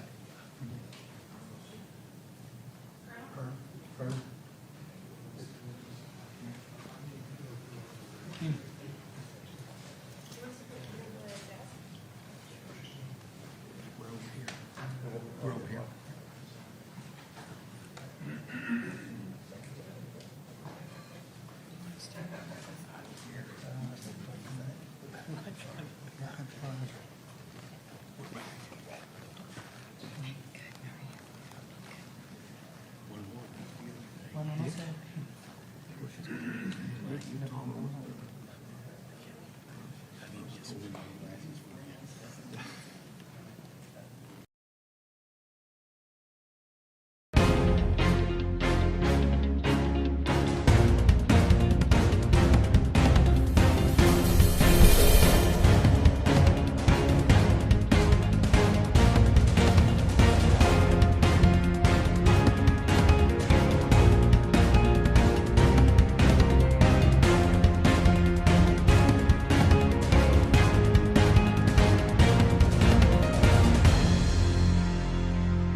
Thank everybody for joining with us. I'm joined today by Chihuahua Governor Campos. Working together today, we're showing how border governors can achieve results. Border bridges have become clogged because of a policy that Texas has implemented to thoroughly inspect vehicles coming across the border from Mexico.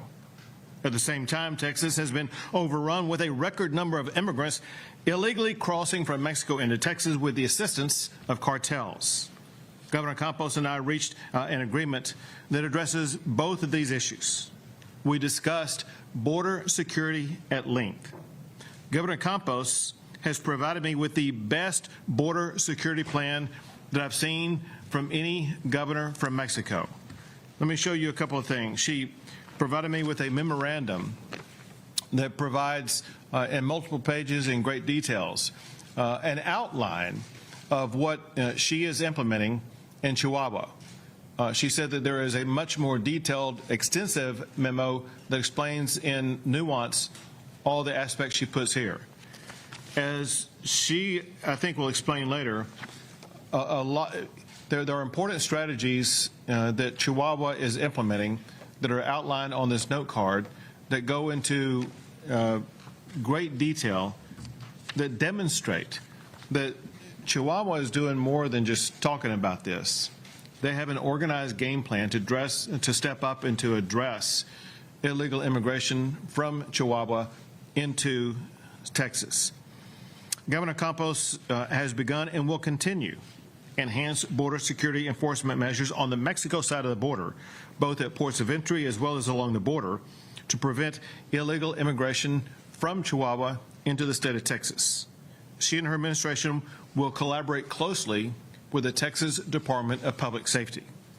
Since Chihuahua has detailed a plan to secure the Mexico side of the border, the Texas Department of Public Safety can return to its previous strategy of random searches of vehicles crossing the bridge from Chihuahua. As a result, the effect will be that the bridge between Chihuahua and Texas will return to normal immediately. My office and the Texas Secretary of State have also been contacted about border issues by the governors of Tamaulipas and Coahuila. And after this meeting, I will be meeting with the governor from Coahuila. And I look forward to having the opportunity to meet with the governor from Tamaulipas, which may occur as soon as tomorrow, where we will be working to achieve similar results. Until those agreements can be achieved, however, the Texas Department of Public Safety will continue to thoroughly inspect all commercial vehicles entering into the United States or into the state of Texas from every Mexican state except Nuevo Leon and Chihuahua. With great gratitude, I now turn the microphone over to Governor Campos, Governor of Chihuahua. Thank you so much. First of all, I would want to say thank you to Governor Abbott because his willingness, his openness, his attitude to negotiate and have really clear what are the interests among the state of Texas and the state of Chihuahua. So thank you so much for you, and thank you so much for his teamwork as well. And I would like to tell you that I presented as a Texas state a very sound public policy among the security of the border, which relates Juarez and Texas. And it's a sound public policy that it was implemented when myself was mayor in Chihuahua City during 6 years, and it was evaluated as a successful public policy. So now we're implementing this policy in Juarez. We are relocating the public safety secretary in Ciudad Juarez because we know it is the priority, and we are investing more than $200 million in this public policy, which includes a lot of technology, high-profile technology, in order to take care of our borders and in order to take care of the commercial trade that we have already among the states, among Texas and Chihuahua. Very good. We're going to sign the agreement, but before we do, I want to highlight one paragraph that is of great importance. It says that Chihuahua has begun and will continue enhanced border security enforcement measures on the Chihuahua side of the border, both at ports of entry and along the Rio Grande River, to prevent illegal immigration from Chihuahua into Texas. These measures will include the Sentinel platform, which is a technological investment of approximately $200 million that will allow Chihuahua State Police to track vehicles from the moment they leave an industrial park in Juarez until they cross the border into Texas. In addition, the state of Chihuahua is incorporating technologies such as drones to patrol the border, artificial intelligence databases connected to driver's license registry, and biometric filters to assist in the capture of cartel leaders. This is a demonstration of commitment from a strong governor who is working collaboratively with the state of Texas, and I'm proud to sign the agreement with her at this time. I will call it as a new border model. So thank you very much, Governor Abbott, for making it possible. Thank you, Governor. Thank you so much.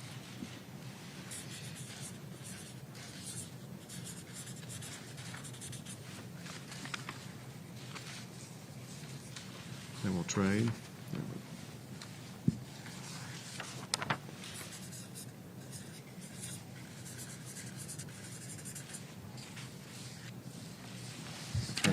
Here we go. Texas and Chihuahua now have agreed to both secure the border as well as to get commercial vehicles moving through the ports. We'll take a few questions. Governor Campos, will this inspection be of every commercial vehicle that comes through? Or Yes. Well, the difference, let me tell you, let me enumerate an order of tools that we are expecting to implement in this Sentinel platform. And this Sentinel platform is the tool that we are having in order to keep the security of our borders. We're talking about these tools, we're talking about sharing information and intelligence among states. Which means that the state of Texas could have eyes in this side of the border.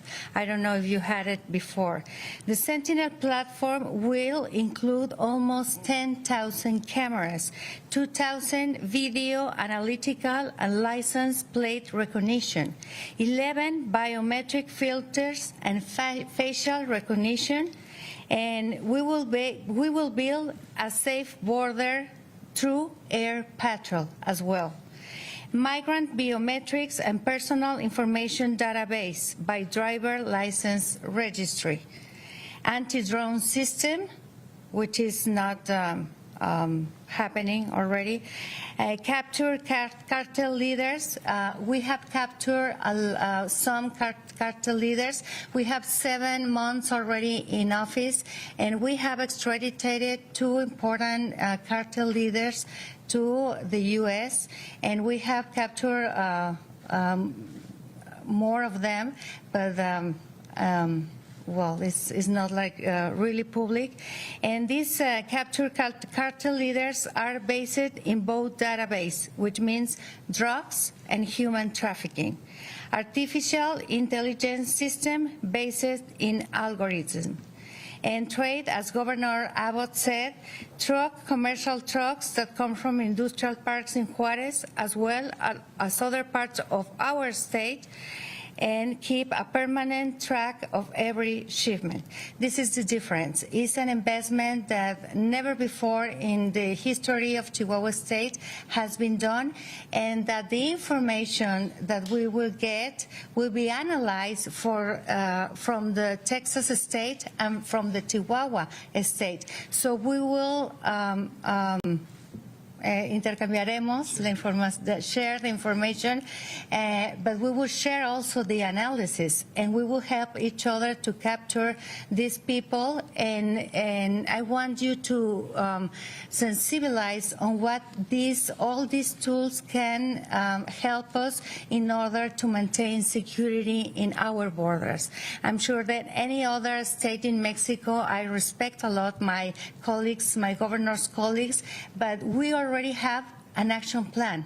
We already know what we're going to do, and we already know that by August of this year, we will finish the implementation of this plan, because we have been working since we took office in September of 2021.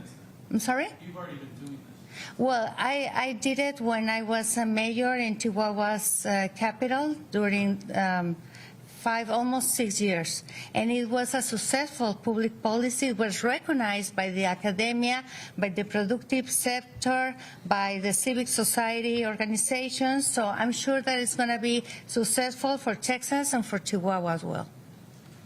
Governor Abbott, I'm curious, if some of the backlog that we saw as a result of the vehicular inspections were foreseeable, as you suggested last week with that traffic, why not start with these negotiations with Governor Campos and the Governor of Nuevo Leon earlier rather than now? There is a sense of urgency now to reach deals that did not exist before. And is there precedence of these types of deals? We've seen presidents use deals like this in the past. Well, Governor Campos, would you have made a deal like this if they had come to you last week to implement? Sounds like some of the safety precautions you were already implementing. Well, we are on time and we're on during the implementation period. I mean, it was just. Prefer to call before last week before these. Let me tell you, and you can find out through the media, that we have been ordering the state because the finances that the last governor left in my state. So it was, we were focused on finances and on order the house. So we moved 1 month ago to the security issue. Two more questions. Next The short shrift is 2 days after I implemented this program, I got a phone call from every governor in a state connected to Texas. Two more questions. Sorry, next outlet. Next outlet. Excuse me. You said that there's a sense of urgency among Mexican states to address this problem. With regard to transporting illegal immigrants to D.C., how many do you ultimately expect to be transported to our nation's capital? And do you believe a similar sense of urgency will result in the part of Secretary Mayorkas and the federal government? We will transport as many as possible. The president has not ever come to the border of Texas and has seen the chaos that he has caused. And if he's not going to come to the border, we're going to take the border to him.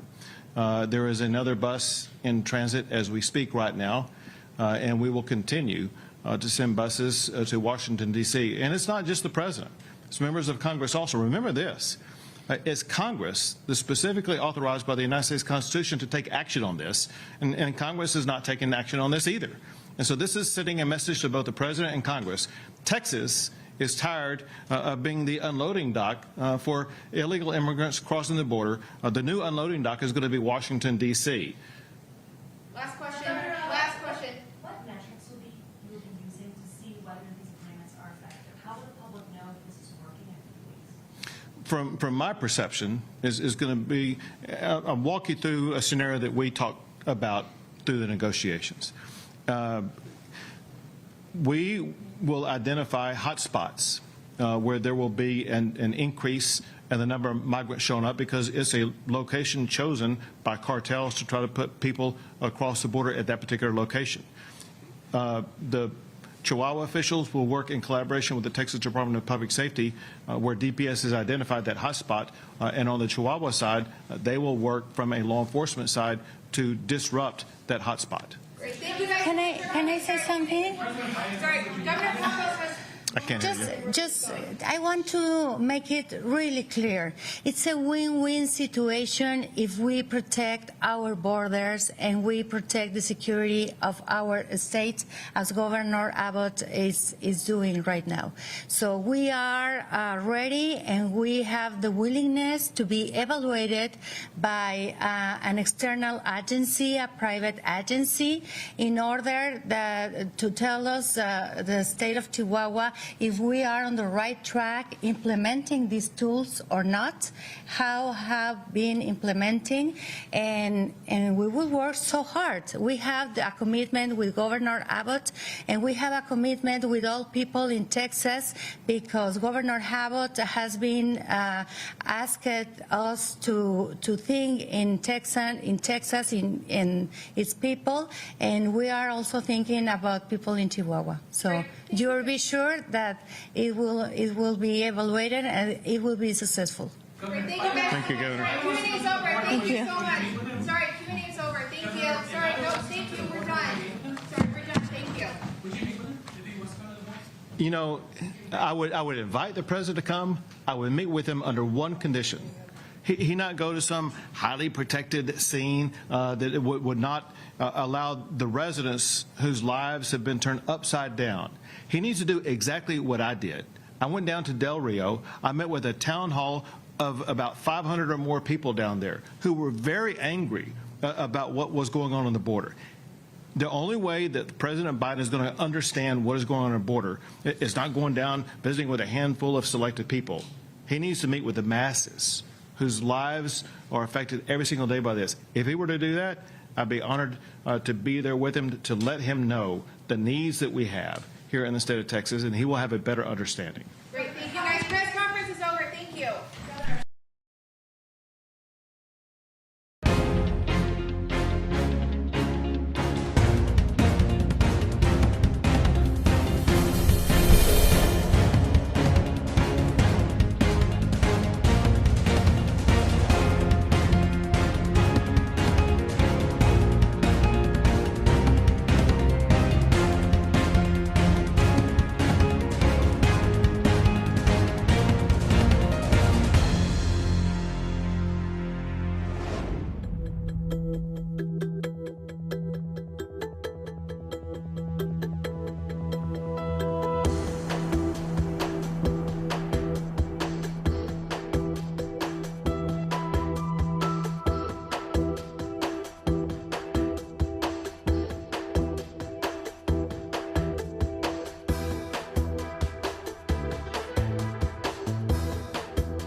Well, good morning to everybody. Good morning. It's wonderful to be in Osceola County.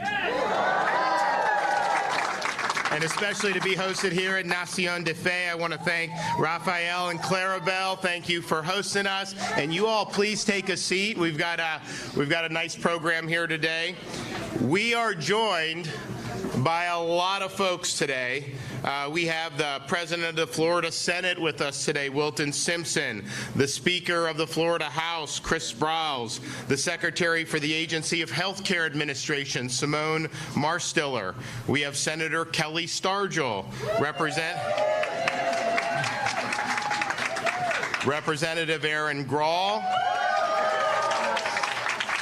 Representatives Persons Malika, Tomko, and Burton, Senators Bradley and Mayfield, and then Representatives Bell, Toledo, Trabulsi, Tuck, Federhoff, Byrd, Beltran, Barnaby, Harding, and then Senators Baxley and Burgess. So I want to thank all of you.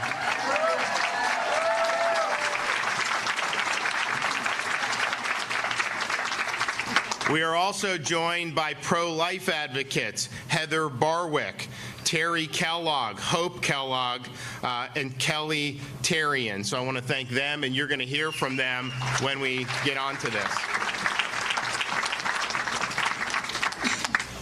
We are here today to protect life.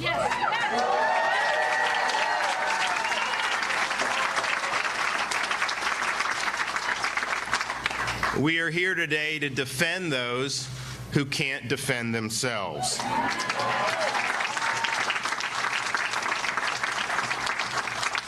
And in just a minute, I will be signing House Bill 5, which protects the rights of unborn children starting at 15 weeks. This is a time where these babies have beating hearts. They can move, they can taste, they can see, they can feel pain, they can suck their thumbs, and they have brain waves. And so this will represent the most significant protections for life that have been enacted in this state in a generation.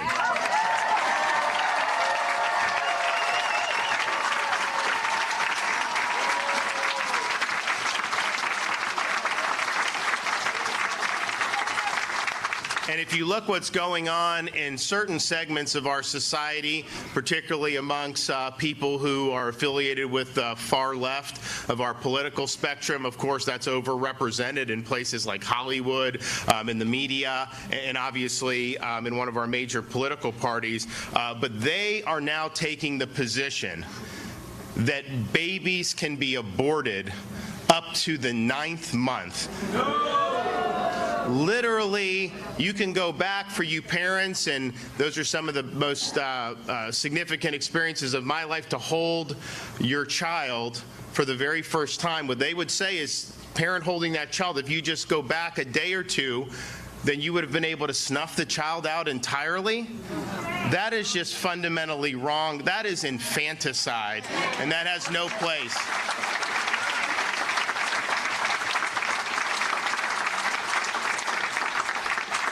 And you see how that type of mindset has led to things that really shock the conscience in our society. We just saw this terrible scandal in Washington, D.C. Where is Mary Margaret here from the Daily Wire? There's Mary Margaret. She did this great expose. They found all these remains of babies, and they found 5 who were basically infants, premature they would have been, but they would have been able to survive, outside the womb. And yet Washington, D.C. is treating that just like we would treat the trash from our lunch or something like that. It's really horrifying to see that that could go on in our country, but particularly in our nation's capital. And so that is callous, that is wrong, and I want to thank her and Daily Wire for exposing this.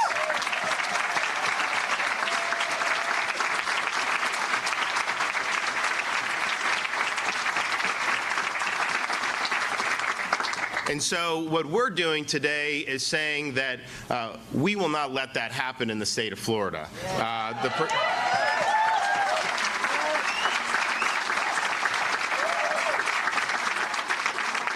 As I said, the bill today will provide protections for unborn children from abortion when the child reaches 15 weeks of gestational age. Of course, these are babies that have heartbeats and that can feel pain and can move, as we said. The bill also expands fetal infant mortality review committees across the state, which engage medical professionals and communities to review infant mortality cases and recommends reduction efforts tailored to their communities. Nearly half of Florida's counties are currently not represented within a review committee, and data shows that mortality rates are higher in these areas. So this bill appropriates funds for up to 11 more of these fetal infant mortality review committees to cover the entire state.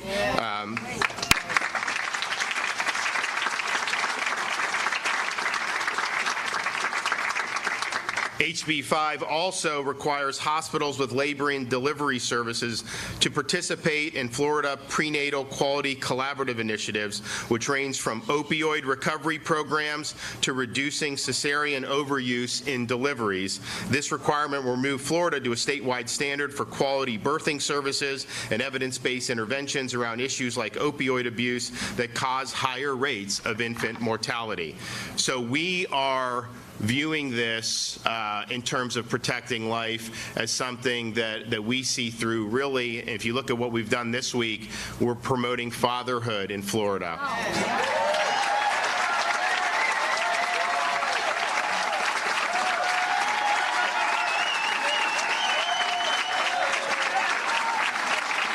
We want our kids to have dads in the home. We want the fathers present. Take responsibility. It's the most important thing you can do is to take responsibility for the upbringing of your kids. And if you look, then probably one of the worst social trends we have. You go back to like the mid-1950s.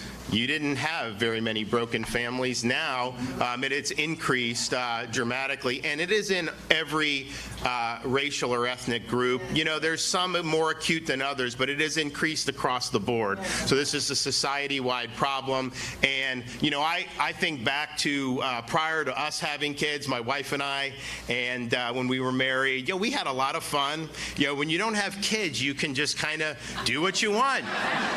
You want to go to dinner? Just do it. You want to get in the car, go somewhere on the weekend? Do it. Fly, whatever you want, you can probably figure out a way to do it without necessarily, well, when you have the kids, man, that changes things because now you have responsibilities. And it's not easy. There's a lot of challenges with being a parent, but I can tell you that responsibility is something that I would not trade for the world.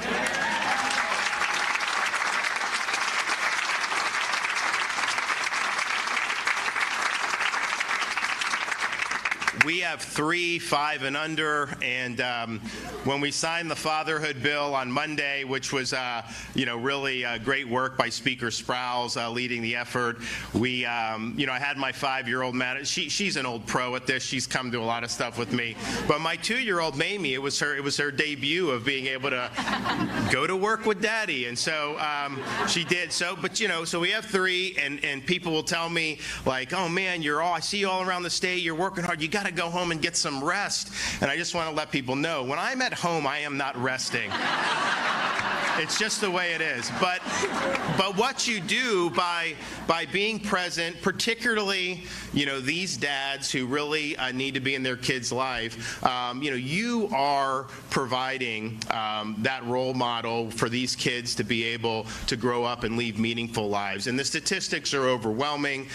When kids grow up without a dad in the home, the chances of them dropping out of school, getting in trouble with the law, drugs, you name it, that increases dramatically. And so we're really proud to be leading on fatherhood and to promote it. We're going to work with some great nonprofit groups to be able to do that. We also were able to sign this week a bill with probably, Senator Simpson, correct me if I'm wrong, probably the strongest expansion of support for adoption and foster care in the modern history of the state.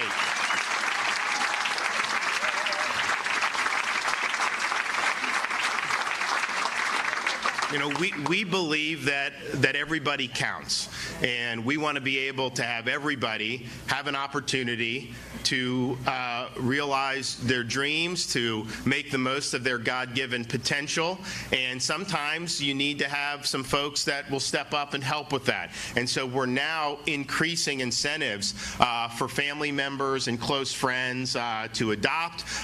We're providing financial incentives. We're providing more opportunities for for kids that come through our foster system to have tuition and fee waivers to go on to some of our state colleges and universities. And so we're excited about doing that.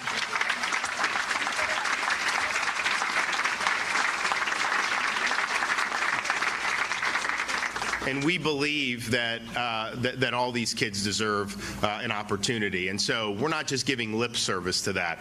We're actually signing legislation, and we're putting money behind these ideas. And so I think it's been a really exciting week. And then, of course, to be able to sign the bill here today is really, really meaningful. I mean, I think that just for all you parents out there, particularly parents that are relatively more recent, you know, when I was born, they didn't necessarily have all the stuff where you can see and chart the progress as the baby develops, you know, in the mother's womb. But this is really meaningful, and I want to thank all the legislators who had so much to do with this. It's a statement of our values that every life is important. Yes.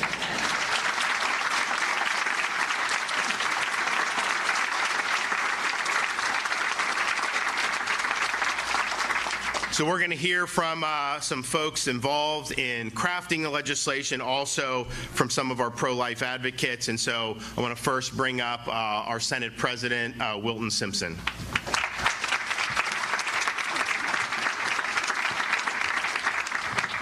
Thank you, Governor. I love to hear about the governor's children. I've heard that story a couple of times now, and if you get to live to be old enough, then you have grandchildren, and the real fun begins. You know, this has been a transformative week. Our governor has signed into law 3 bills that will change lives and save lives in this state. How about that, right?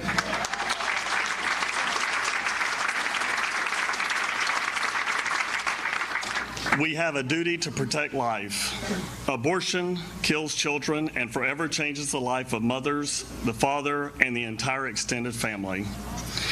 Every unborn child is a special and unique human being deserving of protection from harm and the chance to grow up in a loving family.